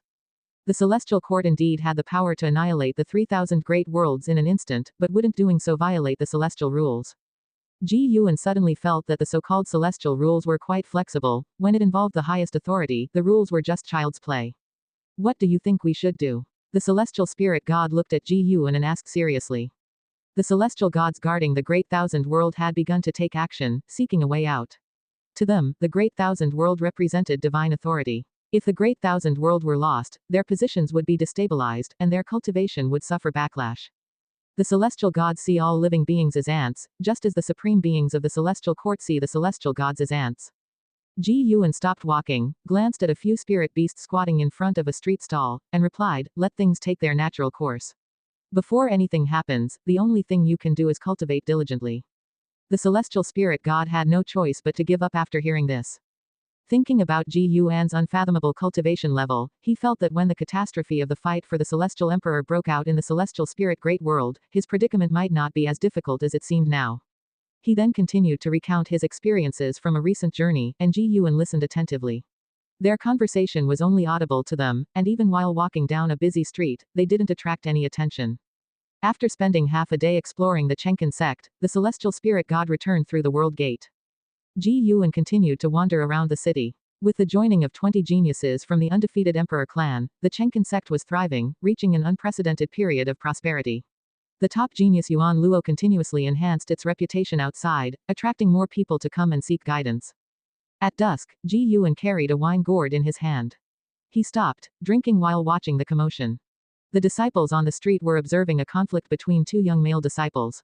One of them, once a genius, had been crippled during training outside and was now enduring humiliation from the other disciple. The other disciple was a descendant of an elder within the sect, which meant no one dared to step forward to intervene. Ji Yuan had no intention of getting involved. Watching the scene unfold, he reflected deeply. For the disciples of the Taixuan Sect, the sect represented the whole martial world. For the people of the world, the heavens were vast and boundless, unaware that the great thousand world was as insignificant as dust to certain beings. Ji Yuan pondered the path he wanted to take and what rules he should follow. He believed he could find his true self amidst the turmoil, for he had risen from the depths. Time ebbed away, and 400 years passed. In a valley, Zhu Shi, dressed in black, stood on the surface of the lake, holding a long sword with its blade horizontal in front of her as she closed her eyes. Ji Yuan lay on the grass by the lake, holding the seven-star mirror, peering into the scenes of the human world within the Taiwei Great World. The divine court crown prince was but a microcosm. There were many people in the world who wanted to resist the divine court and that immortal god. The divine court crown prince was also persuaded, and these people had already formed a faction. Although lacking the power of the divine court, they could only remain hidden. Whenever someone was taken to become a divine disciple, these individuals would appear, seeking to win over the offspring or siblings of the divine disciples using hatred. But Ji Yuan saw the leader of this faction secretly kneeling before the ruler of the divine court. It was all a ploy. The divine court's control over the Taiwei Great World was too deep, and for this great thousand world to overthrow their rule was extremely difficult. However, as Ji Yuan taught Zhu Shi to cultivate, he saw a variable. Zhu Shi would stand in opposition to the divine court. Once she could deal with that immortal god, she could replace the divine court. Boom. A vast sword intent blew from the lake surface, causing a gust of wind that stirred the flowers and grass, creating a green wave around Ji Yuan. Ji Yuan slowly sat up and tucked the seven-star mirror into his arms, turning his gaze to Zhu Shi on the lake. Zhu Shi still held her sword intent materialized into thousands of silver stars floating above the lake, creating a beautiful and fantastical scene. Her dress billowed, and her long hair flowed, exuding an otherworldly aura. Finally entered the Tao, did you? This speed truly deserves the saint heavenly aptitude. Ji Yuan thought to himself silently. Zhu Zai's previous life was as Shengxian, unrivaled and symbolic of the strongest talent in one great thousand world. The sword intent Zhu Shi comprehended was precisely the Sacred Heart Sword Tao. The Sacred Heart Sword Tao was created by his reincarnation body, Yang Xian, depending on the river of Sword Tao, needing no lifespan to transform and improve. The Sacred Heart Sword Tao continued to grow stronger. Aside from mastering the Sacred Heart Sword Tao, Ji Yuan had used his Tao intent over the years to assist Zhu Shi in her cultivation, allowing her to gain many insights and creative ideas. She might be able to develop a different Sacred Heart Sword Tao. Zhu Shi opened her eyes, her gaze sharp, as if two sword beams shot out from them. She slowly raised her head. She could already feel the Sacred Heart Sword Tao guiding her from an unfathomable distance. The feeling was subtle, allowing her to even harness the power of the Sacred Heart Sword Tao. Turning to look at Ji Yuan in the distance, she flickered and appeared before him out of thin air, bowing and saying, "Senior, I have barely entered the Tao." Ji Yuan stood and looked at her, smiling. "Since that's the case, we should part ways. Do you want to stay in the Taiwei Great World, or go elsewhere? I can help you one more time." Zhu Shi was surprised, not expecting Ji Yuan to leave today, but she was too embarrassed to ask him to stay, so she replied, "I wish to stay." "Then be sure of your decision, for I won't be there to help you later. This great thousand world is brewing a terrible disaster. Even if you cultivate for millions of years, changing fate will be difficult." Ji Yuan said seriously. Zhu Shi took a deep breath and said, "I've long made up my mind. This great thousand world has a richer spiritual energy and great Tao compared to others I've visited, and there are internal issues within the ruling power. There's room for me to grow here, and I want to stay. Perhaps I can achieve something great." Ji Yuan smiled and said no more, turning to leave. Zhu Shi watched his back and suddenly knelt, gritting her teeth, saying, "Thank you, Master, for your love. I've never been filial to you, but one day, I'll stand proudly before you and make you proud of me." Ji Yuan didn't pause or look back, his figure vanishing. Zhu Shi couldn't sense any trace of Ji Yuan, feeling hollow inside. After all these years together, she finally realized that this Meng Lang was indeed her master in the celestial spirit great world, Ji Yuan, known as the supporting Tao Sword Venerable. However, she couldn't tell if the master came for her or just happened to pass by this world. She thought it was likely just passing by, which showed how uncommon this great thousand world was. Immortal gods. Zhu Zai's eyes flickered, her gaze revealed ambition, giving her a majestic and oppressive aura. Subscribe to Chinese Novel Audiobook YouTube channel. Chapter 679, The Fickle Heart of the World. After parting with Zhu Shi, Ji Yuan's life once again fell into tranquility. He delved into creating a Tao, but this path was exceedingly arduous, always causing this Tao extreme Deluo immortal to rack his brains. Time flew by swiftly. Another 100,000 years passed by. In this year, the Taixuan dynasty launched a surprise attack on the Tao court, igniting the flames of war in the human world. In the Taixuan dynasty, within the imperial garden of the palace. While pouring wine for Ji Yuan, Li Xuandao lamented that Taixuan is truly formidable, daring to launch an attack on the Tao court. Whether successful or not, the courage of Taixuan, son of heaven, is enough to command my admiration.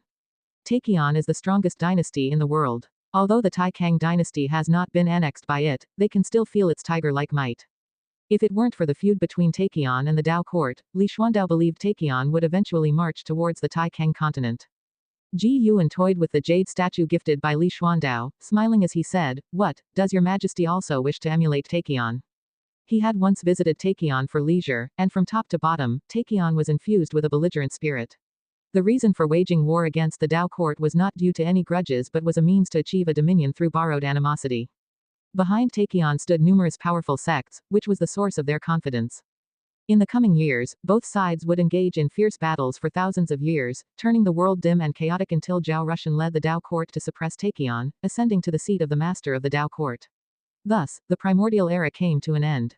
Following this began what would be known as the Ancient Era, a period far more prolonged than the primordial era.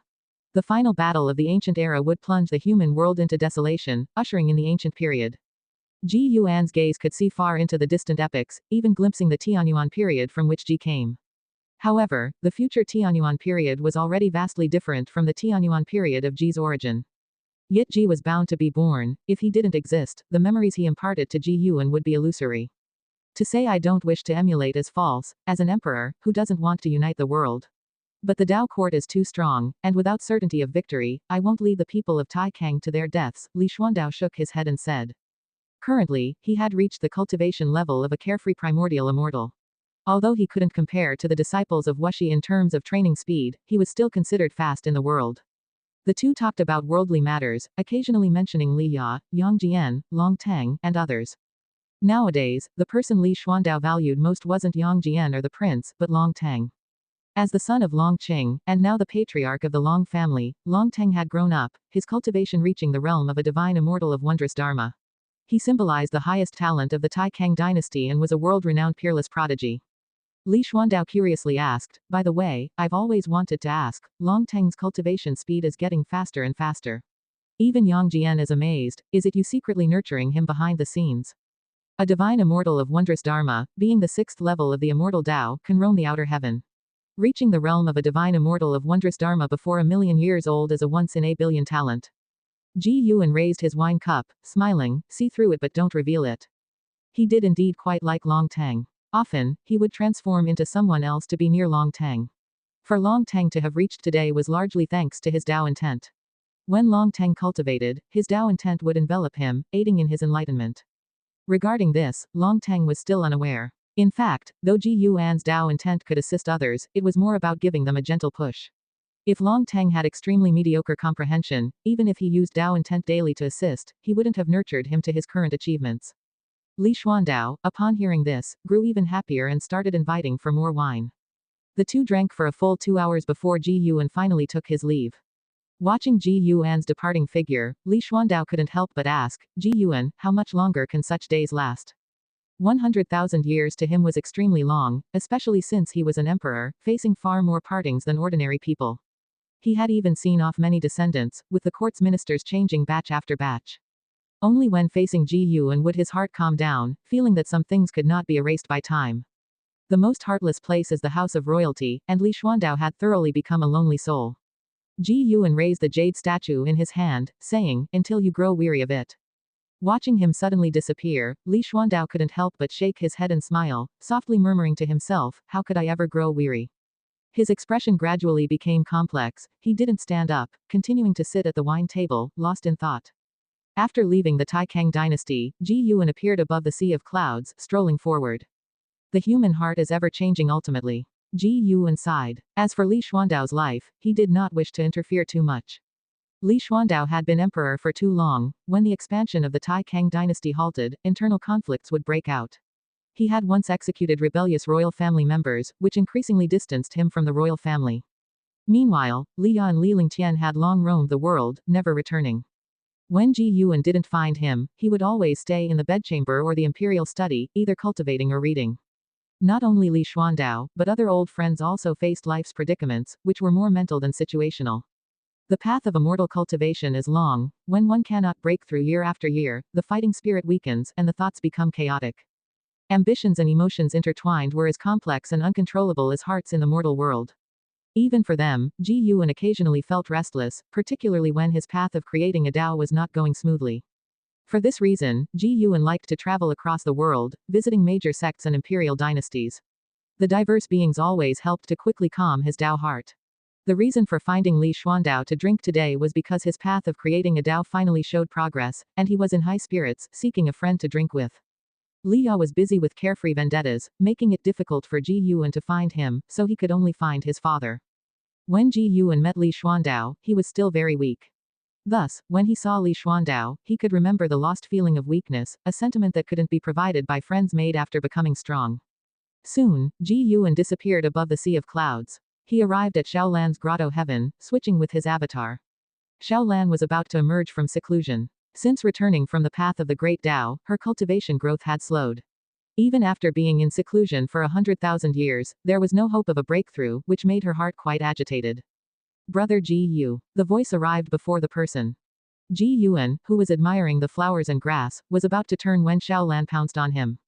Xiaolan, without a word, attempted to kiss him and strip his clothes. Although only the two of them were in the grotto heaven, such roughness was unprecedented for Ji Yuan. Several days later, Xiaolan stood up from the grass, tidied her clothes, looked into the distance, and sighed, Brother Ji Yu, I suddenly feel I'm not a true genius, as I'm starting to encounter bottlenecks too. Ji Yuan stood up with her, gazing at her profile, and asked, how about we spar a bit? Xiaolan turned to look at him, and slightly shook her head. Brother Ji Yu, I don't need to regain confidence by defeating you. Even if I beat you many times, my Tao practice would not grow because of it, Xiaolan said, a nostalgic look crossing her face. If battling powerful enemies on the path of the Great Tao, when the fight ended, the Tao spiritual qi would surge in her, allowing her to rapidly increase her cultivation level in a short time. That feeling was truly wonderful, and she still yearned for it. Who said I want to lose to you? Ji Yuan's voice interrupted Xiaolan's thoughts, causing her to meet his gaze. Xiaolan was stunned. It was the first time she had seen Ji Yuan's expression so serious. She pouted slightly, what, do you want me to go easy on you? Ji Yuan stared at her, whispering, even if you give it your all, you can't possibly beat me. Chapter 680, Primordial Tao Emperor. Seeing that Ji Yuan didn't seem to be joking, Xiaolan felt puzzled, but she had her own pride and didn't want to concede just yet. Then let's do it. Xiaolan raised her hand and beckoned to Ji Yuan with the demeanor of a master. The corners of Ji Yuan's mouth turned up. With a gentle shift of his right foot, the entire world suddenly changed. The celestial vault turned dim, the flowers and grass on the ground vanished, and an endless wilderness appeared beneath their feet. This sudden change in environment caused Xiaolan's face to change drastically. She looked around, feeling that everything around her didn't seem like an illusion. What is going on? She turned to look at Ji Yuan and cautiously asked, are you really my brother Ji Yu? Ji Yuan laughed, Lenore, think carefully. Are you really sure about my origins? Since you became sensible, I have been at the Xiao Manor. Before coming to the Xiao Manor, did you know who I was? Who are you? As she listened to Ji Yuan, the uneasiness in Xiaolan's heart disappeared. As long as Ji Yuan was still him, she wouldn't be afraid. Ji Yuan drew out the Cyan Hong sword, gripping the sword scabbard, and said, first show me your full strength. A gleam flashed in Xiaolan's eyes, and her figure flickered. Boom! Xiaolan appeared out of thin air in front of Ji Yuan, holding the white spirit sword. The sword's tip was only 10 centimeters from Ji Yuan's shoulder. The ground beneath them shattered, countless debris flew up, as if the world couldn't withstand the pressure and was collapsing. Yet, this mere 10 centimeters, Xiaolan was unable to advance any further. Her pupils suddenly dilated, not expecting Ji Yuan to be so formidable. Ji Yuan, holding the sword scabbard of the Cyan Hong sword, pushed forward. Xiaolan felt an overwhelming force like a tidal wave crushed towards her, and she uncontrollably was pushed far away, disappearing at the world's end like a sharp arrow. Along the way, Xiaolan shattered dozens of massive mountains, leaving a long trail of dust and rock floating in the air, an especially magnificent sight. Xiaolan quickly emerged from the swirling dust, not looking the least bit disheveled. Around her was visible qi force, her eyes filled with fear as she looked in Ji Yuan's direction. At that moment, she had a terrifying feeling as if facing death. The earth and mountains quaked violently, raising a dust storm that covered the sky. Amidst the vast dust waves was a figure rapidly ascending, unmistakably Ji Yuan. Xiaolan could feel Ji Yuan's gaze. She no longer cared why Ji Yuan was so powerful. She immediately raised her sword, and soared intent sword to the sky, sword shadows appearing around her, rapidly increasing and expanding their range. In the blink of an eye, the sword shadows covered thousands of miles around. An endless sea of sword shadows rose along with Xiaolan's sword, resembling a cluster of stars heading toward the cosmos. The sword chi formed tails like the rise of auroras, splendid to the extreme. Xiaolan swung her sword at Ji Yuan, and the sword shadows from all directions followed suit. Every sword shadow unleashed sword chi that shook heaven and earth, unstoppable. The ground trembled, the celestial vault ripped apart. In this overwhelming sword chi, everything appeared fragile. Ji Yuan did not use any divine skills, he flew straight toward Xiaolan. Speed increased dramatically, like a bolt of lightning, tearing through the sea of sword chi between heaven and earth, making it seem as though the celestial vault was split in two.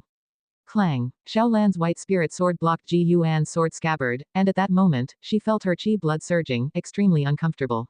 She looked at Ji Yuan and found his expression so indifferent, his eyes devoid of any emotion. Such an expression deeply provoked Xiaolan. She leapt, disappearing in front of Ji Yuan, and reappeared behind him. Xiaolan summoned 72 large flags, quickly surrounding Ji Yuan. Almost instantly, a formation was set, and thousands of thunders erupted, intertwining around Ji Yuan. Ji Yuan slowly turned around, and as soon as the lightning was about to touch him, it vanished directly, creating an unapproachable area around him. Xiaolan's expression changed slightly. She stored the white spirit sword into her storage pouch and cast spells with both hands. The lightning changed color, transforming into purple thunder like dragons or snakes, crazily attacking Ji Yuan. The formation's light also surged, illuminating the entire world. Is this all you can do? Ji Yuan's voice echoed, causing the fighting spirit in Xiaolan's eyes to surge. Boom, boom, boom. The world roared, the land continuously shattered, rocks soaring into the sky, and the dim celestial vault began to warp, seemingly unable to bear such a massive battle. An hour later, amidst the ruins, Xiaolan half knelt on a large rock, one hand gripping the white spirit sword to support her body. Her hair was disheveled, her robes torn and dirty, looking extremely bedraggled. She struggled to lift her eyes and saw Ji Yuan descending from the sky, hovering in front of her. In comparison, Ji Yuan seemed untouched by the battle. There wasn't a speck of dust on him, nor any sweat or bloodstains on his face. How is my strength? Ji Yuan asked. Xiaolan pouted, very strong, I can't beat you. After the shock, she felt somewhat aggrieved. A few days ago, everything was so sweet, yet today he was so stern. Ji Yuan smiled and said, as long as you can defeat me, you can become a Taoist emperor. I can teach you cultivation. Upon hearing this, Xiaolan looked at him, struggled to stand up, and asked, have you been to the path of the great Tao? I've been there. Then why did you pretend to be so curious when I talked to you about the path of the great Tao before? Xiaolan said with a grievance, feeling as if she'd been toyed with. Ji Yuan said, I went there in a past life. Everyone has their past life, you do too. If you wish, I can help you restore your past life memories now. Xiaolan furrowed her brows and asked, what realm are you exactly? Why are you hiding your cultivation level? Are you? She wanted to ask if Ji Yuan was sincere with her, but felt it was a question she couldn't voice. Ji Yuan smiled, I can't tell you my realm for now.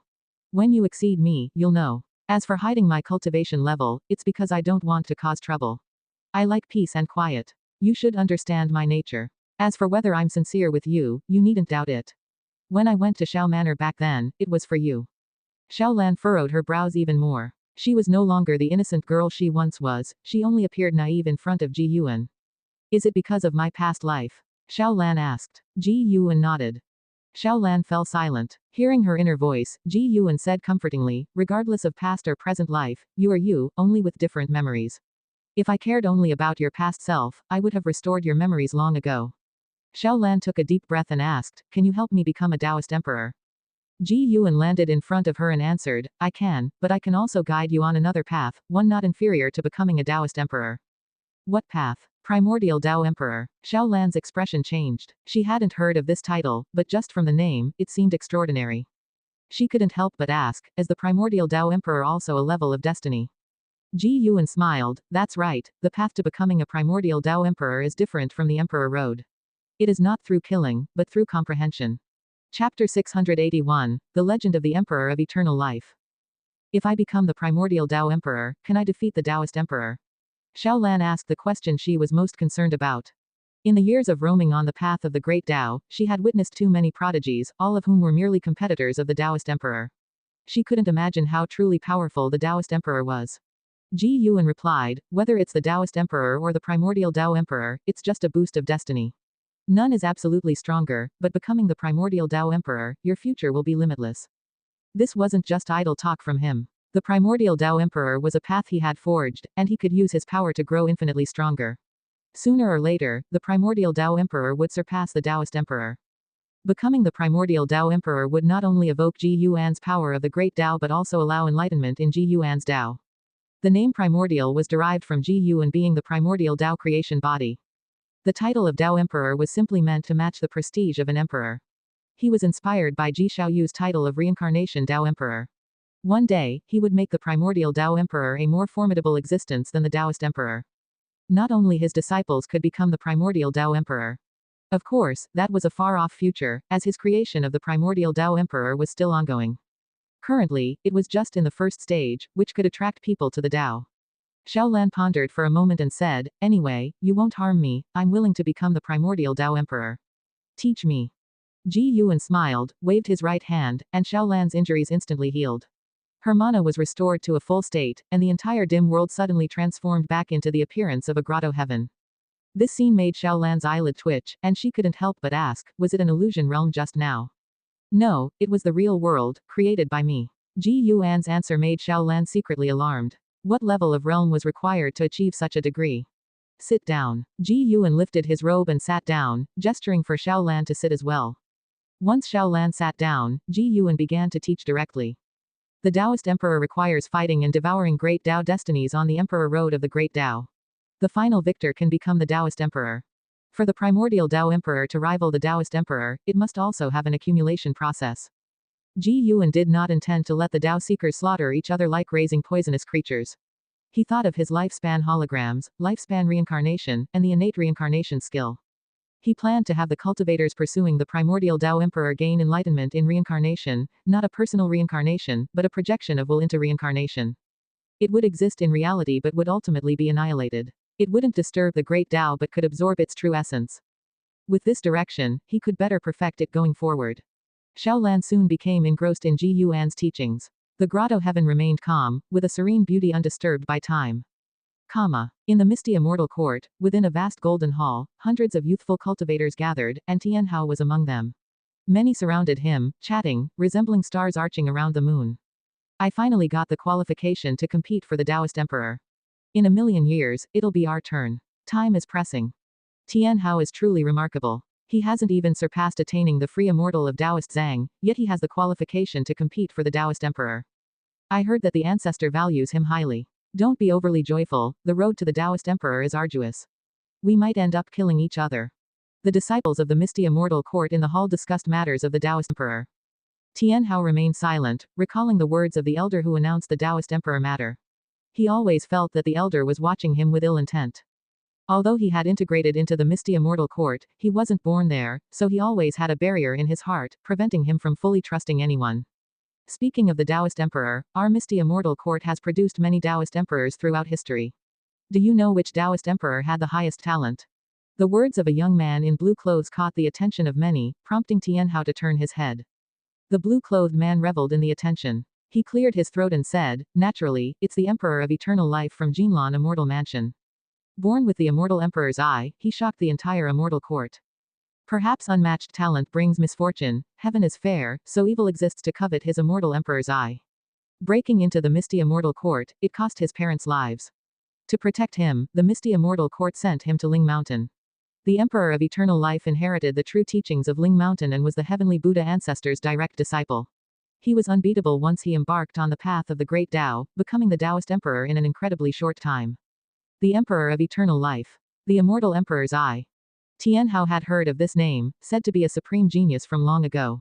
He had heard several seniors use the Emperor of Eternal Life to pressure talented disciples.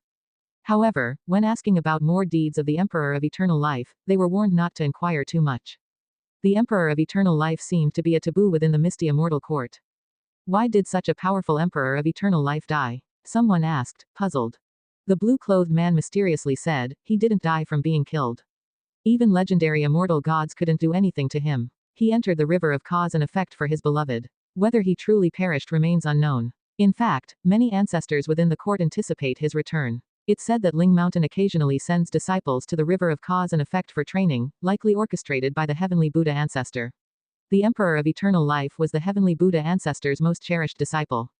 The heavenly Buddha ancestor, being a supreme presence beyond the great thousand world, still longs for the Emperor of Eternal Life. Imagine his extraordinary talent. At these words, the surrounding disciples nodded in agreement, beginning to fantasize about the Emperor of Eternal Life. Even Tian Hao couldn't help but wonder about the elegance of the Emperor of Eternal Life. Wait, how do you know so much? A female disciple suddenly asked, prompting everyone to look at the blue-clothed man with odd expressions. Those who knew the blue-clothed man felt even more puzzled. The blue-clothed man maintained a smile, though it became increasingly eerie. Because I've met him and assisted him. The blue-clothed man said proudly, making those around him have even stranger expressions. Tian Hao sensed something and frowned, silently retreating. Suddenly, the blue-clothed man exploded into a black mist, quickly spreading out, causing surrounding disciples to retreat while holding their magic artifacts defensively. Little ones, I am the profound demon emperor under the Emperor of Eternal Life. I am also a Taoist emperor. Today, only one among you can survive, and the survivor will have the qualification to compete for the Taoist emperor. The voice of the blue-clothed man resounded, but his tone turned chilling. Rumble. The entire palace began to tremble, and Tian Hao's expression changed dramatically as he felt an overwhelming suppression from outside the hall. They had no way to escape. What was going on? Was it an enemy invasion or an arrangement by the misty immortal court? Tian Hao took out his 3 Dao treasures and watched the black mist vigilantly, faintly catching the silhouette of someone walking within it. Chapter 682, Projecting the Path of Creation. Profound Demon Emperor.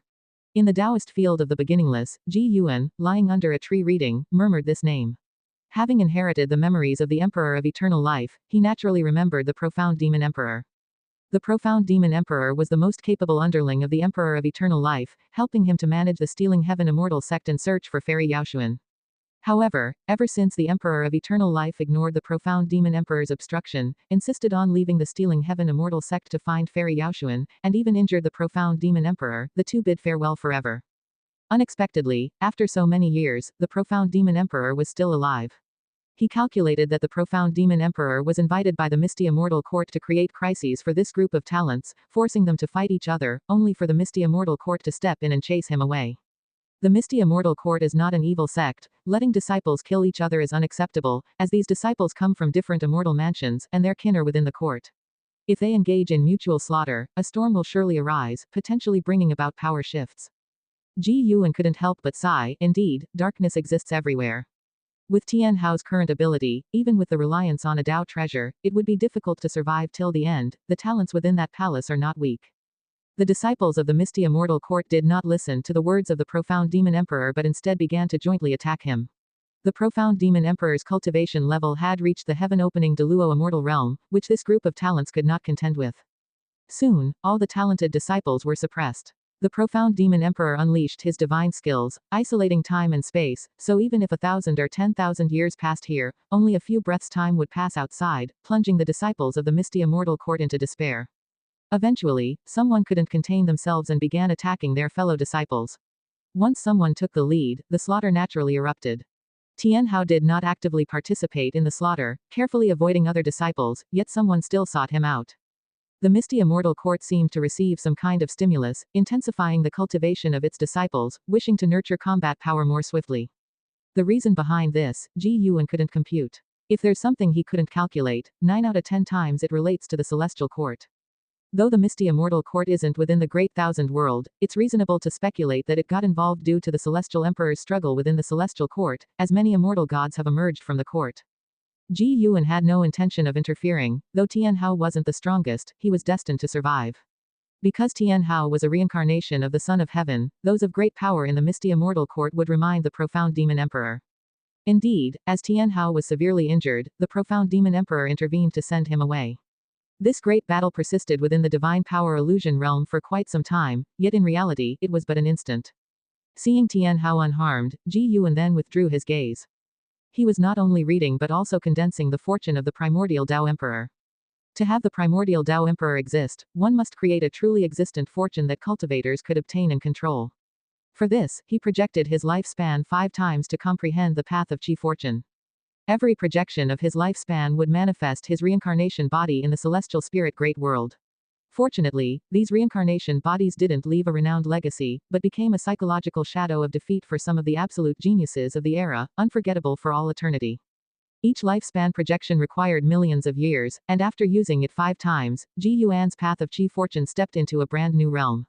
Sure enough, things are easier with cheats. Ji Yuan thought to himself, after 5 lifespan projections, condensing the fortune of the primordial Dao Emperor was no longer difficult. This process not only advanced the cultivation of the primordial Dao Emperor, but also saw a growth in his own cultivation level. Ji Yuan continued to indulge in books and immerse himself in creating fortune. It wasn't until dusk fell that he stood up. He walked toward the peak where he lived, lifting his right hand. Streams of air circled his palm, supported by the wind, resembling water currents with a fiery sway. This was the fortune of the primordial Dao Emperor. Seemingly gentle, but actually imbued with the fierce strength of the path of power. Ji Yuan pondered repeatedly and decided to embed the characteristic of fierceness into the primordial Dao Emperor. The primordial Dao Emperor, renowned for mighty power. Just thinking about it was exhilarating. With a foundation of greater strength, the primordial Dao Emperor, cultivating different great Daos, could achieve various creations and directions. By the time Ji Yuan reached his courtyard, the fortune of the primordial Dao Emperor in his hand was solid, twisting like a dragon or serpent. Shen Zhen, sitting in meditation in front of the artifact refining cauldron, turned to look. Ji Yuan then dispersed the fortune in his hand. What was that thing in your hand just now? Shen Zhen curiously asked. Ji Yuan smiled. Just a little spell. You've been sitting here for 1,000 years, aren't you going out for a walk? He deliberately leaked a trace of the primordial Dao Emperor's aura to Shen Zhen, intending to lead her into the path in the future. Lately, Shen Zhen encountered a bottleneck in comprehending the path of cause and effect, not even venturing into the mountains and rivers, but sitting in meditation in front of the artifact refining cauldron all day. She chose to sit here because there was a Dao treasure containing the path of cause and effect within the artifact refining cauldron. Don't tell me that appropriate relaxation aids enlightenment, I don't believe it anymore. Shen Zhen glared at Ji Yuan, puffing her cheeks as she spoke. Ji Yuan indeed didn't dare say such things again, having met with a bottleneck when creating the Dao before, the discomfort was indeed unbearable, thus he chose to open up a little. After chatting for a while, Ji Yuan returned to his house alone. Next, he prepared to contemplate where to place the path of proving the Dao for the primordial Dao Emperor. One couldn't always require coming before him to become the primordial Dao Emperor, that would limit its development too much. The Taoist Emperor placing the Emperor Road on the path of the Great Dao was a fine guide. The path of the Great Dao, being the convergence point of the 3,000 Great Daos, had no rules, not even the Celestial Court couldn't control it, granting cultivators more freedom. He could also position the path of proving the Dao for the primordial Dao Emperor on the path of the Great Dao. Let's call it the Primordial Emperor Road. Adding 2 more words to Emperor Road, making it more appealing. Ji Yuan didn't act immediately, choosing to continue projecting his lifespan. This time, he intended to enhance the great Dao of creation. To turn what shouldn't exist into reality, and have it exist for a long time, the great Dao of creation was most crucial. No creation could be done without the great Dao of creation. Once again projecting toward the 3,000 great worlds, Ji Yuan was already experienced, uninterested in the process, only waiting for the result. Snowflakes flew, covering the vast mountains and rivers of the Taixuan Sect. In a great hall, Yi Qingshan, Lin Chen, and other high-ranking leaders of the Taixuan Sect surrounded a remarkably handsome yellow-robed disciple. This person was Yuan Luo, the reincarnation of Chaos Grudge Luo. Today, Yuan Luo had proven himself as the world's foremost genius, also the pride of the Taixuan Sect. Did you gain anything from this visit to the Kangming Profound Sea? Yi Qingshan asked with a stroked beard and a kind face. Having watched Yuan Luo grow up, Yi Qingshan felt Yuan Luo was his greatest pride in life. As for Tian Hao, he was, after all, from the beginningless, while Yuan Luo was entirely cultivated by the Taixuan Sect, unrelated to the beginningless. The others also smiled approvingly at Yuan Luo, becoming more and more satisfied with him. Hearing the hierarch's inquiry, Yuan Luo's face turned grim, and he said through gritted teeth, I was defeated by someone whose cultivation wasn't even higher than mine. The hall fell silent with this statement. Chapter 683, All beings are equal, excepting disciples. How is that possible? Could you have been deceived? Even if they could defeat you, their cultivation level must be higher than yours. Could it be some elder monster in disguise? An elder frowned as he spoke, and his words gained the support of others. They all believed that Yuan Luo couldn't possibly lose to an opponent of the same realm. Yi Qingshan also frowned. He believed that Yuan Luo's judgment wouldn't be wrong. He could sense Yuan Luo's setback, and Yuan Luo had been traversing the world for many years and had indeed lost to elder monsters before. Yuan Luo took a deep breath and said, I can confirm his cultivation level is not as high as mine, but I am unsure of his origins and do not know his name. The elders' consolation only made him feel worse. He was a proud person who disliked failure, but he disliked even more when others denied his failure. The high-ranking members of the Taixuan Sect listened in silence. Has another peerless prodigy emerged? They calmed down and thought it might not be impossible. Especially with Taixuan and the Tao court currently at war, the destiny of heaven and earth evolving, and great powers declaring that the time for an era change in heaven and earth had arrived. In such a season, the birth of beings with greater talent might not be impossible. Moreover, given the boundless vastness of heaven and earth, the Taixuan Sect is but a drop in the ocean. If the Taixuan Sect can give rise to a talent like Yuan Luo, why can't more prosperous places give birth to even stronger talents? Yi Qingshan spoke, don't overthink it. When next time, or perhaps, I could recommend you go to the beginningless for cultivation. Upon hearing this, Yuan Luo shook his head and said, I don't want to go. I just want to rely on myself, and I still have a long way to go. If I reach the end and see no hope, then I'll seek other paths. Yi Qingshan didn't insist, but he found it strange in his heart. Yuan Luo's resistance to the beginningless seemed excessive, yet Yuan Luo had never spoken ill of the beginningless. Other elders began to encourage Yuan Luo, hoping he wouldn't be disheartened. Faced with everyone's concern, Yuan Luo accepted each one, appearing very humble. He was arrogant to outsiders, but his reputation within the sect had always been good. This was why the Taixuan Sect was willing to support him at all costs, and his colleagues were proud of him. After chatting for quite a while, Yuan Luo finally took his leave. After he left, the elders finally expressed their true feelings. They found Yuan Luo's defeat inconceivable and even birthed worries because of it. No need to worry, currently in the sect, he is not the only world-class talent, and with the beginningless, we will not fall behind in terms of talent, Ji Yu Chengsheng said. His words gained everyone's approval, centuries of companionship were enough for them to trust the beginningless. Yi Qingshan followed up, the world's situation is turbulent, tell the people within the sect to be cautious and avoid entanglements with Taixuan and the Tao court. We cannot support either, Taixuan Sect must follow a path of self-reliance. Whether it be the Taixuan dynasty or the Tao court, behind them are numerous eternal transcendent forces, making them more like allies. The Taixuan Sect's development is not as advanced as theirs, but each step is very solid, and the top level is still composed of their initial members.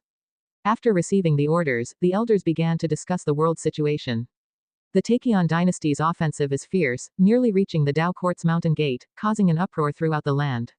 People realized the Tao court was no longer the undisputed world ruler, which led many ambitious individuals to start scheming. The Tao court's territory is vast, and its foundations are deep. Even a small piece is enough to make a sect soar. 1,000 years later, Emperor Tianong returned to the Taoist field of the beginningless. He came immediately to visit Ji Yuan. Master, the person you asked me to mentor, he has died. I failed to protect him, please punish me. Emperor Tianong knelt behind Ji Yuan, his expression dejected. And Xin, who led the way, couldn't move upon hearing these words, standing still to ascertain to whom Emperor Tianong referred. Ji Yuan was inside the pavilion writing a secret manual, his back to Emperor Tianong, and said, no matter, dead is dead. I only asked you to teach him, didn't expect you'd spend so many years before returning. That person was the reincarnation of the Tai immortal monarch. Under Emperor Tianong's guidance, his cultivation progressed rapidly. Unfortunately, he died at the hands of a great power from the Taixuan dynasty. Even Emperor Tianong couldn't stop it and had to rely on the power of a Tao treasure to protect himself. Having spent so many years together, Emperor Tianong developed deep feelings for Tai. His heart filled with grief and self-blame, he even hoped Ji Yuan would seek revenge for Tai, but he restrained himself, knowing that his master had no obligation to intervene. In his eyes, his master didn't meddle in worldly affairs, only acting when faced with external threats. To the master, all living beings under heaven were of equal standing, and the master wouldn't favor anyone. Tai's death was ultimately a personal vendetta. He insisted on competing with talents from Taixuan for heavenly materials and earthly treasures, resulting in the intervention of the opponent's support. Emperor Tianong also made a move, but the opponents were numerous, and he couldn't prevail. I didn't expect to mentor for so long and ultimately developed compassion, Emperor Tianong sighed. Tai was his first disciple, and after spending so much time together, he inevitably became attached. Ji Yuan turned to look at him and said, cherish the feelings this experience brings you. As for Tai, he will reincarnate. Really? I clearly saw him utterly obliterated. Emperor Tianong's eyes lit up as he asked excitedly. Ji Yuan smiled without speaking, leading Emperor Tianong to speculate it was his doing, engendering feelings of gratitude within him. Thank you, Master. Thank you, Master. Emperor Tianong began to kowtow, exceedingly joyful. Ji Yuan looked at him with a silent sigh. Although he had awakened some memories of the immortal gods, he was still far from becoming a true immortal god. Go and cultivate. As for Tai, I won't prevent you from encountering him again in the future, but you need not actively seek him now, Ji Yuan said. Hearing this, Emperor Tianong felt even happier, hurriedly thanking Ji Yuan, then stood up, bowed to Anshin, and vanished from the spot. Master, could that person called Tai really be the reincarnation of the Tai immortal monarch? Anshin approached Ji Yuan and asked softly. Yes, it's him. Aren't you afraid they, as two immortal gods, might collude? Rest assured, they won't. Ji Yuan answered casually, casting a satisfied glance at his writing. Anshin inquired, Master, do you think I could also take a disciple? I haven't truly taken a disciple before and want to experience being a master. Don't worry, I won't go out, I'll choose a disciple from within the Taixuan Sect. Ji Yuan shot her a glance and said, you may take only one. Anshin was overjoyed and giggled, thank you, Master. Rest assured, I won't carelessly choose. The disciple I take will certainly please you, and they won't bring shame to the beginningless. Ji Yuan raised his hand to ruffle her hair, smiling, in truth, aptitude doesn't matter. If you meet a disciple you're fond of and they're willing to accept you as a master, don't worry too much. Chapter 684, Wushi's Third Generation, Destiny Fulfilled. After Ji Yuan agreed that Anshin could take on disciples, she eagerly headed to the Taixuan Sect. However, Anshin's standards were extremely high, and after going through the Taixuan Sect, she didn't find anyone suitable. Regarding this, she was not in a hurry, prepared to wait through the long years. She would either not accept disciples or accept one who would be the strongest among the third generation of Wushiji disciples in the future. Although the third generation of Wushi has not yet appeared, the Wushiji disciples have already begun to prepare eagerly. The once in a millennium sparring already couldn't satisfy them, especially after the Blood Prison Great Saint and Anshin took the lead, other disciples began to contemplate other ways to surpass them. Ji Yuan not only had strong personal strength but also his ability to cultivate disciples was evident to all, and naturally, the disciples wanted to emulate him. Upon hearing that Anshin was allowed to take disciples, other disciples in the dojo also approached Ji Yuan, hoping to take on students. Currently, aside from Anshin, only Celestial Demon Child, Celestial Cyan, Tian Bai, Blood Prison Great Saint, Ghost Mother of Ephemera, Emperor Tianong, Shen Zhen, and Zhang Shi remained in the dojo. Chen Chuan, LV Xian, and Anshungshan had not returned until now. They had already established sects outside and could only occasionally come back to visit. As for the competition among the disciples, Ji Yuan did not intervene, as long as it wasn't malicious competition. After all, in the long years, there needed to be some fun to pass the time apart from cultivation. Time passed in a flash, and another 10,000 years went by. Anshin still hadn't taken any disciples, and because of this, the other disciples were not in a hurry either. They adhered to the rules secretly, as Anshin was the senior disciple, and her disciple should be the leading disciple among the third generation. Moreover, they required a standard, being the first to take a disciple would easily become a reference for others. With so many geniuses in the world, who could guarantee their disciples would be the strongest? But if others had already taken disciples, they could make comparisons. In these 10,000 years, Ji Yuan had performed 6 lifespan projections, making his achievements in the Great Tao reach an exceedingly high realm. On this day, right after the Spring Festival, Ji Yuan came alone to the vast path of the Great Tao. The path of the Great Tao was vast and boundless, not in the form of a cosmic plane. It was lush and flourishing, with countless branches, each containing different Tao rules. The part of the path of the Great Tao he arrived at was considered the main trunk. The 3,000 Great Tao formed one vast chi-si, within which were continents and meteors, with no visible signs of life. Looking towards the overseas part of the Great Tao, darkness made everything here seem small. This time, Ji Yuan came to pioneer the primordial Tao Emperor. He hovered in the void, above the chi-si of the Great Tao, his hard eye capable of seeing incredibly far distances. He saw some people searching for treasure, some trapped in Tao dilemmas, some fighting for the Taoist Emperor, and some facing life and death separations. Not only the human race and demon race but also many other races existed, some not even in the form of living beings, resembling souls or stars. All things fell into Ji Yuan's eyes, and even as a Tao Extreme Deluo immortal, he felt the boundless creation.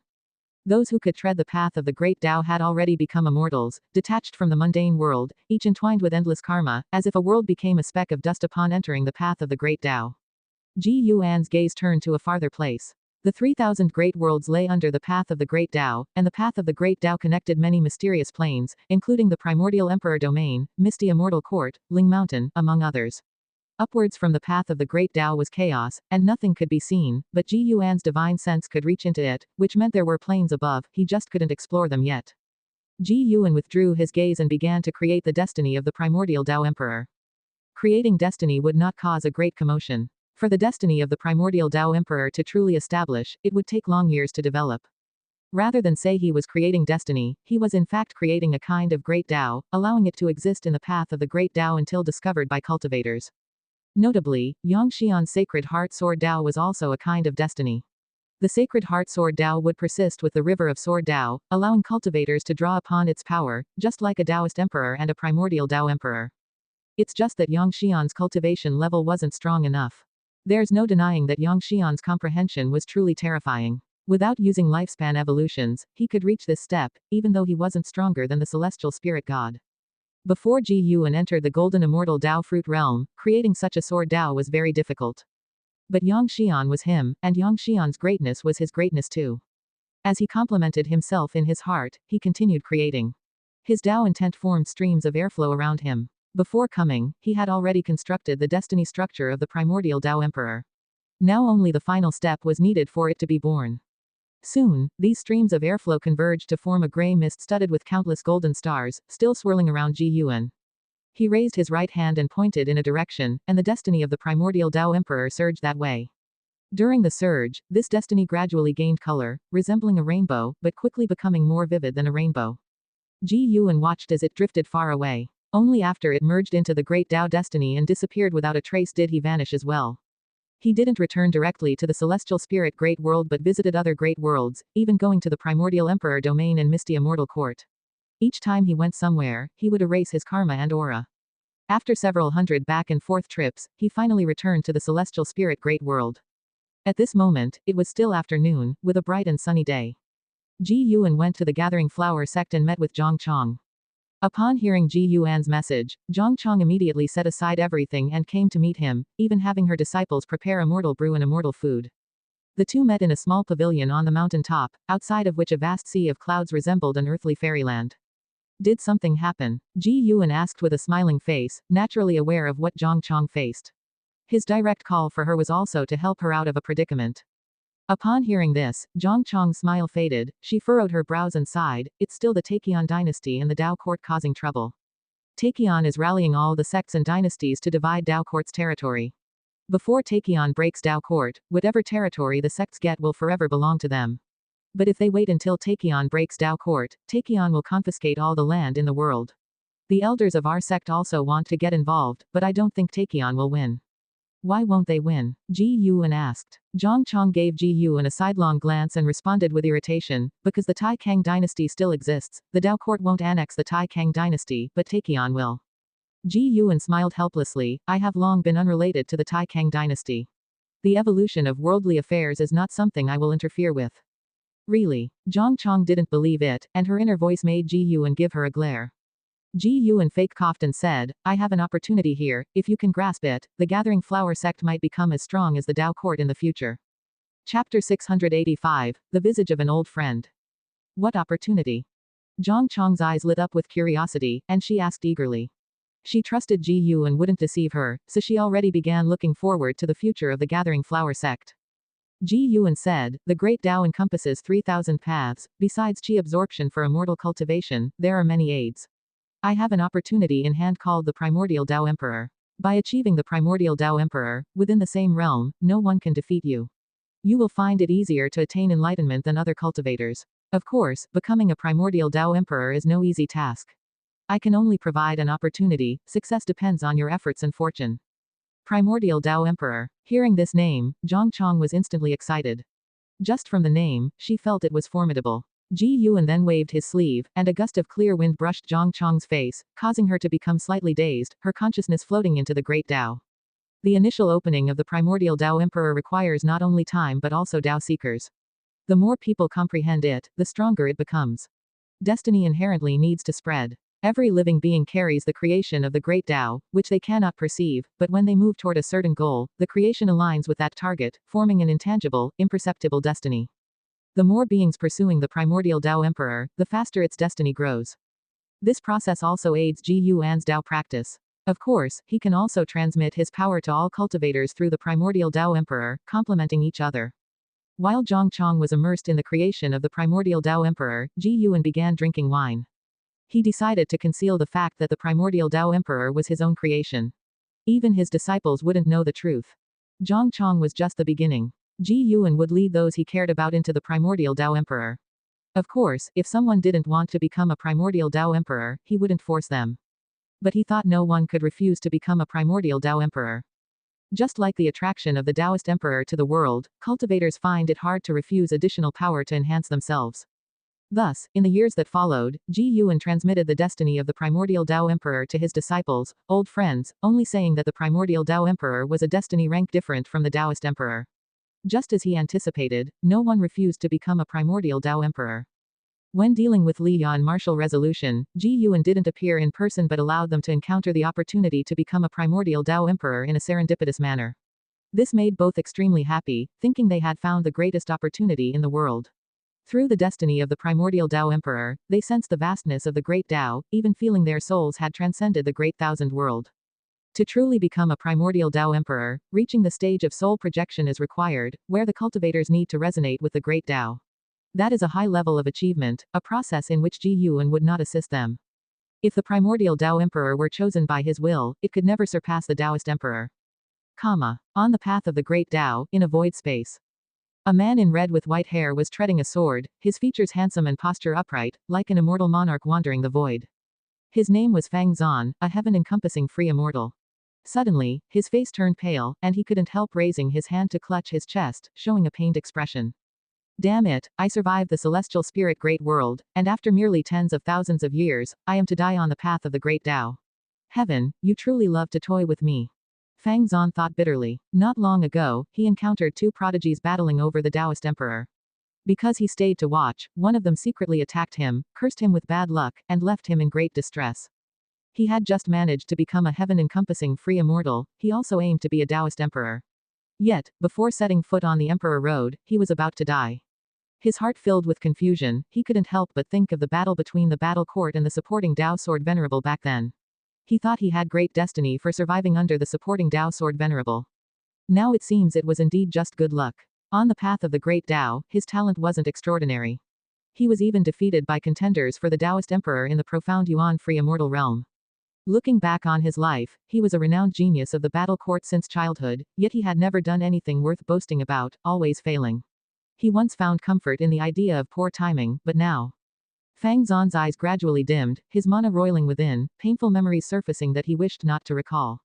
He flew towards a nearby meteor. Upon landing, disregarding the flying sword, he staggered to a mountain wall, sat against it, and tried to meditate and cultivate energy.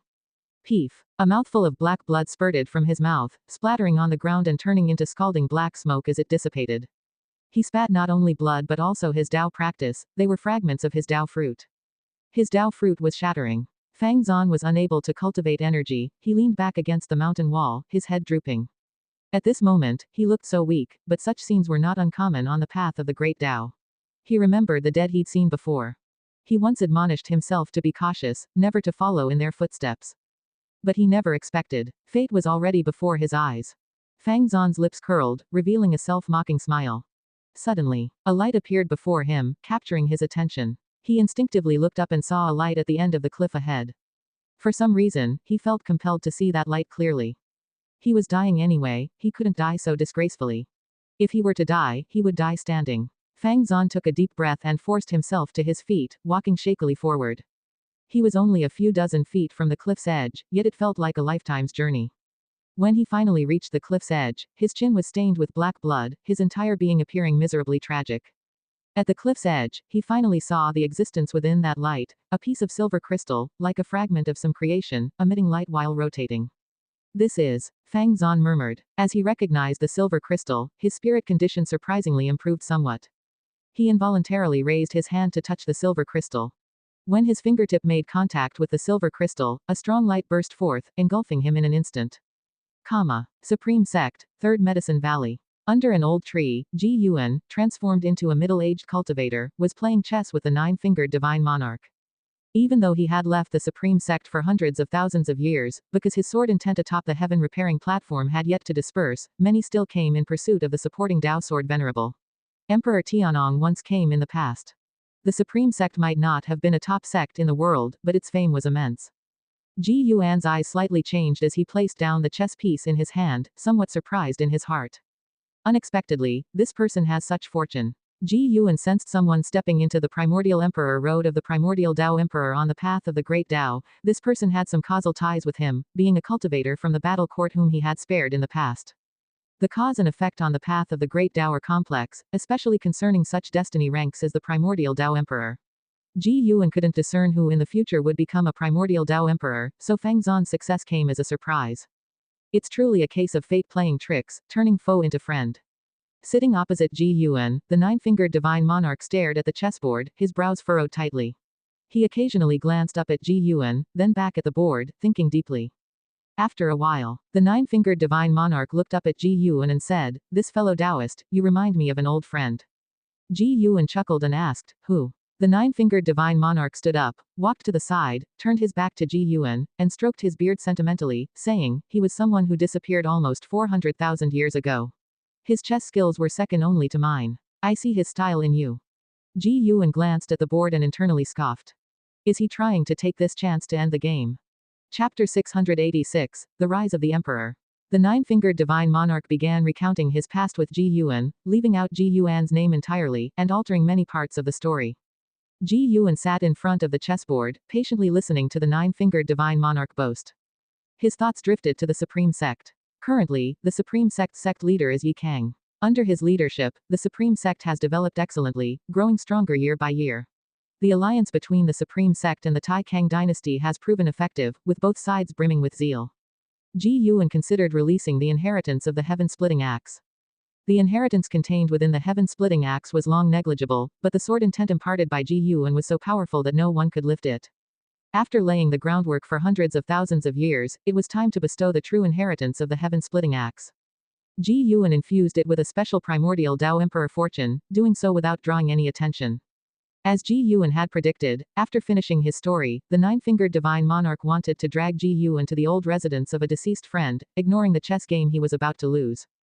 Thinking of how many times the nine-fingered divine monarch had lost to him, Ji Yuan let it slide. For the time being, Ji Yuan observed Fang Zon while dealing with the nine-fingered divine monarch. By the time he left, no one knew that the supporting Dao sword venerable had ever returned. The war between the Dao court and the Taixuan dynasty finally concluded, with the Dao court gaining the upper hand.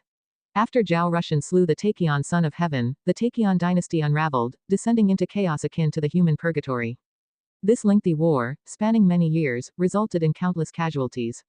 As the Taixuan dynasty's fortune dispersed, a blood mist lingered over the Taixuan land, refusing to dissipate for a long time.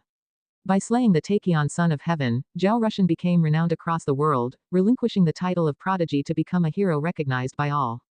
Simultaneously, the spiritual energy between heaven and earth began to strengthen, birthing more creations, making immortal cultivation increasingly accessible. Time flew by. 50,000 years had passed since Ji Yuan infused the path of the great Dao with primordial Dao Emperor fortune. The Taixuan dynasty became an ancient legend in the human world, with a significant increase in free immortals. The limits of prodigies becoming increasingly exaggerated, and the world's order growing more intricate. Within the Dao court, in Shaolan's grotto heaven, Ji Yuan accompanied Shaolan in cultivation while examining his attribute panel. Name: Ji Yuan. Lifespan: 445,492 31,970,562,704. Physique: Primordial Dao creation body. Cultivation level: Perfect Taoist Great Luo Immortal Realm. His lifespan was growing steadily, but it was still far from a trillion years. Ji Yuan planned to attempt a breakthrough after reaching a trillion-year lifespan. Though the variables invading the celestial spirit great world were increasing over the years, none posed any threat to him, so he remained unfazed. These variables were normal. Any powerful great thousand world would attract visitors from outer heaven. The celestial spirit great world, while not yet strong, was in a phase of rapid development, attracting beings from other great thousand worlds and dimensions to explore opportunities. The Taixuan dynasty was supposed to perish within a few thousand years but was extended by visitors from outer heaven for 10,000 years. Of course, it wasn't just the Taixuan dynasty that had help from outer heaven, the Dao court did too. The master of the Dao court, Yuan Songzi, originally hailed from another great thousand world. Xiaolan opened her eyes, gazing at Ji Yuan and sighed, "Brother Ji Yu, I still can't achieve the level of projection, it's too difficult." Although the primordial Dao Emperor doesn't require fighting like the Taoist Emperor, the difficulty is no less. Ji Yuan sat on a tree, playing with the seven-star mirror, smiling, precisely because it's difficult, it proves its strength. Why rush? You have plenty of years to try. Xiaolan took a deep breath and curiously asked, "Brother Ji Yu, how many years did it take you to become a primordial Dao Emperor?" "About 1,000,000 years. Ji Yuan replied casually. Hearing this number, Xiaolan felt relieved yet despaired. 1,000,000 years. Even if her talent was greater than Ji Yuan's, wouldn't it take her at least 500,000 years? She felt a bit exhausted. She stood up and said, "Brother Ji Yu, how about we go out and have a look around?" Ji Yuan jumped down from the tree, pocketing the seven-star mirror, and walked toward Xiaolan. "What's so good about that mirror that you always carry it with you?" Xiaolan couldn't help but ask. Her divine sense once peeked at the seven-star mirror but found nothing unusual about it. Ji Yuan replied, "I'm the only one who knows its value." Xiaolan rolled her eyes. Luckily, the mirror hadn't become sentient, or she would have been more suspicious. Ji Yuan accompanied Xiaolan out of the grotto heaven, his attention once again focusing on the path of the great Tao. That Fang Zan had actually succeeded in projection. This guy had an extraordinary comprehension on the primordial emperor road. Ji Yuan eagerly anticipated his achievement of primordial Dao Emperor status. A primordial Dao Emperor needed someone to showcase its splendor, defeating a Taoist Emperor would have even more impact. On the path of the great Tao, atop a meteor. Fang Zan sat in meditation on the edge of a cliff, his red clothes fluttering and white hair flowing. His eyes were closed, and his head trembled slightly. Gradually, his brow furrowed, as if enduring some pain. After a long time, Fang Zan suddenly opened his eyes, his pupils trembling as if awakened from a great dream, his emotions out of control. He tried hard to calm himself and showed a look of joy on his face, murmuring to himself, "Is this the creation of the primordial Dao Emperor? I haven't truly undergone reincarnation, yet I possess memories of reincarnation. Whether it's imagination or reality remains unknown. If true, the comprehension method of the primordial Dao Emperor is too incredible." On the path of the great Tao, he mostly heard about the Taoist Emperor. Although there were other fortune levels, none could compare to the Taoist Emperor. The primordial Dao Emperor was different. The mere hundreds of reincarnation memories he received just now left him astounded. He could feel that the real time had not passed for so long. If he could undergo multiple reincarnation enlightenment sessions, his cultivation breakthrough speed would exceed the previous method. With this thought, Fang Zan's heartbeat began to quicken. Primordial Dao Emperor, I never heard of it before. Even if other primordial Dao Emperors exist, they must be few, far fewer than the Taoist Emperors. This will be the greatest opportunity of my life. Fang Zan's excitement grew. He closed his eyes, carefully recalling the insights from his prior reincarnation experiences. At the same time, in another void space on the path of the great Tao, a black-armored lion demon arrived beneath a great tree. His form was humanoid yet burly, his head retaining the original shape, with a mane reaching his waist, exuding a strong sense of oppression. He raised his right hand, reaching towards a silver crystal floating beneath the tree branches. "What is this?" the black-armored lion demon muttered, eyes full of curiosity. He was not alone. With Fang Zan's successful enlightenment, the path of the great Tao gained hundreds of silver crystals, scattered across various void spaces. Most were quietly awaiting those with fate, while some, like the black-armored lion demon, encountered them soon after their appearance. Chapter 687, New Momentum. The dark void, a mass of purple clouds floating in front of a bright full moon, with a cliff standing above the clouds, where an old man in a white robe is sitting. He has white hair and a youthful face, with two halos floating behind his head, constantly changing colors, beautiful and mesmerizing. He opens his eyes, pinches his fingers to calculate, his expression becomes strange. He begins to continually deduce, but unfortunately, no matter how he deduces, he cannot unlock the confusion in his heart. A figure suddenly appears behind him, a celestial god dressed in blood armor, with a terrifying aura, white hair fluttering, and a blood flower imprint on his forehead. It is the celestial destruction god. He has another identity, known as Long Mie, the grandson of Emperor Longxin.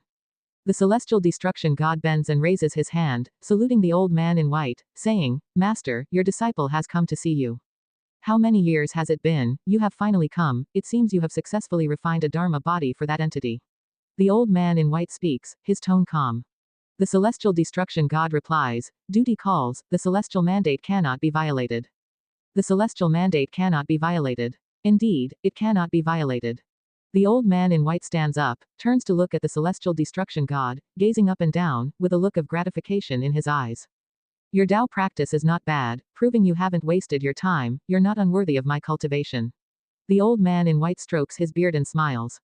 The celestial destruction god responds, Master has cultivated more than just this disciple, without Master, I would have died long ago. The old man in white shakes his head, turning to gaze into the dark void, while the celestial destruction god looks at him intently.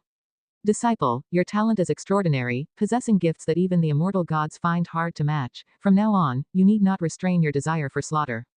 The old man in white says softly, reflections of great explosions flickering in his pupils. The celestial destruction god frowns upon hearing this and asks, do you think it is already that time? Even if it hasn't arrived, you must prepare in advance. The changes in the great Tao are becoming increasingly complex, and the struggles within the celestial court are growing fiercer. Who can say how much disaster lies within, and what it will ultimately evolve into? The old man in white sighs as he speaks. The celestial destruction god remains silent for a moment before saying, I am not prepared to rely on the talent left by the Long family. The Long family should disappear, I will only cultivate steadily. The old man in white glances at him, saying meaningfully, it seems someone from the Long family still lives, and you've gained a burden, the old you couldn't wait to be free of restraints. The celestial destruction god replies, indeed, some still live, but they have cut ties with the past. I simply do not wish to follow the old path of the Long family, growing stronger through slaughter. To me, that is not the righteous Tao. Hearing this, the old man in white chuckled, shifting his gaze back to the void. Before returning to the celestial court, take a trip along the path of the great Tao. There is new fortune born there. What exactly it is, you shall explore for yourself. The old man in white instructed. The celestial destruction god agreed, saluted him, and then vanished from the spot. Only the old man in white remained on the cliff, standing in front of the bright moon, his figure appearing desolate. Who will be the next celestial emperor? Is this truly just a battle for the celestial emperor? The old man in white muttered to himself, with no one able to answer him, he was questioning himself. Taoist field of the beginningless. Another 10,000 years have passed since Fang Zhan's first reincarnation projection successfully appeared. The human world has ushered in a new prosperous age, with the 100 sects vying for supremacy, yet neither the Taixuan Sect nor the Supreme Sect, despite their strengthening, were able to enter the ranks of the 100 sects of the world.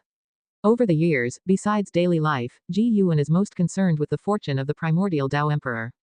Currently, over 300 cultivators are pursuing the primordial Tao Emperor along the path of the great Tao. More than 1,000 have encountered this opportunity, some perishing in the recent 10,000 years, others giving up on this opportunity.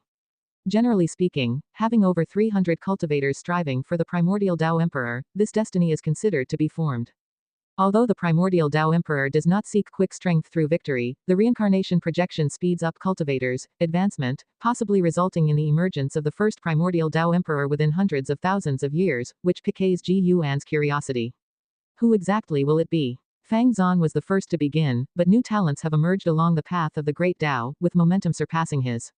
As for the Tao seekers in the celestial spirit great world, they were all acquaintances of Ji Yuan. Their natural abilities did not match the prodigies of the path of the great Tao, and Ji Yuan would not show favoritism towards them on the primordial emperor road, as they almost certainly could not become the first primordial Tao emperor. On this day, within the Taoist field of the beginningless, Ji Yuan plays the flute while watching the celestial battle in the sky.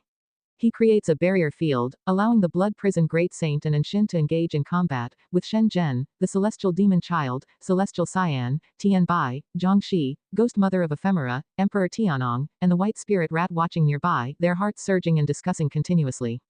Why has the blood prison great saint stopped again? Could it be he's fallen under an illusion technique? Anshin is formidable, it feels like she's toying with the blood prison great saint. Ha ha ha, don't let him hear you say that, he'll hold a grudge. Senior sister Anshin is indeed strong, it's entirely unclear how powerful she really is. Did anyone see what divine skills Anshin used? The disciples are endlessly discussing, and Ji Yuan intentionally used a barrier to conceal Anshin's immortal emperor's eye, so the disciples did not witness any change in Anshin's eyes, nor could they feel the power of the immortal emperor's eye. This led to the combat feeling awkward, with the blood prison great saint intermittently pausing. If not for his formidable corporeal body and abundant chi blood, he would have already been defeated. Compared to Anshin's immortal emperor's eye, Ji Yuan was more pleased with the progress of the blood prison great saint. The blood prison great saint had created his own divine skills, allowing his flesh to rapidly regenerate. Even if his body turned to dust, he could recover in a short period. But such recovery requires consuming soul energy, and he began to feel fatigue, a fatigue emanating from the depths of his soul, weakening his control over his body. At this rate, his defeat was inevitable. Ji Yuan pondered whether to send the blood prison great saint to train along the path of the great Tao. The blood prison great saint was well suited to grow stronger through combat, but regrettably, when asked several times before, he stubbornly refused to go. Even though Ji Yuan promised he could return to the beginningless afterward, the blood prison great saint still did not agree. If the blood prison great saint were assigned to tasks in the human world, he would go, but the path of the great Tao is far away, and he always felt that once there, returning shortly would be difficult. No, it wouldn't work. He must be made to go out and train for 100,000 years before returning. Ji Yuan thought silently. Not only to make blood prison great saint grow stronger but also to reduce the pressure on the other disciples. The blood prison great saint not only loved to fight but also had a foul mouth. Every time he won, he'd resort to frantically taunting his opponents, so now no one hoped he would win, all were watching his misfire. After some time, the blood prison great saint was defeated and exited the barrier with Anshin. Anshin, like a celestial being descended to the mortal world, landed beside Ji Yuan, her clothes without any change, appearing not to have undergone any battle. The blood prison great saint hung his head low, devoid of fighting spirit, his fists clenched tightly. Subscribe to Chinese Novel Audiobook YouTube channel. Chapter 688, Was She Free Immortal? Master, I won.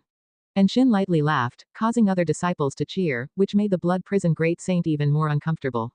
To appear magnanimous before the master, he had to force a smile. After Ji Yuan offered a few simple remarks, he let Anshin lead the disciples away.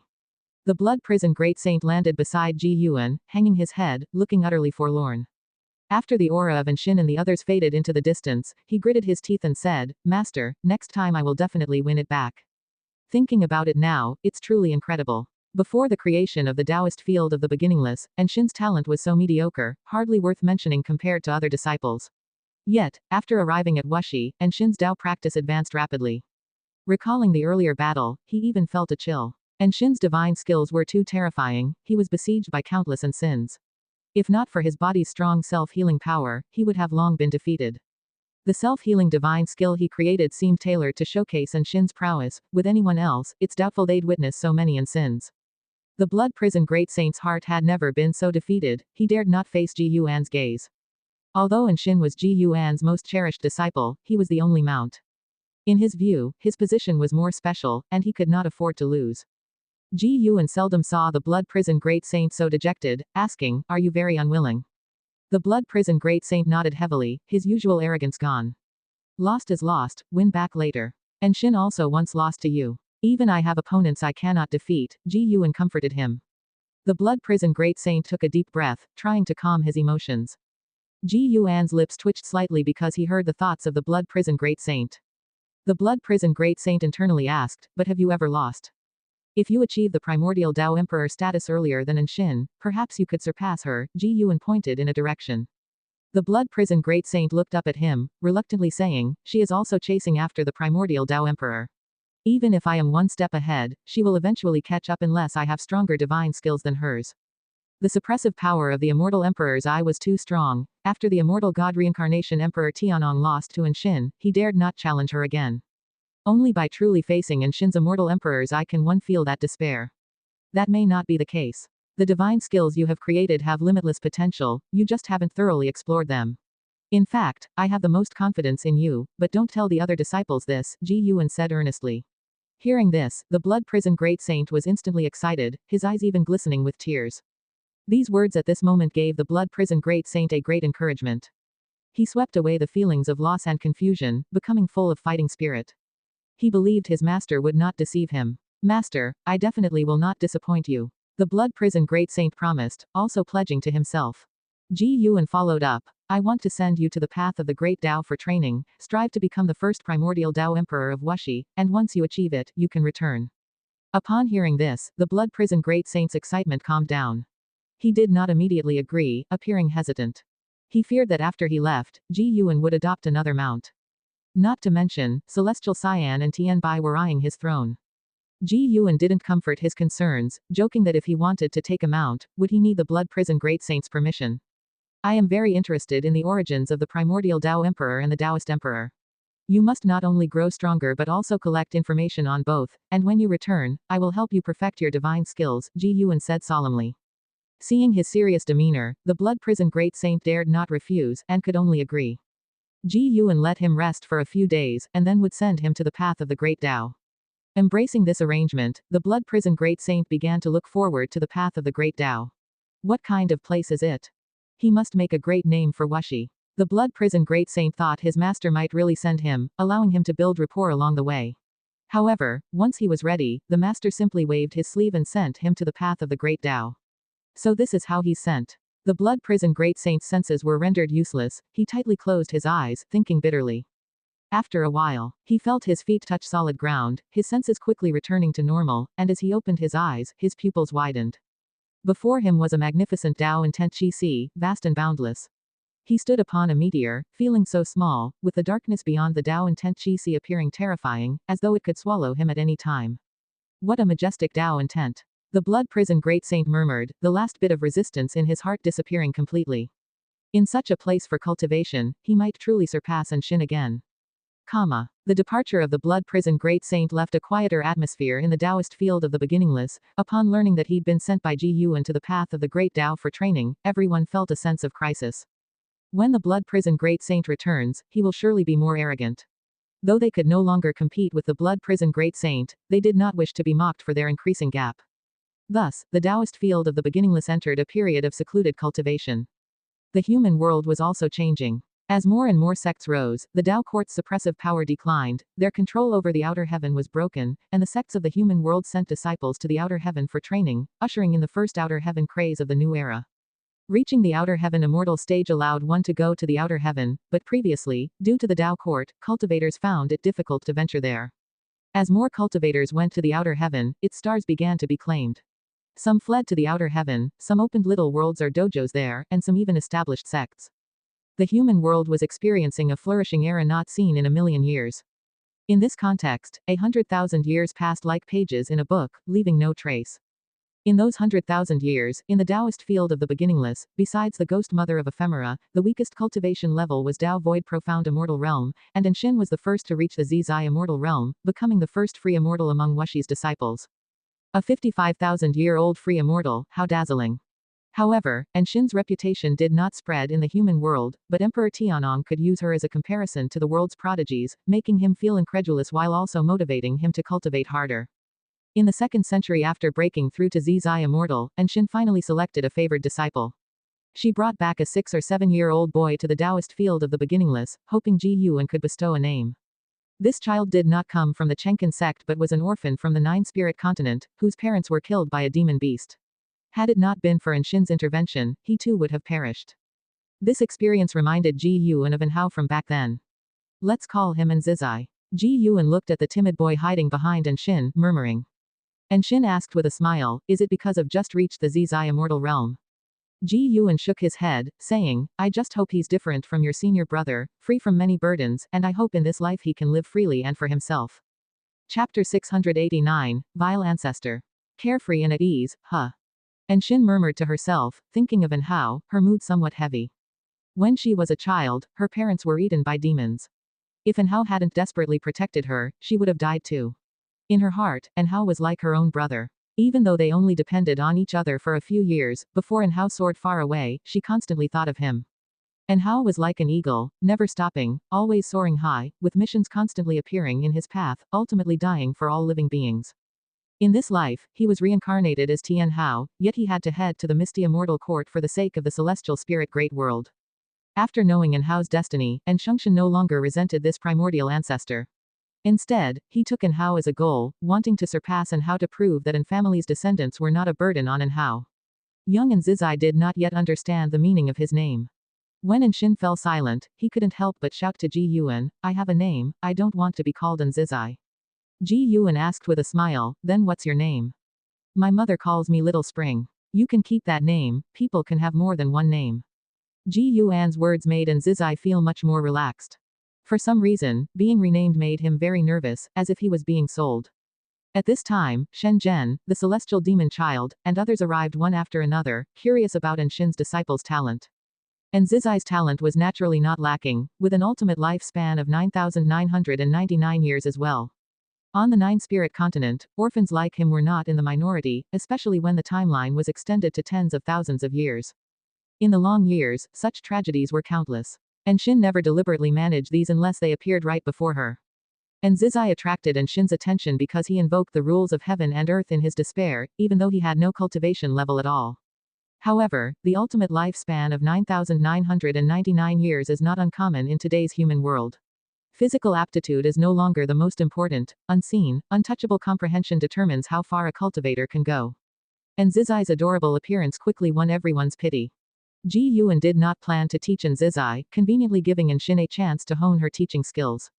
And Zizai's arrival broke the quiet atmosphere of the dojo, and the disciples stopped retreating, beginning to accompany Zizai's growth. This was Wushi's first third-generation disciple. Even if the disciples had competitive hearts in teaching and passing on skills, they hoped Zizai would excel. Thus, everyone took turns teaching Zizai. In the following decade, the Taoist field of the beginningless was quite lively. Though Zizai was an orphan, he was not solitary. In fact, he was somewhat carefree, often causing chaos in the dojo. At 17, Zizai had already formed a nascent soul, with outstanding talent, filling all the Wushiji disciples with confidence and expectation. In the summer, Ji Yuan was reading on a large tree by the mountain stream, enjoying the cool breeze. A figure appeared out of thin air beneath the tree, looking up at him. It was Zizai. He wore a fitted blue and white robe, his long hair casually tied with a cloth band. His handsome face still bore a hint of childlike innocence. "Hey, ancestor, why are you reading again? What book is so interesting?" Zizai called out. His divine sense couldn't approach Ji Yuan, so he didn't know what Ji Yuan was reading. Since childhood, Ji Yuan hadn't taught him cultivation, but under everyone's guidance, he knew the ancestor was the most powerful person in the world. However, Ji Yuan liked to tease him. When he was young, Ji Yuan would sometimes suddenly yank his pants, embarrassing him in public, so he didn't speak to Ji Yuan with much reverence and even harbored some hostility. In his heart, this ancestor was too harsh. Whenever the uncles praised him, the ancestor would always criticize him, pointing out his shortcomings. The most crucial part was these flaws indeed existed, making him feel aggrieved. "This is a book for adults, don't ask." Ji Yuan replied casually. Although he didn't teach Zizai, he quite liked the boy. Zizai's arrival indeed made the dojo lively, life more interesting. Sometimes, Ji Yuan had to admit he was getting old. Elders like children the most, he wasn't like this before. After hearing this, Zizai became more curious about the book in Ji Yuan's hands but was displeased with Ji Yuan's words, insisting he was already grown up.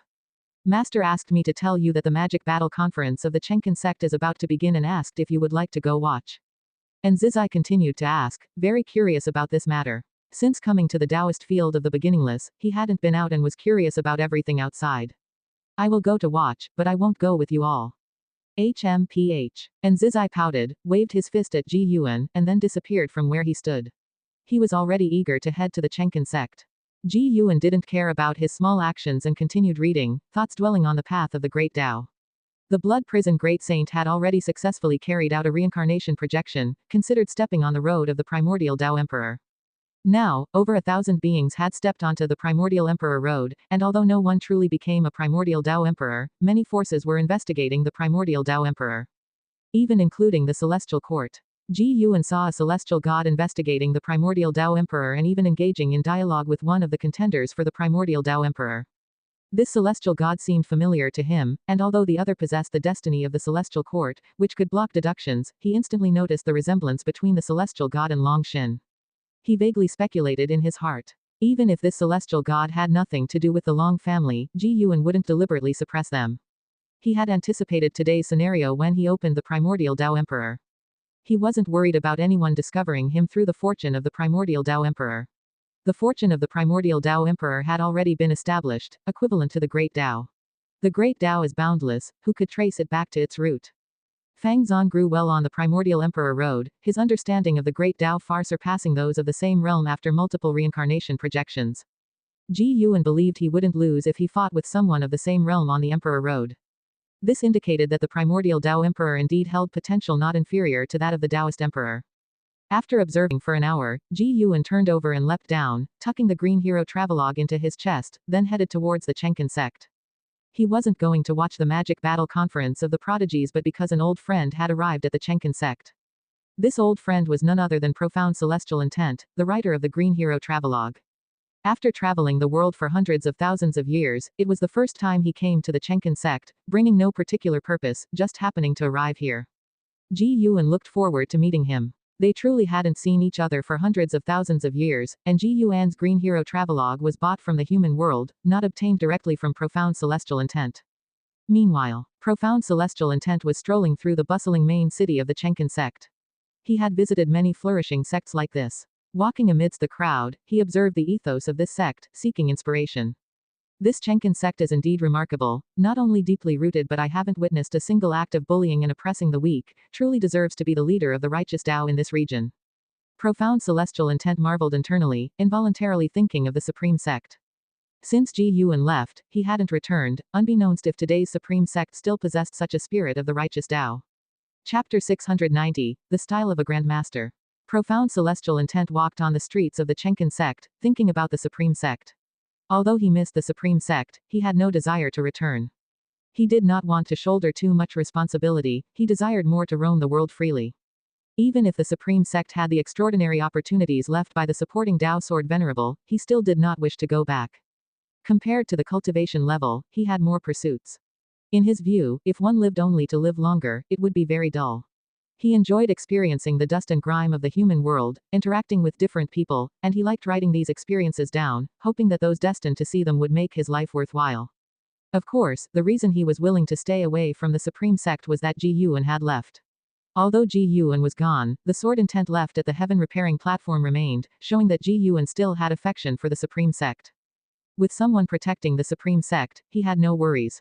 Hey, fellow Taoist, you look unfamiliar. Is this your first time here? A voice interrupted Profound Celestial Intent's thoughts. He turned his head to see a middle-aged cultivator approaching. This person was wearing an elegant blue robe, his demeanor serious, exuding an extraordinary aura. Profound Celestial Intent stopped, waited for him to approach, and then spoke. I am Profound Celestial Intent, indeed, it is my first time visiting the Taixuan Sect. I came to broaden my horizons after hearing about your grand assembly. He had entered the Taixuan Sect openly, registered his identity, and handed over spirit stones, so he was not worried about any trouble. The middle-aged cultivator spoke softly, I have a few books here that can help you better understand the Taixuan Sect. Would you like to look at them? Turns out he was promoting books. Profound Celestial Intent was somewhat disappointed. He couldn't discern the man's cultivation level and had thought he was a great cultivator. Now it seemed the man likely possessed some secret treasure, and his cultivation was probably not high. How many spirit stones? Profound Celestial Intent asked.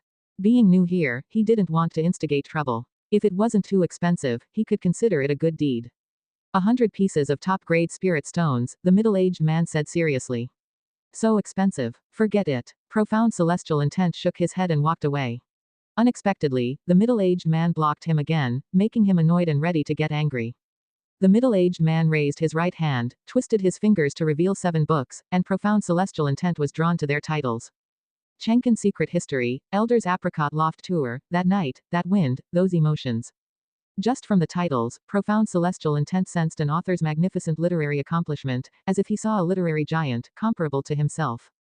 You definitely won't regret buying them. The middle-aged man said earnestly, as though imparting a world-class secret manual. Profound Celestial Intent asked, may I take a look at a couple of pages? The middle-aged man immediately took out a book and handed it to him. He accepted it, flipped a page casually, and was astounded. I'll buy it. Do you have any more? Profound Celestial Intent asked resolutely, determinedly. No more, but there will be more in the future. If you're still here when the new books come out, I'll find you, the middle-aged man replied, shaking his head, always serious, leaving one unable to imagine him doing such things.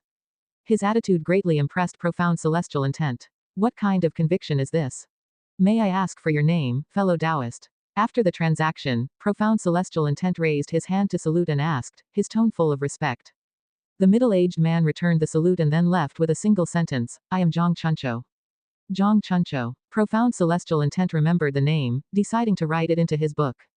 Subsequently, Profound Celestial Intent lost interest in sightseeing and quickly found an inn to savor the newly acquired treasure. Elsewhere, the Magic Battle Conference of the Taixuan Sect officially began. And Zizai followed and Shin to see the excitement. They were warmly received by the Taixuan Sect's senior members. Hearing that Zizai was Shin's disciple made the senior members gaze at him fervently. Wuxi previously sent Tian Hao to the Taixuan Sect, a person who truly made the Taixuan Sect famous worldwide, bearing profound significance. And Xin was Wuxi's eldest disciple. To be taken as her disciple meant that Nzizai must be an extraordinary existence. However, they did not dare to recruit rashly, they simply endeavored to please Nzizai.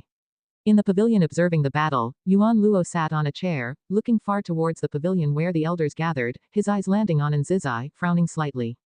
He naturally recognized Xin and respected her greatly, in his youth, Xin had even given him a spell. Yet seeing the elders, attitude made him somewhat unhappy.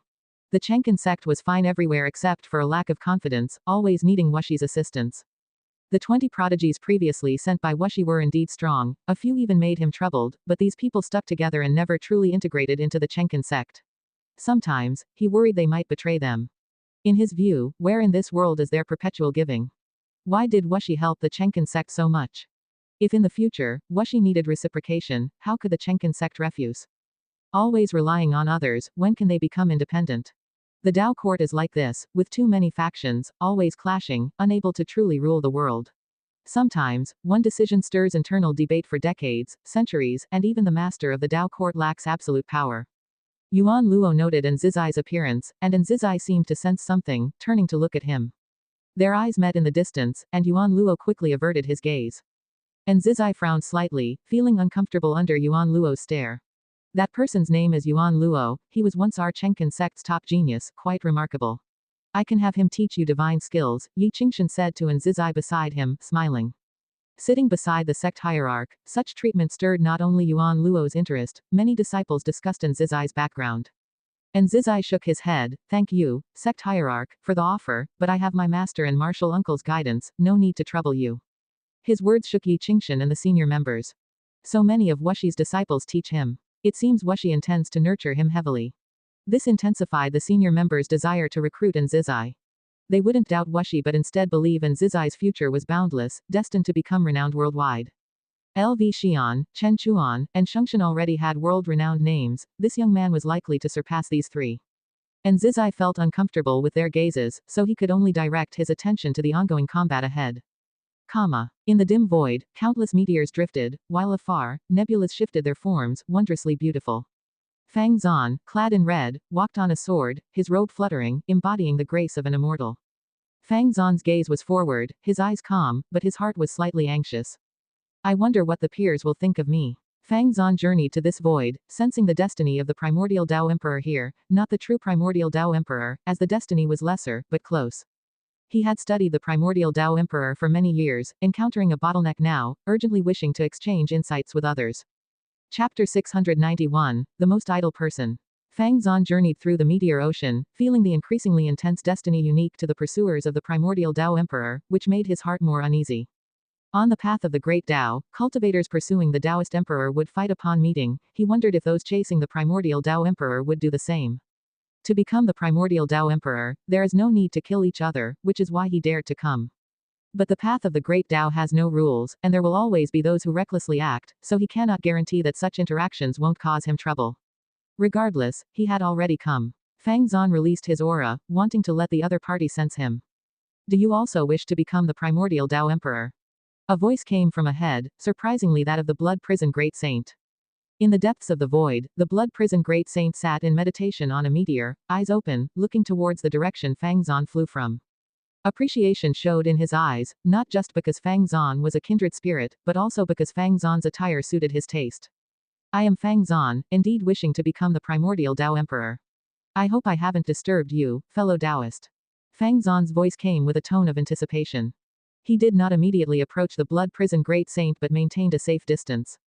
The Blood Prison Great Saint stood up, gazing from afar at Fang Zan, scrutinizing him. Fang Taoist, I did want to meet other kindred spirits. Would you come over for a chat? The Blood Prison Great Saint responded, his tone somewhat warm, making Fang Zan breathe a sigh of relief. The Blood Prison Great Saint had long wanted to converse with a kindred spirit, not for cultivation, but to complete the tasks assigned by his master. He came to the path of the Great Tao not only for cultivation but also to gather intel on the Taoist Emperor and the primordial Tao Emperor. Fang Zan appeared in front of the Blood Prison Great Saint out of thin air, raising his hand in greeting. The Blood Prison Great Saint smiled, warmly grabbing Fang Zan's wrist and pulling him to sit down for a chat. Fang Zan remained slightly vigilant, but as their conversation deepened, he grew fond of the Blood Prison Great Saint. The Blood Prison Great Saint began by sharing his insights without reservation, speaking boldly without probing Fang Zan. Having lived until today, Fang Zan had experienced a lot of deceit and could discern that the Blood Prison Great Saint bore no scheming, only infinite curiosity about the primordial Tao Emperor. He too was filled with curiosity about the primordial Tao Emperor, feeling he could enjoy a pleasant rapport with the Blood Prison Great Saint. After the Blood Prison Great Saint finished sharing his insights, Fang Zan too spoke without reservation, which also gained the Blood Prison Great Saint's favor. This person is good, can befriend. This was the Blood Prison Great Saint's sentiment. Having been on the path of the Great Tao for so many years, he felt lonely, long wanting someone to talk to. The two felt an instant connection, lamenting not having met earlier. When the Blood Prison Great Saint revealed he came from the Celestial Spirit Great World, under the primordial Sword Master, Fang Zan was shocked, which puzzled the Blood Prison Great Saint, who inquired about it. After hesitating for a moment, Fang Zan disclosed his origin. Upon hearing that Fang Zan was once a battle court disciple and participated in the attack on the Celestial Spirit Great World, later being exterminated by the supporting Tao Sword Venerable, the Blood Prison Great Saint couldn't help but laugh. Just when Fang Zan thought the Blood Prison Great Saint would mock him, the Blood Prison Great Saint laughed and said, "The fact that you survived under my master's hand means you weren't meant to die, although it must be confessed that my master showed mercy. To be honest, I've had the same experience as you." Fang Zan was surprised, not expecting the Blood Prison Great Saint to have had a similar experience. He immediately inquired about his past, and the Blood Prison Great Saint began to recount his tale. Knowing that the Blood Prison Great Saint came from the mortal world, nearly killing the supporting Tao Sword Venerable's disciple after ascending, and was eventually subdued by the Sword Venerable, gaining an unprecedented opportunity, made Fang Zan hold the supporting Tao Sword Venerable in even greater esteem. Let alone, in that battle, the supporting Tao Sword Venerable really could have annihilated all battle court beings. This supporting Tao Sword Venerable was truly merciful, a deservedly enlightened great power. He felt that the Sword Venerable acted so, considering that many of the battle court disciples were against their will, much like himself, having no choice but to follow orders from the sect. After their honest exchange, their relationship improved, and the Blood Prison Great Saint proposed they become sworn brothers, to Fang Zan's delight. They immediately knelt and swore to the supporting Tao Sword Venerable and the Great Tao, which left Ji Yuan at the Taoist field of the beginningless both laughing and crying. Karma is indeed interesting. Although he could not predict how the primordial Tao Emperor would develop, he could precisely forecast the futures of the Blood Prison Great Saint and Fang Zan. The two would venture together on the path of the Great Tao, even expanding their sworn brotherhood to include other prodigies chasing the primordial Tao Emperor. Eventually, the Blood Prison Great Saint would bid farewell to his brothers and return alone to the Celestial Spirit Great World, while Fang Zan and the others would continue to make a name for themselves on the path of the Great Tao, with their future being immeasurable. Millennia passed swiftly. One day, in early summer, Ji Yuan was fishing in the dojo, holding a fishing rod in one hand and a book in the other, a new work by profound celestial intent. Through his minor manipulations, profound celestial intent remained in the Taixuan Sect, waiting for more books to appear before him, unaware that these books contained Tao intent, causing profound celestial intent to frequently achieve enlightenment and steadfastly decide to linger a while longer. Yes, just linger a little longer, he's destined to roam the earth. With this mindset, profound celestial intent eagerly anticipated more works from that mysterious author. Even if it meant waiting 100 years for a book, he thought it worth it. As Ji Yuan enjoyed a peaceful moment of relaxation, a figure appeared behind him. "Ancestor, Master won't let me go out, fearing that if I leave, I won't return. But I just want to go out for some experience, and I will come back eventually." And Zizai said aggrievedly, his temperament still youthful at 1,000 years old, because he had yet to experience life's trials, and he knew this, hence his desire to gain experience, just like the prodigies of the Taixuan Sect. Ji Yuan, with his back turned to him, responded casually, "You underestimate the hold of the mortal world. Once you go out, you might not return. I can't make this decision. If you want to go out, persuade your master. Frankly, even if you don't come back, I won't mind." Although Ji Yuan didn't mind Zizai, he cared a lot about Anshin. Knowing how much Anshin cherished Zizai, he didn't want to interfere with Zizai's life. Hearing his words, Zizai couldn't help but glare at him, feeling his ancestor's nature was as perverse as ever. Zizai rolled his eyes and asked, "Ancestor, how about if I go to visit my uncles?" LV Xian and the others were far from the Nine-Spirit continent, a journey long enough for him to gain experience. "Ask your master. Can you just speak a little bit for me? Ask your master." No matter how Zizai tried to persuade him, Ji Yuan remained unmoved, leaving him quite frustrated. Just then, Anshin appeared beside him, scaring him into bowing quickly. And Shin frowned, saying solemnly, haven't I told you not to disturb your ancestors' cultivation without reason? Is this considered cultivation? And Zizai couldn't help but retort. Ever since he became aware, he had never seen Ji Yuan cultivate. In his opinion, among the beginningless, the most idle was Ji Yuan. Unpleased, and Shin's eyes flashed, and she scolded, kneel and apologize. And Zizai felt aggrieved to the point of bursting, yet chose to obediently kneel.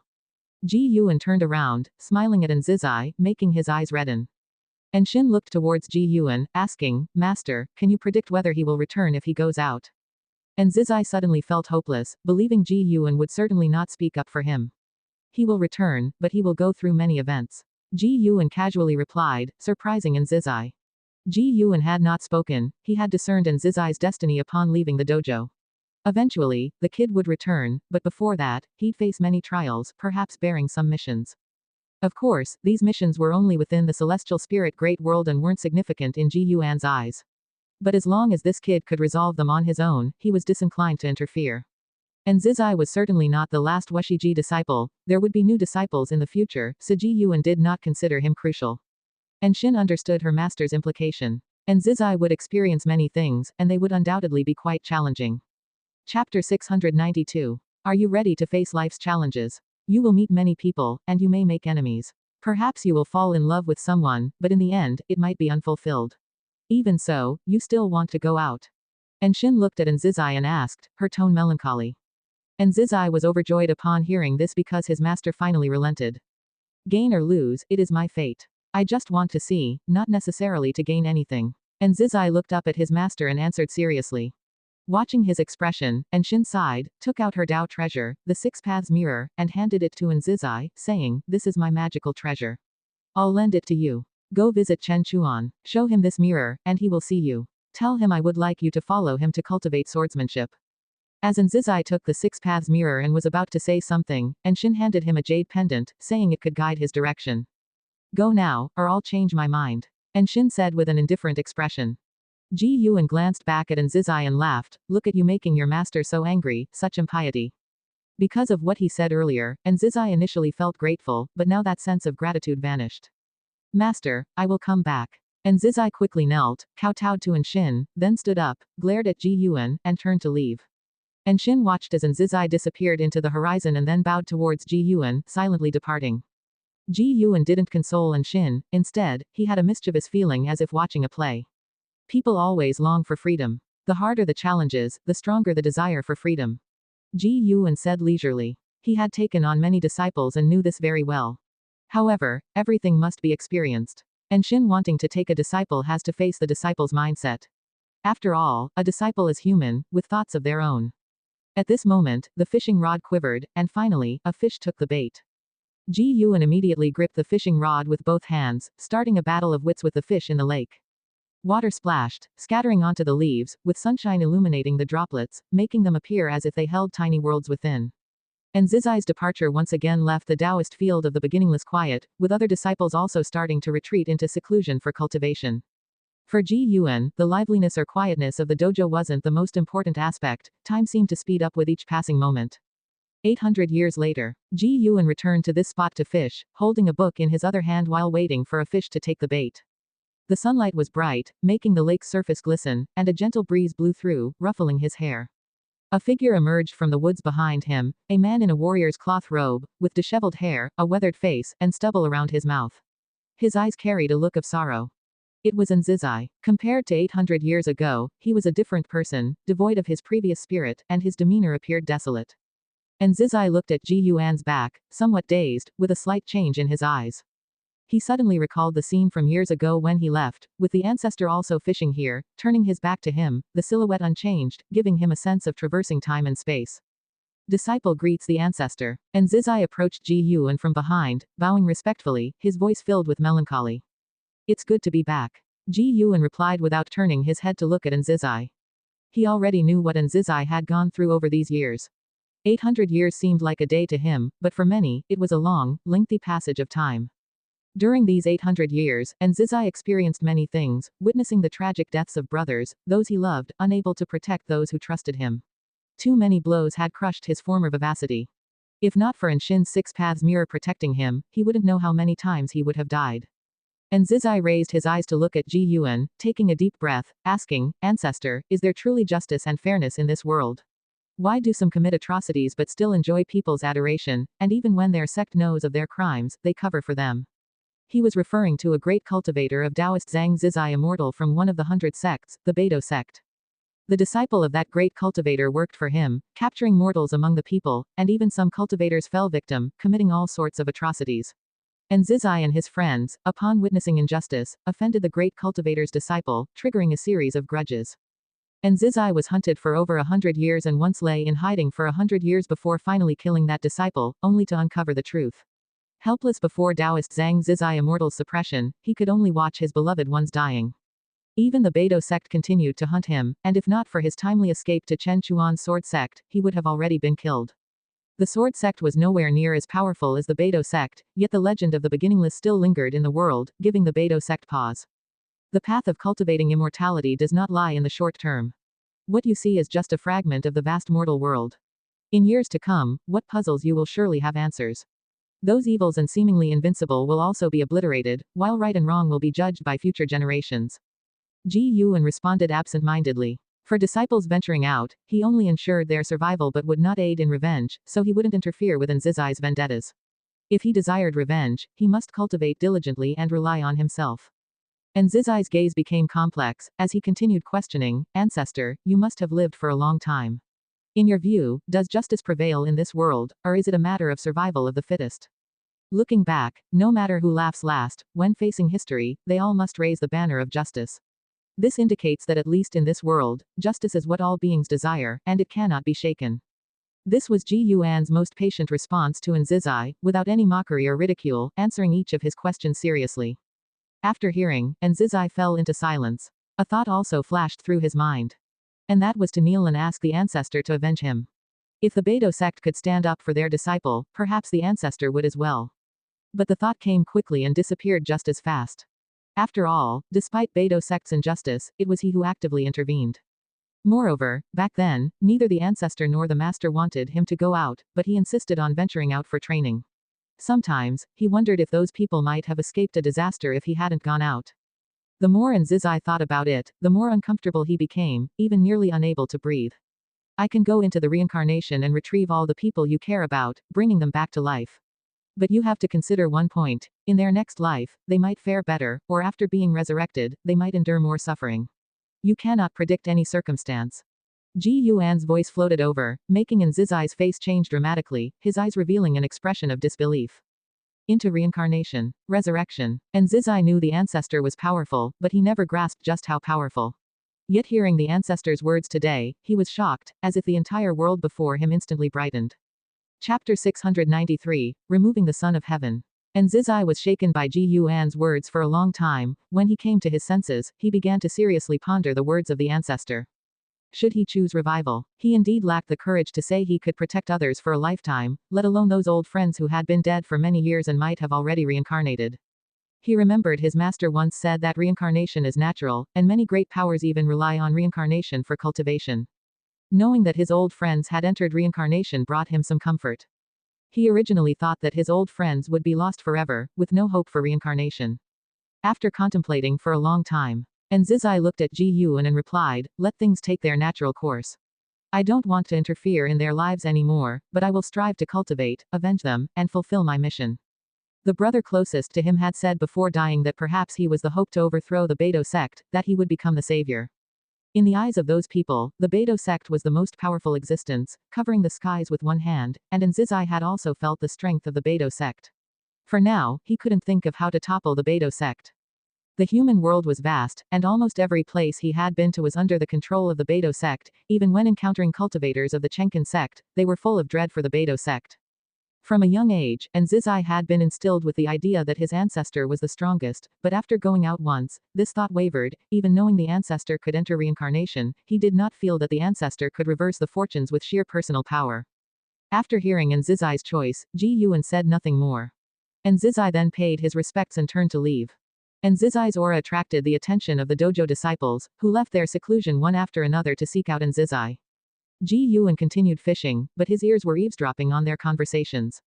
When the Washiji disciples learned of Nzizai's experiences, they were filled with righteous indignation. Even the celestial demon child wanted to visit the Beidou sect, but in the end, was subdued by Anshin. Uncles, I will take this revenge personally. From now on, I will train diligently. I have seen the worldly affairs of the human world, and I will not let you down again. Nzizai said earnestly, having reignited his fighting spirit after conversing with the ancestor and many mentors. Though he had lost much, he was not left with nothing. He not only had to seek revenge but also to protect the Washiji. Emperor Tianong snorted and said, "What Beidou sect? When you want revenge in the future, I will accompany you. Rest assured, you shall collect the heads of your enemies." Nzizai couldn't help but look at Emperor Tianong. Of all the uncles, Emperor Tianong was the one he respected and feared the most, for Emperor Tianong rarely spoke, often just watching him in silence. Though Emperor Tianong didn't like talking to him, he had taught him spells, making him family in Nzizai's heart. Moreover, Nzizai believed that Emperor Tianong could very well be the second strongest within the Wuxi, next only to the ancestor, and the aura exuded by Emperor Tianong made him aspire. Hearing such grand words from Emperor Tianong, Nzizai did not question it. Instead, it made his heart warm, filling him with a profound sense of security. With such mentors around, the unease brought by the Beidou sect gradually dissipated. Anshin glanced at Emperor Tianong and said, "You should still cultivate diligently." Emperor Tianong shifted his gaze and did not retort. "Nephew, tell us what the current human world is like." Celestial Cyan looked at Nzizai and asked curiously. Nzizai nodded and began to describe the landscapes he had seen, including the sword sect founded by Chen Chuan. The Washiji disciples had also gone out to train before, comparing their memories with Nzizai's descriptions, which made them feel the world had changed greatly. Unfortunately, they could not grasp from Nzizai's words what the top cultivation level in the human world was now. When Nzizai mentioned that the ninth heaven of the immortal path was the Zizai immortal realm, his face was filled with a look of longing, which almost made the crowd laugh, but they restrained themselves and tactfully did not expose it.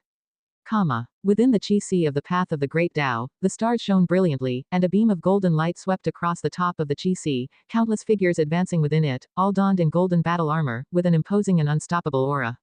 Zhang Buku and Shu Yu walked amidst the celestial army, rather inconspicuous. Their gazes were fixed on the hulking figure at the forefront of the army. Celestial Calming God. Celestial Calming God was clad in heavy and commanding celestial armor, wielding a large saber, with Dharma aspects ebbing and flowing around him as he walked. "Are we dealing with the chaos evil demon again this time?" Zhang Buku asked Shu Yu in a low voice, while other heavenly soldiers were also discussing, all very excited.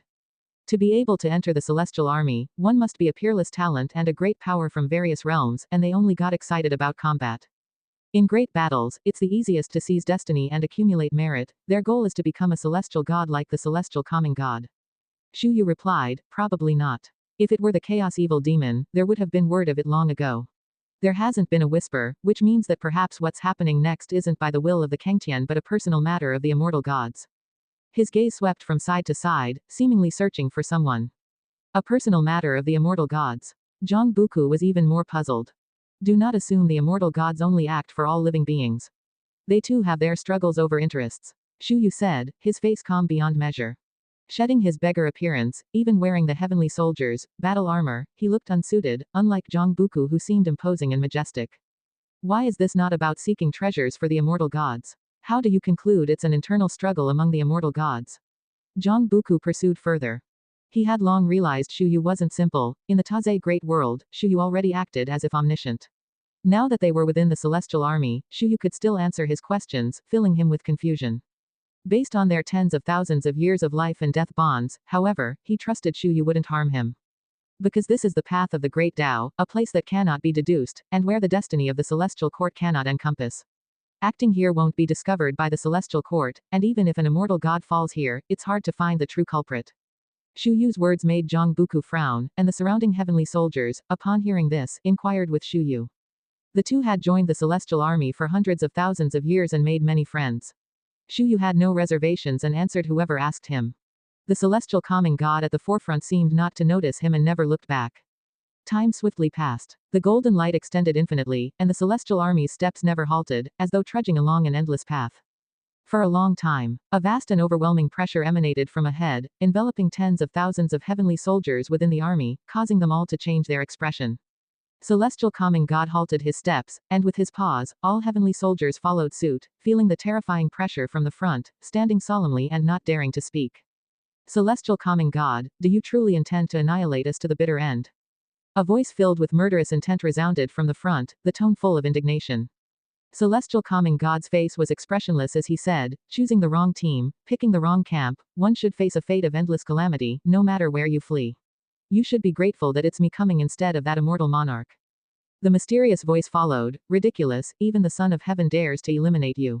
Your fate and that of Huang Feng immortal monarch will be worse than mine. Subscribe to Chinese Novel Audiobook YouTube channel. Chapter 694, Myriad Supreme Palm. Son of Heaven. Huang Feng immortal monarch. Zhang Buku, upon hearing these two names, felt himself being swept into a terrifying conflict among the immortal gods. However, he did not feel afraid, as he had no choice in the matter. The heavens have their own justice, except the celestial punishment. The celestial calming god raised a giant sword, and a boundless burst of mana erupted, forming a towering Dharma aspect tens of thousands of feet tall, also wielding a sword. Without waiting for the celestial calming god's command, the Dharma aspect swung its blade, as if Pengu was splitting heaven and earth, cutting out a dazzling white light that seemed to want to cleave the cosmic void before it in half. The chi-si below the great Tao churned violently, creating a spectacle of unparalleled grandeur. All the heavenly soldiers held their breath, their eyes fixed intently forward, the bright light reflecting on their faces, their expressions so stern and unyielding. It wasn't the first time they had witnessed the celestial calming god in action, so they were not shocked, but each time they felt the immense power of the celestial calming god, their hearts would stir with hot-blooded ambition. They too wanted to become such a dominating and powerful celestial god. As the celestial calming god's Dharma aspect swung its blade, the cosmic void ahead shattered in the white light, revealing an incredibly massive figure from the darkness, shrouded entirely in black aura, far larger than the 10,000-foot-high Dharma aspect of the celestial calming god, making all the heavenly soldiers feel insignificant by comparison. Many heavenly soldiers were startled. This figure's demeanor seemed related to the celestial court, yet their appearance was akin to a chaos evil demon, leading to more speculation about the celestial court. Form ranks, slay the foe. The voice of the celestial calming god roared like thunder, and without hesitation, he leapt forward, leading the charge towards the formidable figure.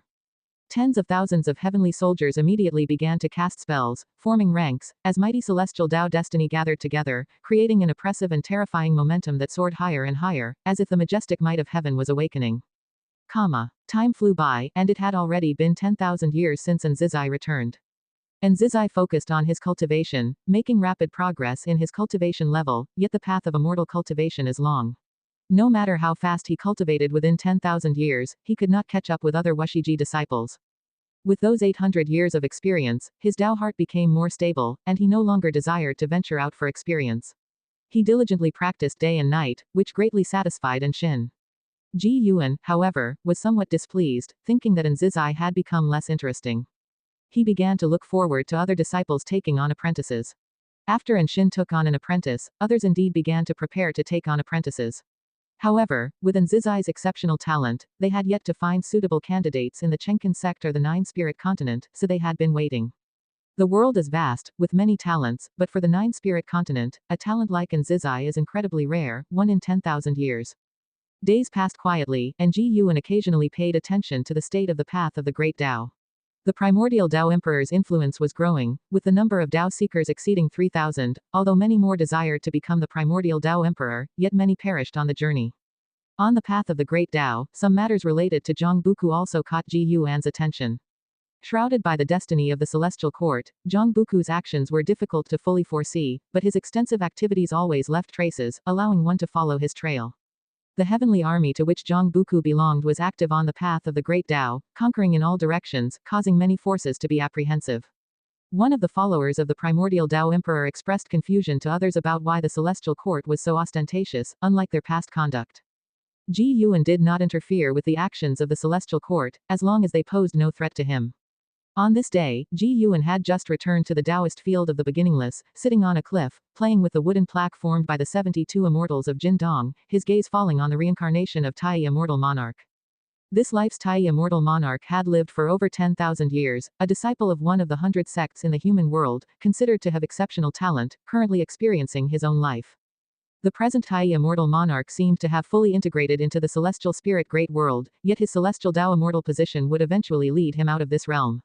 Aside from the celestial court coming to seek Tai immortal monarch, the reincarnation of the chaos evil demon, Yuan Luo, had also sowed the seeds of disaster in this realm. Ji Yuan pondered on how to face the celestial court. One day, he knew he would have to make a choice, whether to join the celestial court, oppose it, or live a life of hiding everywhere. Just as Ji Yuan contemplated the future, Shin appeared behind him. Master, could you personally teach Zizai a piece of great divine power?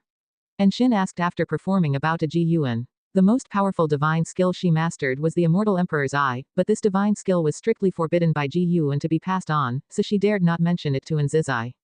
Zizai's talent and comprehension were both excellent, and his current cultivation achievements were remarkable, excelling in all respects. However, this made him lack his unique skill, making Shin feel it was a bit unsatisfactory.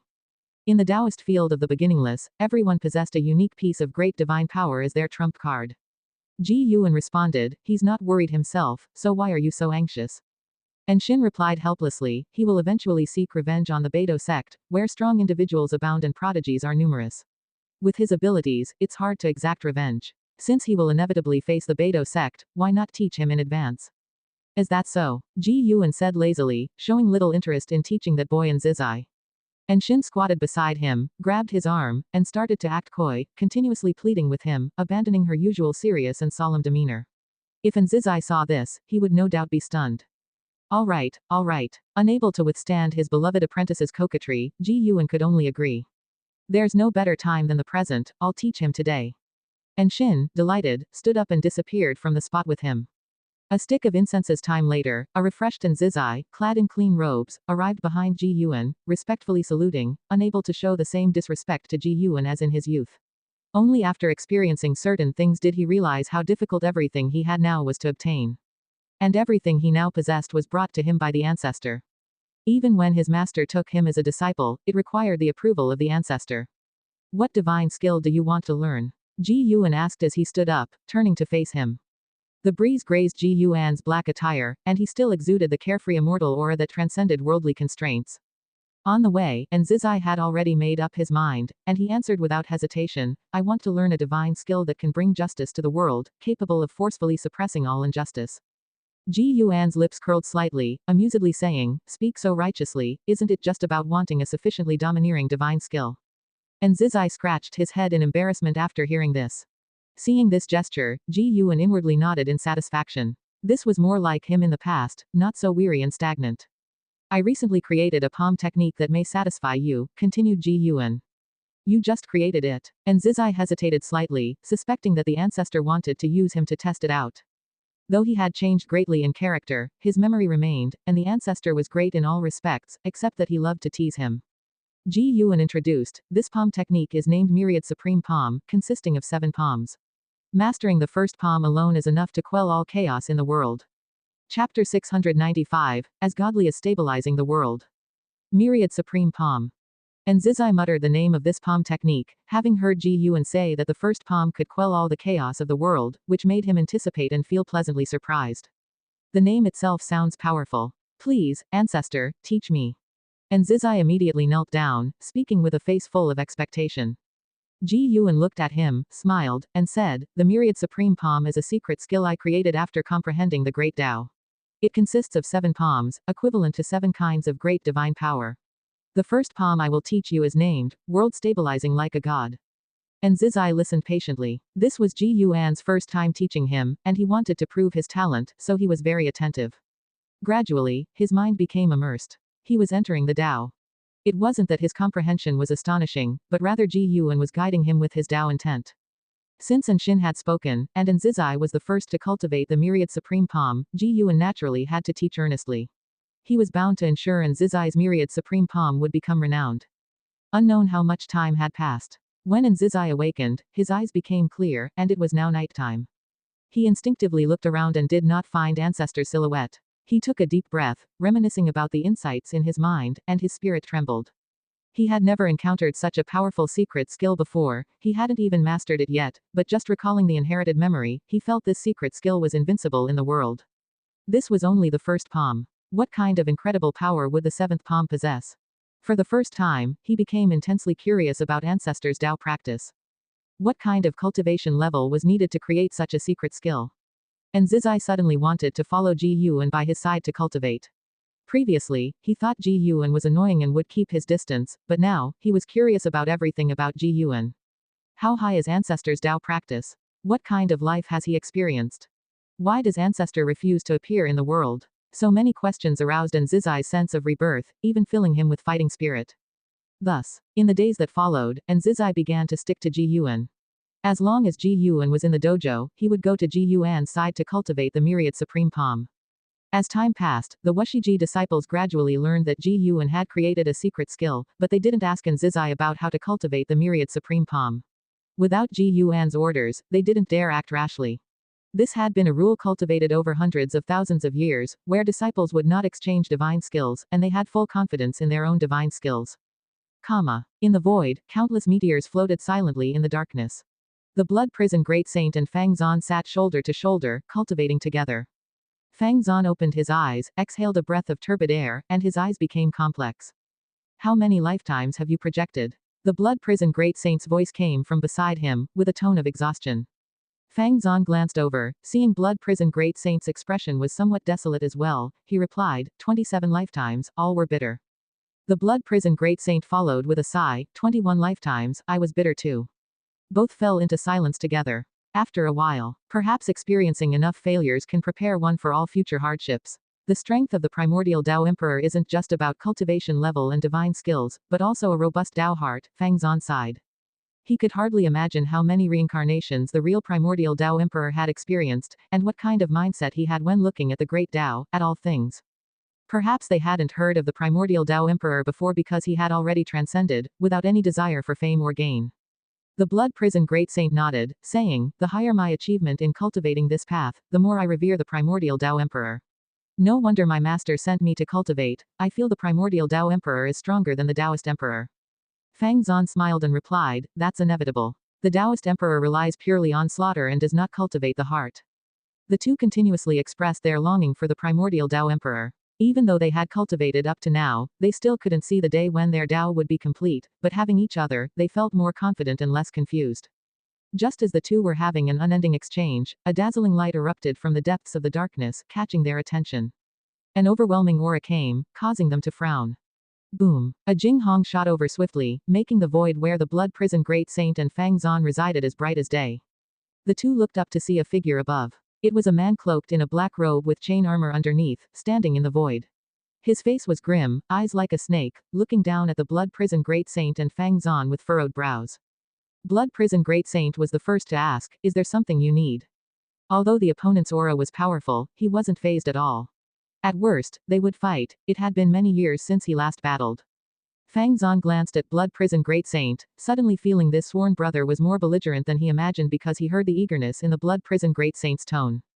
Although Fang Zan was considered a genius, he didn't like to fight. To him, immortal cultivation didn't necessarily require combat, fighting was the ultimate last resort. The Celestial Court is arresting beings who are stepping onto the Emperor Road. Although you don't have the destiny of the Taoist Emperor, the destiny on you too is very special, and you might be targeted by the Celestial Court. Leave the path of the great Tao soon. The black-robed man looked down at the Blood Prison Great Saint and Fang Zan, then turned and left, shattering the void in the blink of an eye and disappearing without a trace.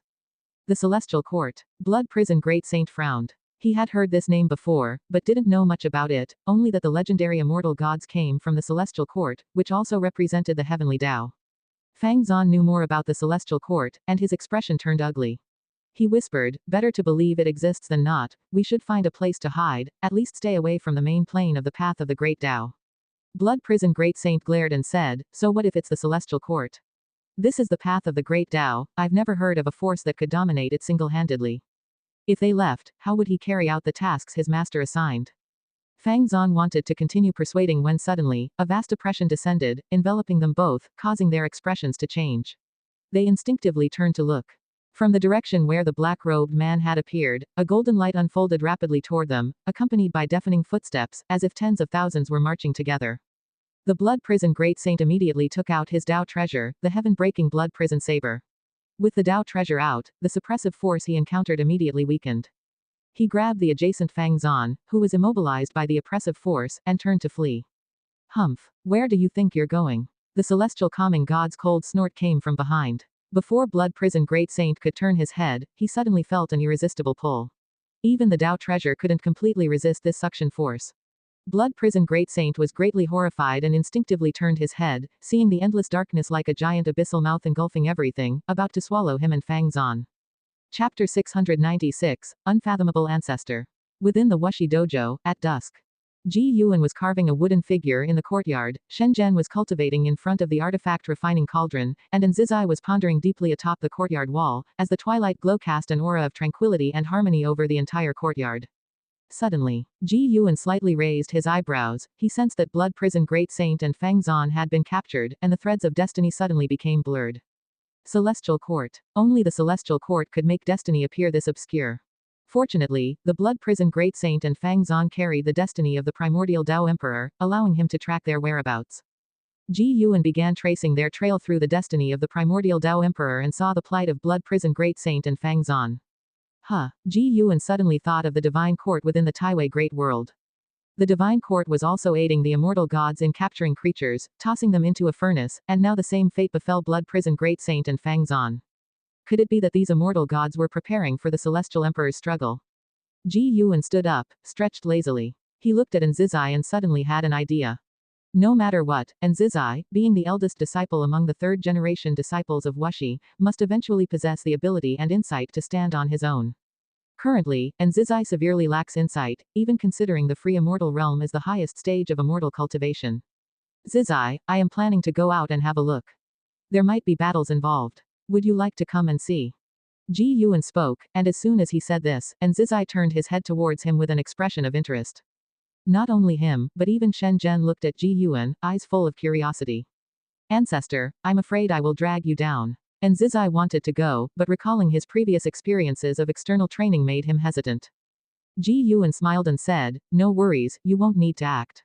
Such an opportunity is rare. Think about it carefully.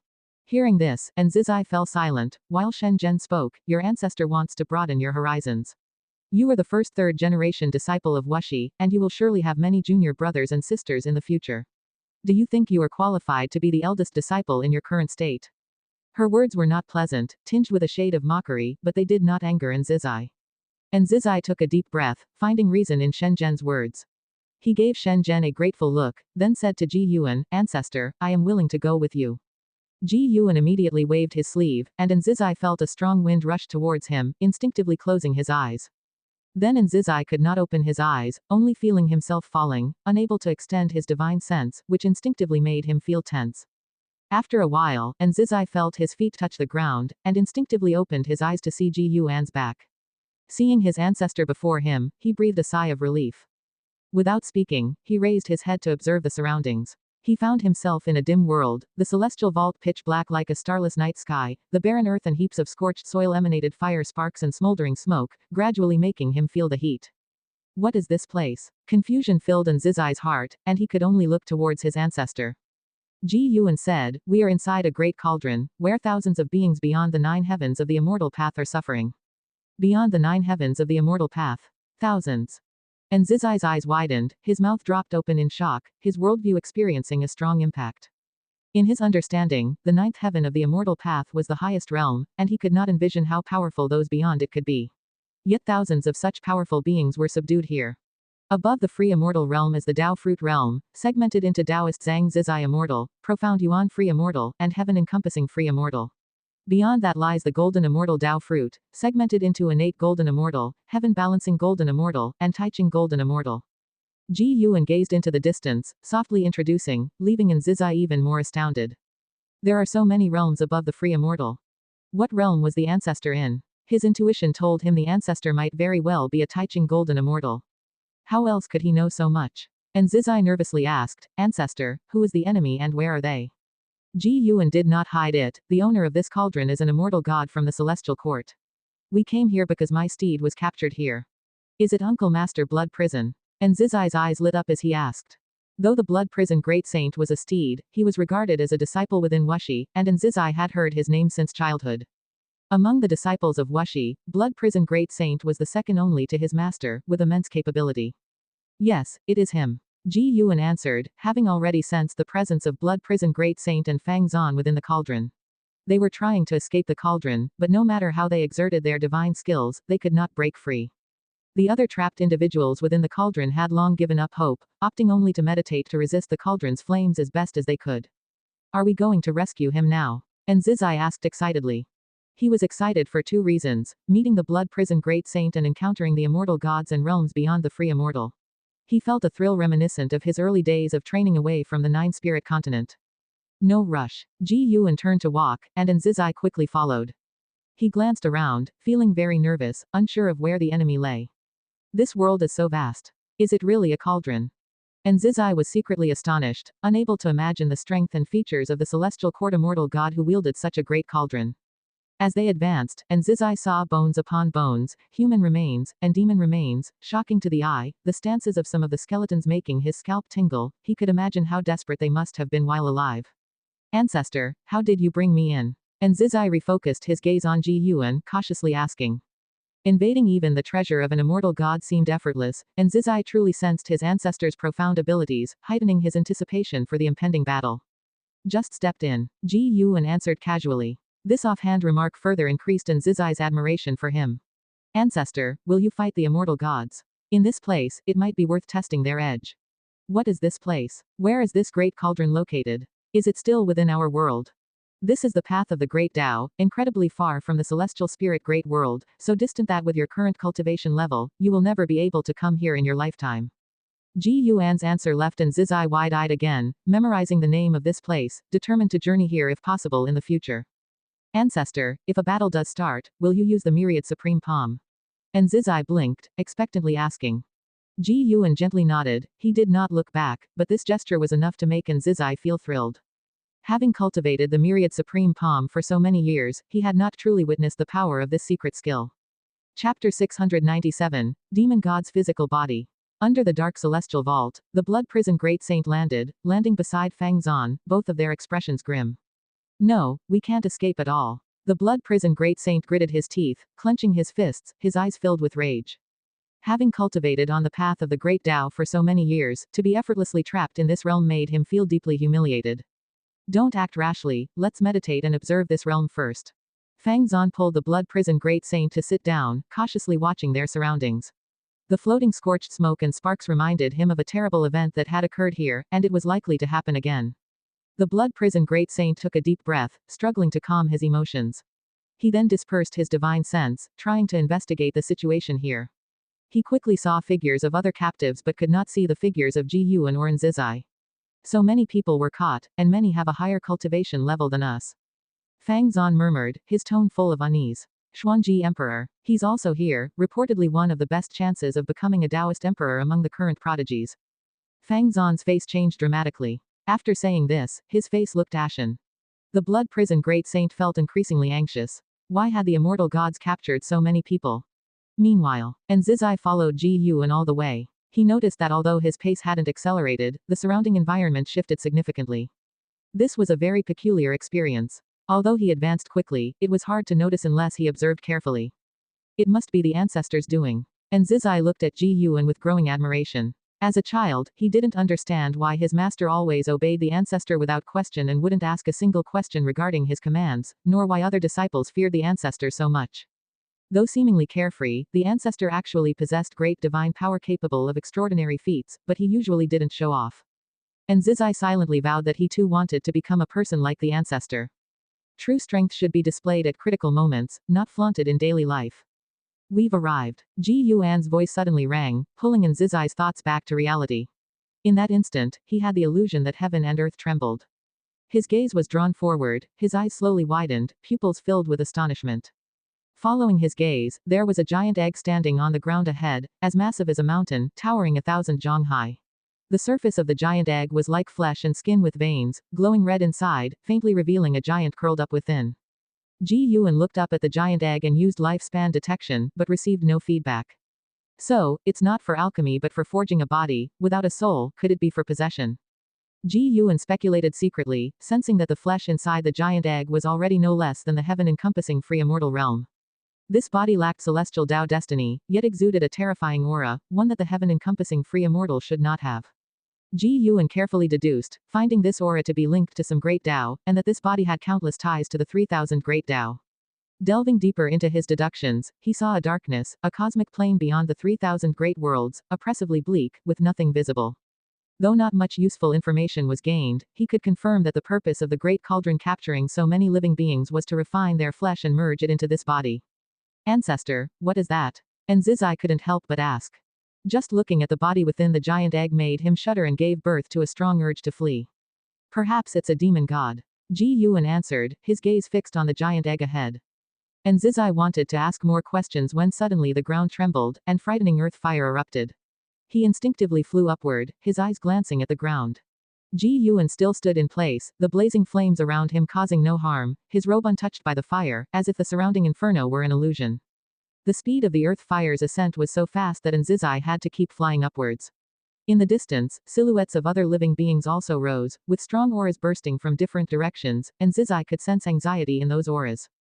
Ancestor. And Zizai looked at Ji Yuan, calling softly, terror of the flames driving him to seek reliance on Ji Yuan. Ji Yuan suddenly waved his sleeve, taking the giant egg into his sleeve. He then took a step, a fierce wind erupting from around him, spreading instantly, dispersing the flames along the way. In the distance, the Blood Prison Great Saint and Fang Zan still sat on the ground, using their mana to resist the surrounding blazing flames. Fang Zan frowned and was about to speak when a strong wind came from the horizon, blowing away the sea of fire around them, making them turn their heads to look. What's going on? The Blood Prison Great Saint muttered, tensing up, his right hand gripping the heaven-breaking Blood Prison saber beside him. Fang Zan didn't answer the Blood Prison Great Saint, he was probing the situation in that direction with his divine sense. Unfortunately, unable to see Ji Yuan, he couldn't find the source. Above the Qi Sea of the Great Tao, golden light extended infinitely, hundreds of thousands of heavenly soldiers walked upon it, swaying unstoppably. At the front, the celestial calming god held a saber in one hand and a black cauldron in the other. In his grasp, the black cauldron appeared tiny, its surface engraved with fierce beast images, lifelike and eerie to the point of fear. Suddenly, the celestial calming god stopped, frowning as he glanced at the black cauldron in his hand. When he stopped, the hundreds of thousands of heavenly soldiers halted with him. Zhang Buku, standing amidst the crowd, gazed at the stance of the celestial calming god, curiously asking, what's happening? Beside him, Shuyu squinted and answered, the soul refining cauldron seems to have a problem. Soul refining cauldron. Zhang Buku was even more curious. He felt a sense of awe and dread towards the soul refining cauldron, recalling scenes of it suppressing numerous prodigies, even he, as a celestial god, felt intimidated. This cauldron was so ominous, full of evil. Boom. A pillar of fire suddenly rose in front of the celestial calming god, soaring into the sky, grandly towering, making even the mighty celestial calming god appear small before it. Within the fire pillar, the massive soul refining cauldron slowly rose, becoming countless times larger than before. Who dares meddle with an immortal artifact? The celestial calming god's voice echoed, solemnly oppressive, like thunder echoing endlessly. All the heavenly soldiers were on guard, ready to form a formation at any moment. The soul refining cauldron halted, suspended in the void, the surrounding fire pillar dissipating soon, quickly restoring calmness. The heavenly soldiers looked around, finding no enemy figures, forcing them to turn their gaze to the soul refining cauldron. The top cover of the soul refining cauldron did not tremble, standing as firm as Mount High, giving a sense of unshakable gravity. Chapter 698, Flip of the Hand. As hundreds of thousands of heavenly soldiers fixed their gaze on the lid of the soul refining cauldron, inside the cauldron, the endless sea of fire had already dissipated. One by one, figures soared into the air, hovering, and looked around, eager to grasp the situation. Who extinguished the cauldron fire? Some of these captives had already experienced the burning flames and knew the terror it wrought. That gust of wind just now was definitely no coincidence, there is a mysterious figure extinguishing the fire. And Zizai looked at Ji Yuan, his eyes filled with anticipation. What kind of epic battle will unfold next? Under and Zizai's watchful eyes, Ji Yuan turned, facing a direction, and slowly raised his right hand. It has begun. And Zizai felt a surge of excitement, his eyes filled with expectation. As Ji Yuan lifted his palm, a terrifying aura erupted. This time, he deliberately weakened the barriers of cause and effect and aura, allowing all creatures within the cauldron to see him, but unable to see him clearly. The Blood Prison Great Saint and Fang Zan also turned their heads, their gazes locked on Ji Yuan. They could only see a blurry figure, unable to discern Ji Yuan's true appearance. The Blood Prison Great Saint's expression was invigorated, his breathing becoming rapid. Though unclear, he instantly guessed it was Ji Yuan. Back then, when Ji Yuan stood against the battle court, his figure was just as unseeable, but his presence was felt. He just got caught, and his master has arrived. Who is that, daring to Fang Zan furrowed his brow and muttered to himself. Suddenly, as if realizing something, his eyes widened and shifted to the excited, trembling blood-prisoned great saint beside him, causing his own heart to quiver. That existence has indeed come. On another side of the world within the cauldron, dozens of creatures hovered in the air, headed by a man clad in dark red battle armor. His figure was robust, long hair coiled beneath the majestic headpiece of a divine beast, with a stern face exuding immense pressure. This was the Xuanji Emperor, whose cultivation had reached the heaven-encompassing free immortal realm. He was the existence with the greatest hope of becoming a Taoist emperor on the current path of the great Tao. The Xuanji Emperor also couldn't see Ji Yuan's true self, but this person gave him the same feeling as his clan's ancestor, profound and unfathomable. He had an intuition that this person might lead them out. Under the watchful eyes of thousands of prodigies and great cultivators, Ji Yuan gently pushed forward with his right palm. The action seemed casual, like picking flowers and grass. But as Ji Yuan's arm straightened, a terrifying force suddenly erupted, shattering the darkness of the celestial vault in front of him. A whirlwind mixed with burnt smoke roared forth, like a pack of dragons vying to be the first to rush out, creating a grand spectacle. Thousands of captives caught in the whirlwind were all stunned by this palm of Ji Yuan. They could feel the terrifying, irresistible force. Ever since they fell into this realm, they had tried to break out, all in vain. Their strongest divine skills didn't create the slightest damage. Cloaks flapping and hair swirling, all captives gazed at the broken hole in the horizon where inside shone a dazzling white light, resembling an entrance to a new world. Above the Qi Sea along the Great Tao, hundreds of thousands of heavenly soldiers watched as a huge hole was blasted through the soul-refining cauldron. The oppressive heat wave surged out, unstoppable, and the majority of heavenly soldiers showed a look of disbelief. Such an immortal artifact was actually pierced through. And from the inside, the celestial calming god's face was equally grim as he leapt into the air, arriving at the hole in the soul-refining cauldron, using his physical body to withstand the wind and waves. He raised his mighty sword high, while hundreds of thousands of heavenly soldiers began to form ranks. Zhang Buku and Shu Yu both directed their mana while looking at the soul-refining cauldron, their gaze concentrated on that hole, curious about what kind of powerful being had broken through the cauldron. They instinctively thought of the Xuanji Emperor, whose performance had impressed them when the celestial calming god captured him.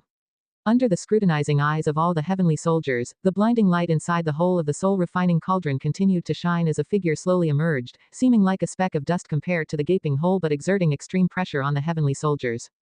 Ji Yuan slowly walked out of the white light, followed by Nzizai. Neither the celestial calming god nor the hundreds of thousands of heavenly soldiers could see their true forms, only perceiving two vague silhouettes, which made the celestial calming god even more wary of Ji Yuan. Who are you? The celestial calming god questioned sternly. He was sure he had never captured these two before, meaning they had sneaked into the soul-refining cauldron without a trace. Their cultivation level was likely above his. This is the path of the great Tao, and any being daring to oppose the celestial court might intend to kill them. Especially since they hid their true forms, it was clear they harbored ill intent. He could die and be resurrected through the celestial court's destiny, but his hundreds of thousands of heavenly soldiers couldn't since they hadn't truly been inducted into the immortal class. After putting in so much time and effort, he didn't want his soldiers to fall here. Ji Yuan did not respond to the celestial calming god. His gaze swept over the hundreds of thousands of heavenly soldiers and spotted Zhang Buku. He looked at Shu Yu beside Zhang Buku. He had previously calculated that a Deluo being backed Shu Yu. Now, looking at Shu Yu up close, he could see more of the cause and effect. The Deluo existence behind Shu Yu had intricate ties with the celestial court, but wasn't completely shrouded by its destiny. Could it be he wants to break away from the celestial court? As Ji Yuan pondered, hundreds of thousands of heavenly soldiers flew upwards, encircling the soul-refining cauldron, quickly forming ranks, like a giant golden bell silhouette enveloping the void. Within the silhouette, countless golden dragons and fire phoenixes coiled, exuding immense pressure, with dragon roars and phoenix calls resonating endlessly. From behind Ji Yuan, figures flew out of the white light, all the captives emerging. After the blood prison great saint flew out, he gazed at Ji Yuan from afar with an excited look, but he restrained the urge to acknowledge him. The master had not revealed his true form, so he couldn't spoil things. He began to anticipate how his master would confront the heavenly court immortals. The Xuanji Emperor, Fang Zan, and other captives saw the celestial court's formation complete and dared not act rashly, all their attention focused on Ji Yuan, pinning their hopes on this mysterious great power. The celestial calming god lifted his sword, pointing it at Ji Yuan, as his Dharma aspect rose, radiating majesty like an ancient war god standing up, dwarfing even the soul-refining cauldron. If you refuse to speak, you're an enemy. The celestial calming god shouted solemnly, thoughts rushing through his mind, but with so many enemies over the long years, he couldn't promptly identify who it was. Yet, he didn't waste time in idle chatter. During the questioning, he was already mobilizing the celestial army's destiny of the celestial court, focusing it on himself. He was already at the cultivation level of a heaven-balancing golden immortal, and his momentum was escalating crazily. Ji Yuan saw through the celestial calming god's little tricks but didn't mind. And Zizai looked at the figure of the celestial calming god and the grand formation of hundreds of thousands of heavenly soldiers. This was the first time he had encountered such an imposing scene in all his years. Watch closely, this is the first strike of the myriad supreme palm. Ji Yuan's voice suddenly resonated in Zizai's ears, causing his eyes to widen. And Zizai fixed his gaze on Ji Yuan, watching him raise his right hand once more. This time, Ji Yuan didn't push forward but instead flipped his right hand upwards and then pressed it downwards. Not just Zizai, almost everyone had their eyes glued to Ji Yuan. Seeing his movement, no one dared breathe. As Ji Yuan's palm pressed downward, an immense, boundless pressure descended from the sky, enveloping everyone, shocking them as they looked up. Hundreds of thousands of heavenly soldiers raised their heads uniformly, the scene utterly spectacular, they too widened their eyes in disbelief. The always composed and profound Shu Yu's expression also drastically changed, exclaiming in shock, "How can this be?" Chapter 699 True Immortal Gods. Shu Yu's voice was drowned out by the roar within the void, and Zhang Buku beside him also widened his eyes, with specks of golden light appearing rapidly in his eyes, quickly connecting into a continuum. Hundreds of thousands of heavenly soldiers looked up, all with expressions of utter astonishment. Celestial calming god looked up and was similarly shocked. He immediately roared in anger, raised his sword, and slashed upwards. His mana, nearly at the limit of the heaven-balancing golden immortal realm, suddenly erupted, soaring skyward. The golden bell phantom formed by hundreds of thousands of heavenly soldiers trembled violently, and those golden dragons and fire phoenixes, as if encountering a natural enemy, ceased altogether, roaring towards the sky. The thousands of other trapped people behind Ji Yuan also looked up, all staring in stupefaction, the golden light illuminating their shocked expressions. Golden ethereal palms of varying sizes descended from the sky, endless and inexhaustible, all shining with piercing golden light, occupying the entire sky above the void, as if another plane was descending, full of oppression. No matter which direction one looked, there were massive golden palm silhouettes as large as mountains, some even larger than heaven and earth, with an unimaginable oppressive force that made it impossible for them to escape the range of the celestial army's formation. Even the Xuanji Emperor of the heaven-encompassing free immortals could not count how many golden ethereal palms there were. In the face of such divine skills, the heavenly court immortals were like mere mortals, insignificant and fragile. And Zizai opened his mouth wide, staring blankly at the relentless descent of the golden ethereal palms, his mind blank as he gazed at the spectacle. Time seemed to slow down, and everyone except the celestial calming god had no time to react. The celestial calming god wielded his sword to cut, and in the process of ascending, the vast mana transformed into a crimson qilin, surrounded by heavenly thunder. It was even larger than the soul-refining cauldron, but under the endless palm silhouettes of the god-calming realm, it was like a mosquito caught in a storm, ready to be overwhelmed at any moment. The descent of the god-calming realm was extremely fast, from appearance to arrival in less than half a heartbeat. Countless golden ethereal palms smashed onto the golden bell phantom, and the dazzling golden light made the entire void lose its color. Zhang Buku looked up with wide eyes, he instinctively wanted to use his divine skills, but his actions weren't quick enough, and ultimately, his entire body was engulfed by the golden light. Boom, boom, boom. As the cosmic void lost its color, deafening roaring sounds erupted continuously, and Zizai also closed his eyes, unable to see, and the incoming sounds made him feel as if the entire Tao universe was shaking, his chi blood freezing, causing extreme discomfort. Standing behind Ji Yuan, he felt this way, let alone the others. Blood Prison Great Saint felt both uncomfortable and excited, even though he couldn't see, the vast spectacle of the god-calming realm echoed in his mind. Such divine skills, he wanted to learn them too. Once he returned, he would pester his master to teach him this divine skill. Xuanji Emperor also found himself unable to perform magic, but he sensed a special fate not only due to pure and powerful cultivation but also a special fate supporting it. This fate was similar to the Taoist emperors, comparable to the Great Tao, yet independent of the Great Tao. This astonished the Xuanji Emperor greatly. Is there a kind of Great Tao destiny on the path of the Great Tao stronger than the Taoist Emperor? He had no time to ponder more, quickly realizing his consciousness was being dragged into slumber. And Zizai had a dream, dreaming of ancestors slaughtering indiscriminately among the heavenly soldiers and generals, no immortal or god able to withstand a single blow, a completely one-sided massacre. Suddenly, ancestor approached him, frightening him into abruptly waking up, opening his eyes wide and sitting up, gasping for air. The morning sunlight pierced through the mountains and rivers of the earth, shining on him, giving him a feeling as if a lifetime had passed. He instinctively turned his head and found himself in ancestor's courtyard. Shen Zhen and Xin were sitting in front of the artifact refining cauldron, conversing in low voices, with no sign of anyone else. He couldn't help but ask, Master, Uncle Shen, where's the ancestor? Your ancestor went out to play, estimated to be back by evening. And Xin replied calmly. It was Shen Zhen who turned his head to look at him, curious, how was it? Did you witness your ancestor's hand? And Zizai took a deep breath, nodded heavily, recalling the memories in his mind. He couldn't help but clench his fists, his eyes shining. He replied, Ancestor used the divine skills he taught me, so strong, there must be at least 100,000 heavenly court immortals, not one could withstand a single palm from him. And Xin also became interested, turning to listen to him describe the previous battle. At the same time, Ji Yuan was staying in the mountain god temple of Taikang continent. After picking the ripe medicinal herbs, he came into the courtyard, then silently activated the lifespan barrier, taking out the demon god body he had taken from the soul refining cauldron, still within an egg. He did not kill the celestial calming god and the hundreds of thousands of heavenly soldiers. The celestial calming god couldn't be killed, and those heavenly soldiers were innocent, simply following orders. If they were all killed, the karma involved would cover the 3,000 great worlds and various mysterious universes, let alone Zhang Buku who was also among them. Of course, aside from intimidating the celestial calming god, this battle also showcased the power of the primordial Dao Emperor to those thousands of trapped people and hundreds of thousands of heavenly soldiers. These trapped people and heavenly soldiers were all great powers and gifted prodigies. They would certainly perceive the fate of the primordial Dao Emperor, and they could spread the primordial Dao Emperor across their respective universes. At this moment, Ji Yuan was more concerned with the demon god body that the celestial calming god had refined. He observed carefully and found that this demon god body had a high tolerance for the 3,000 great Daos, meaning it could cultivate various great Daos with ease. For whom was the celestial calming god preparing this body?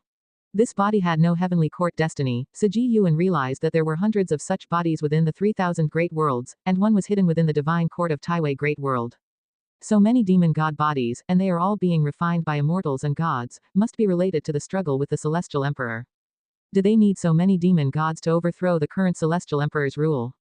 Ji Yuan was very curious about how strong the celestial emperor really was today. What was his concept of the heavenly Tao? Perhaps the disregard of the immortal gods for all living beings is related to the battle for the celestial emperor. Ji Yuan looked at the demon god body, silently thinking. Profound mysterious Zhenren sat beside him, curiously looking at the giant egg in front of Ji Yuan.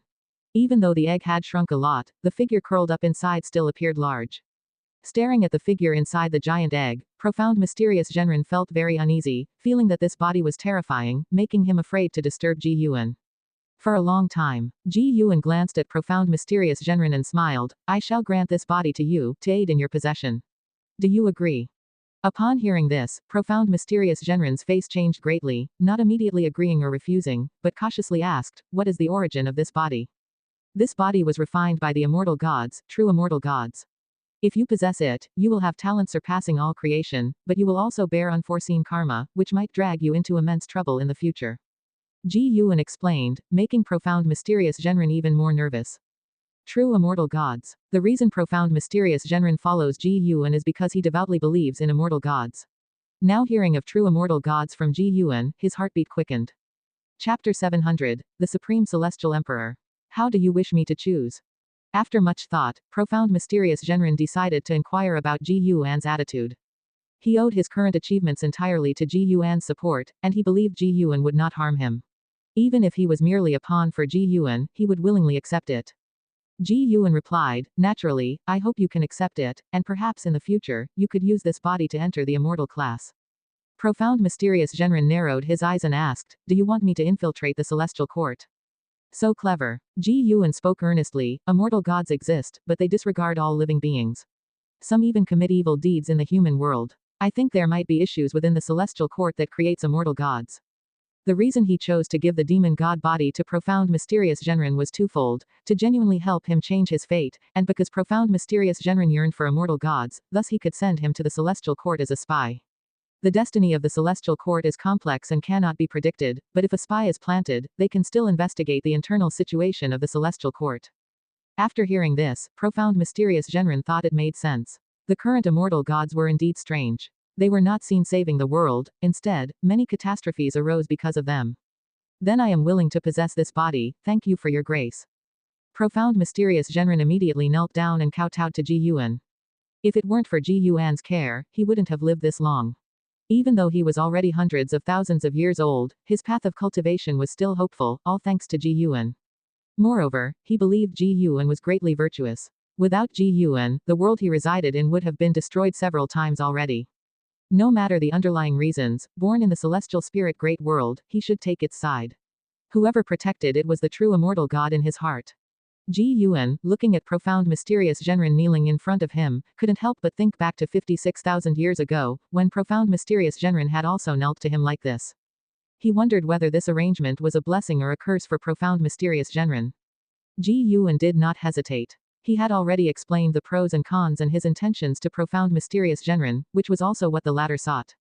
He believed that profound mysterious Zhenren was not compelled by his power. Profound mysterious Zhenren surely knew that even if he refused Ji Yuan would not trouble him. Then let's begin. On a desolate meteor on the path of the great Tao, Zhang Buku opened his eyes, quickly stood up, and looked around. He found himself surrounded by heavenly soldiers. Shu Yu stood by his side, frowning as he looked into the distance. Zhang Buku couldn't help but ask, did that person leave? Shu Yu nodded and said, the other party didn't harm us, they probably left to save someone. Following his gaze, at the horizon, the celestial calming god was meditating on a cliff, with his back to hundreds of thousands of heavenly soldiers. What's wrong with him? Zhang Buku whispered, also staring at the celestial calming god. Shu Yu replied, he might be transmitting information. He took a deep breath, turned to Zhang Buku, and asked, did you feel anything during the previous great battle? Hearing this, Zhang Buku began to recall carefully, thinking of the terrifying scene that seemed to suppress the world, and he still felt fear. After a while, Zhang Buku hesitantly said, that person had a kind of destiny similar to the Taoist emperor, but different from it. The great Tao destiny was no secret to him. He currently had access only to the celestial Tao destiny and Taoist emperor. Whether becoming a celestial Tao immortal god or a Taoist emperor, one would possess unparalleled divine power in the same realm. Now there was a new type. Ji Yuan's great Tao destiny made him feel an extremely fierce aura that directly confronted the soul and Tao heart. Indeed, it's another kind of great Tao destiny. The heavens are about to change, Shu Yu said softly, his words full of complexity. Zhang Buku asked in confusion, change. A long time ago, when the Taoist emperor was born, it once triggered a catastrophe that swept through the 3,000 great worlds and all the heavens, even affecting the celestial court. Although the celestial court disdained the Taoist emperor, once there were many Taoist emperors, they attempted to overthrow the celestial court's rule. If this great Tao destiny also flourishes, it will inevitably challenge the divine might of the celestial court. Shu Yu's voice was filled with emotion. Do you mean the celestial court will hunt down this kind of destiny? No, the celestial court is arrogant. They disdain all existence, especially the supreme celestial emperor. He can allow all forces to grow. The conflicts between the celestial court and all the heavens are basically about offending a certain immortal god, rather than the will of the entire celestial court. Mentioning the celestial emperor, Shu Yu's eyes shone with a light Zhang Buku had never seen before. Zhang Buku could feel Shu Yu's immense reverence for the celestial emperor, sparking unlimited curiosity about him. What kind of being is the celestial emperor? Meanwhile, in another plane on the path of the great Tao, Blood Prison Great Saint and Fang Zan were blocked by a group of people. Do you also wish to pursue the primordial Tao emperor? Blood Prison Great Saint asked with a raised eyebrow. The primordial Tao emperor had already taken root and flourished on the path of the great Tao. Blood Prison Great Saint didn't think this was a secret, nor did he know that the primordial Tao emperor was something Ji Yuan had pioneered. After the previous great battle, he assumed that Ji Yuan was also the primordial Tao emperor.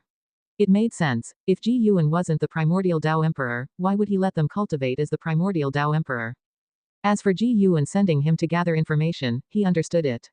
Even though he had begun reincarnation projection, his understanding of the primordial Tao emperor was still insufficient. Not to mention the primordial Tao emperor, those Taoist emperors who achieved their own great Tao destiny probably didn't know enough about it. Xuanji Emperor nodded and said, indeed, that fiercely powerful great Tao destiny suits me more. Having witnessed Ji Yuan's power, he was enthralled by such a powerful and domineering aura. Even though he was already close to becoming a Taoist emperor, he decided resolutely to abandon it. In his eyes, the Taoist emperor was just a form of power, not his lifelong pursuit. Now, with the emergence of a stronger and more alluring power, how could he hesitate? The people following Xuanji Emperor had similar thoughts. They were very curious about the primordial Tao emperor. To tread the primordial emperor road, you must find the primordial crystal. It will guide you into the path. Blood Prison Great Saint began introducing the primordial crystal. A proud talent behind Xuanji Emperor had a slight change in expression because he had encountered a primordial crystal before but hadn't paid much attention to it, thus secretly blaming himself for being blind. After chatting for a while, Xuanji Emperor finally thanked them and left. Blood Prison Great Saint and Fang Zan both received heavenly materials and earthly treasures from him, which made them feel favorable toward him. This person was different from other proud talents on the Emperor Road, he was not that arrogant and acted considerately. Watching them leave, Fang Zan smiled and sighed, my path is not lonely. I truly look forward to the day when the primordial Tao Emperor overshadows the Taoist Emperor. Blood Prison Great Saint laughed, that day will surely come. The Taoist Emperor's path of proving the Tao, like raising venomous creatures, goes against the natural Taoist technique, and will ultimately be eliminated. Thank you for watching. Continue exploring the fascinating world of Chinese novels with us. Hit that subscribe button on Chinese Novel Audiobook to stay updated with our latest stories, and never miss out on a great listen.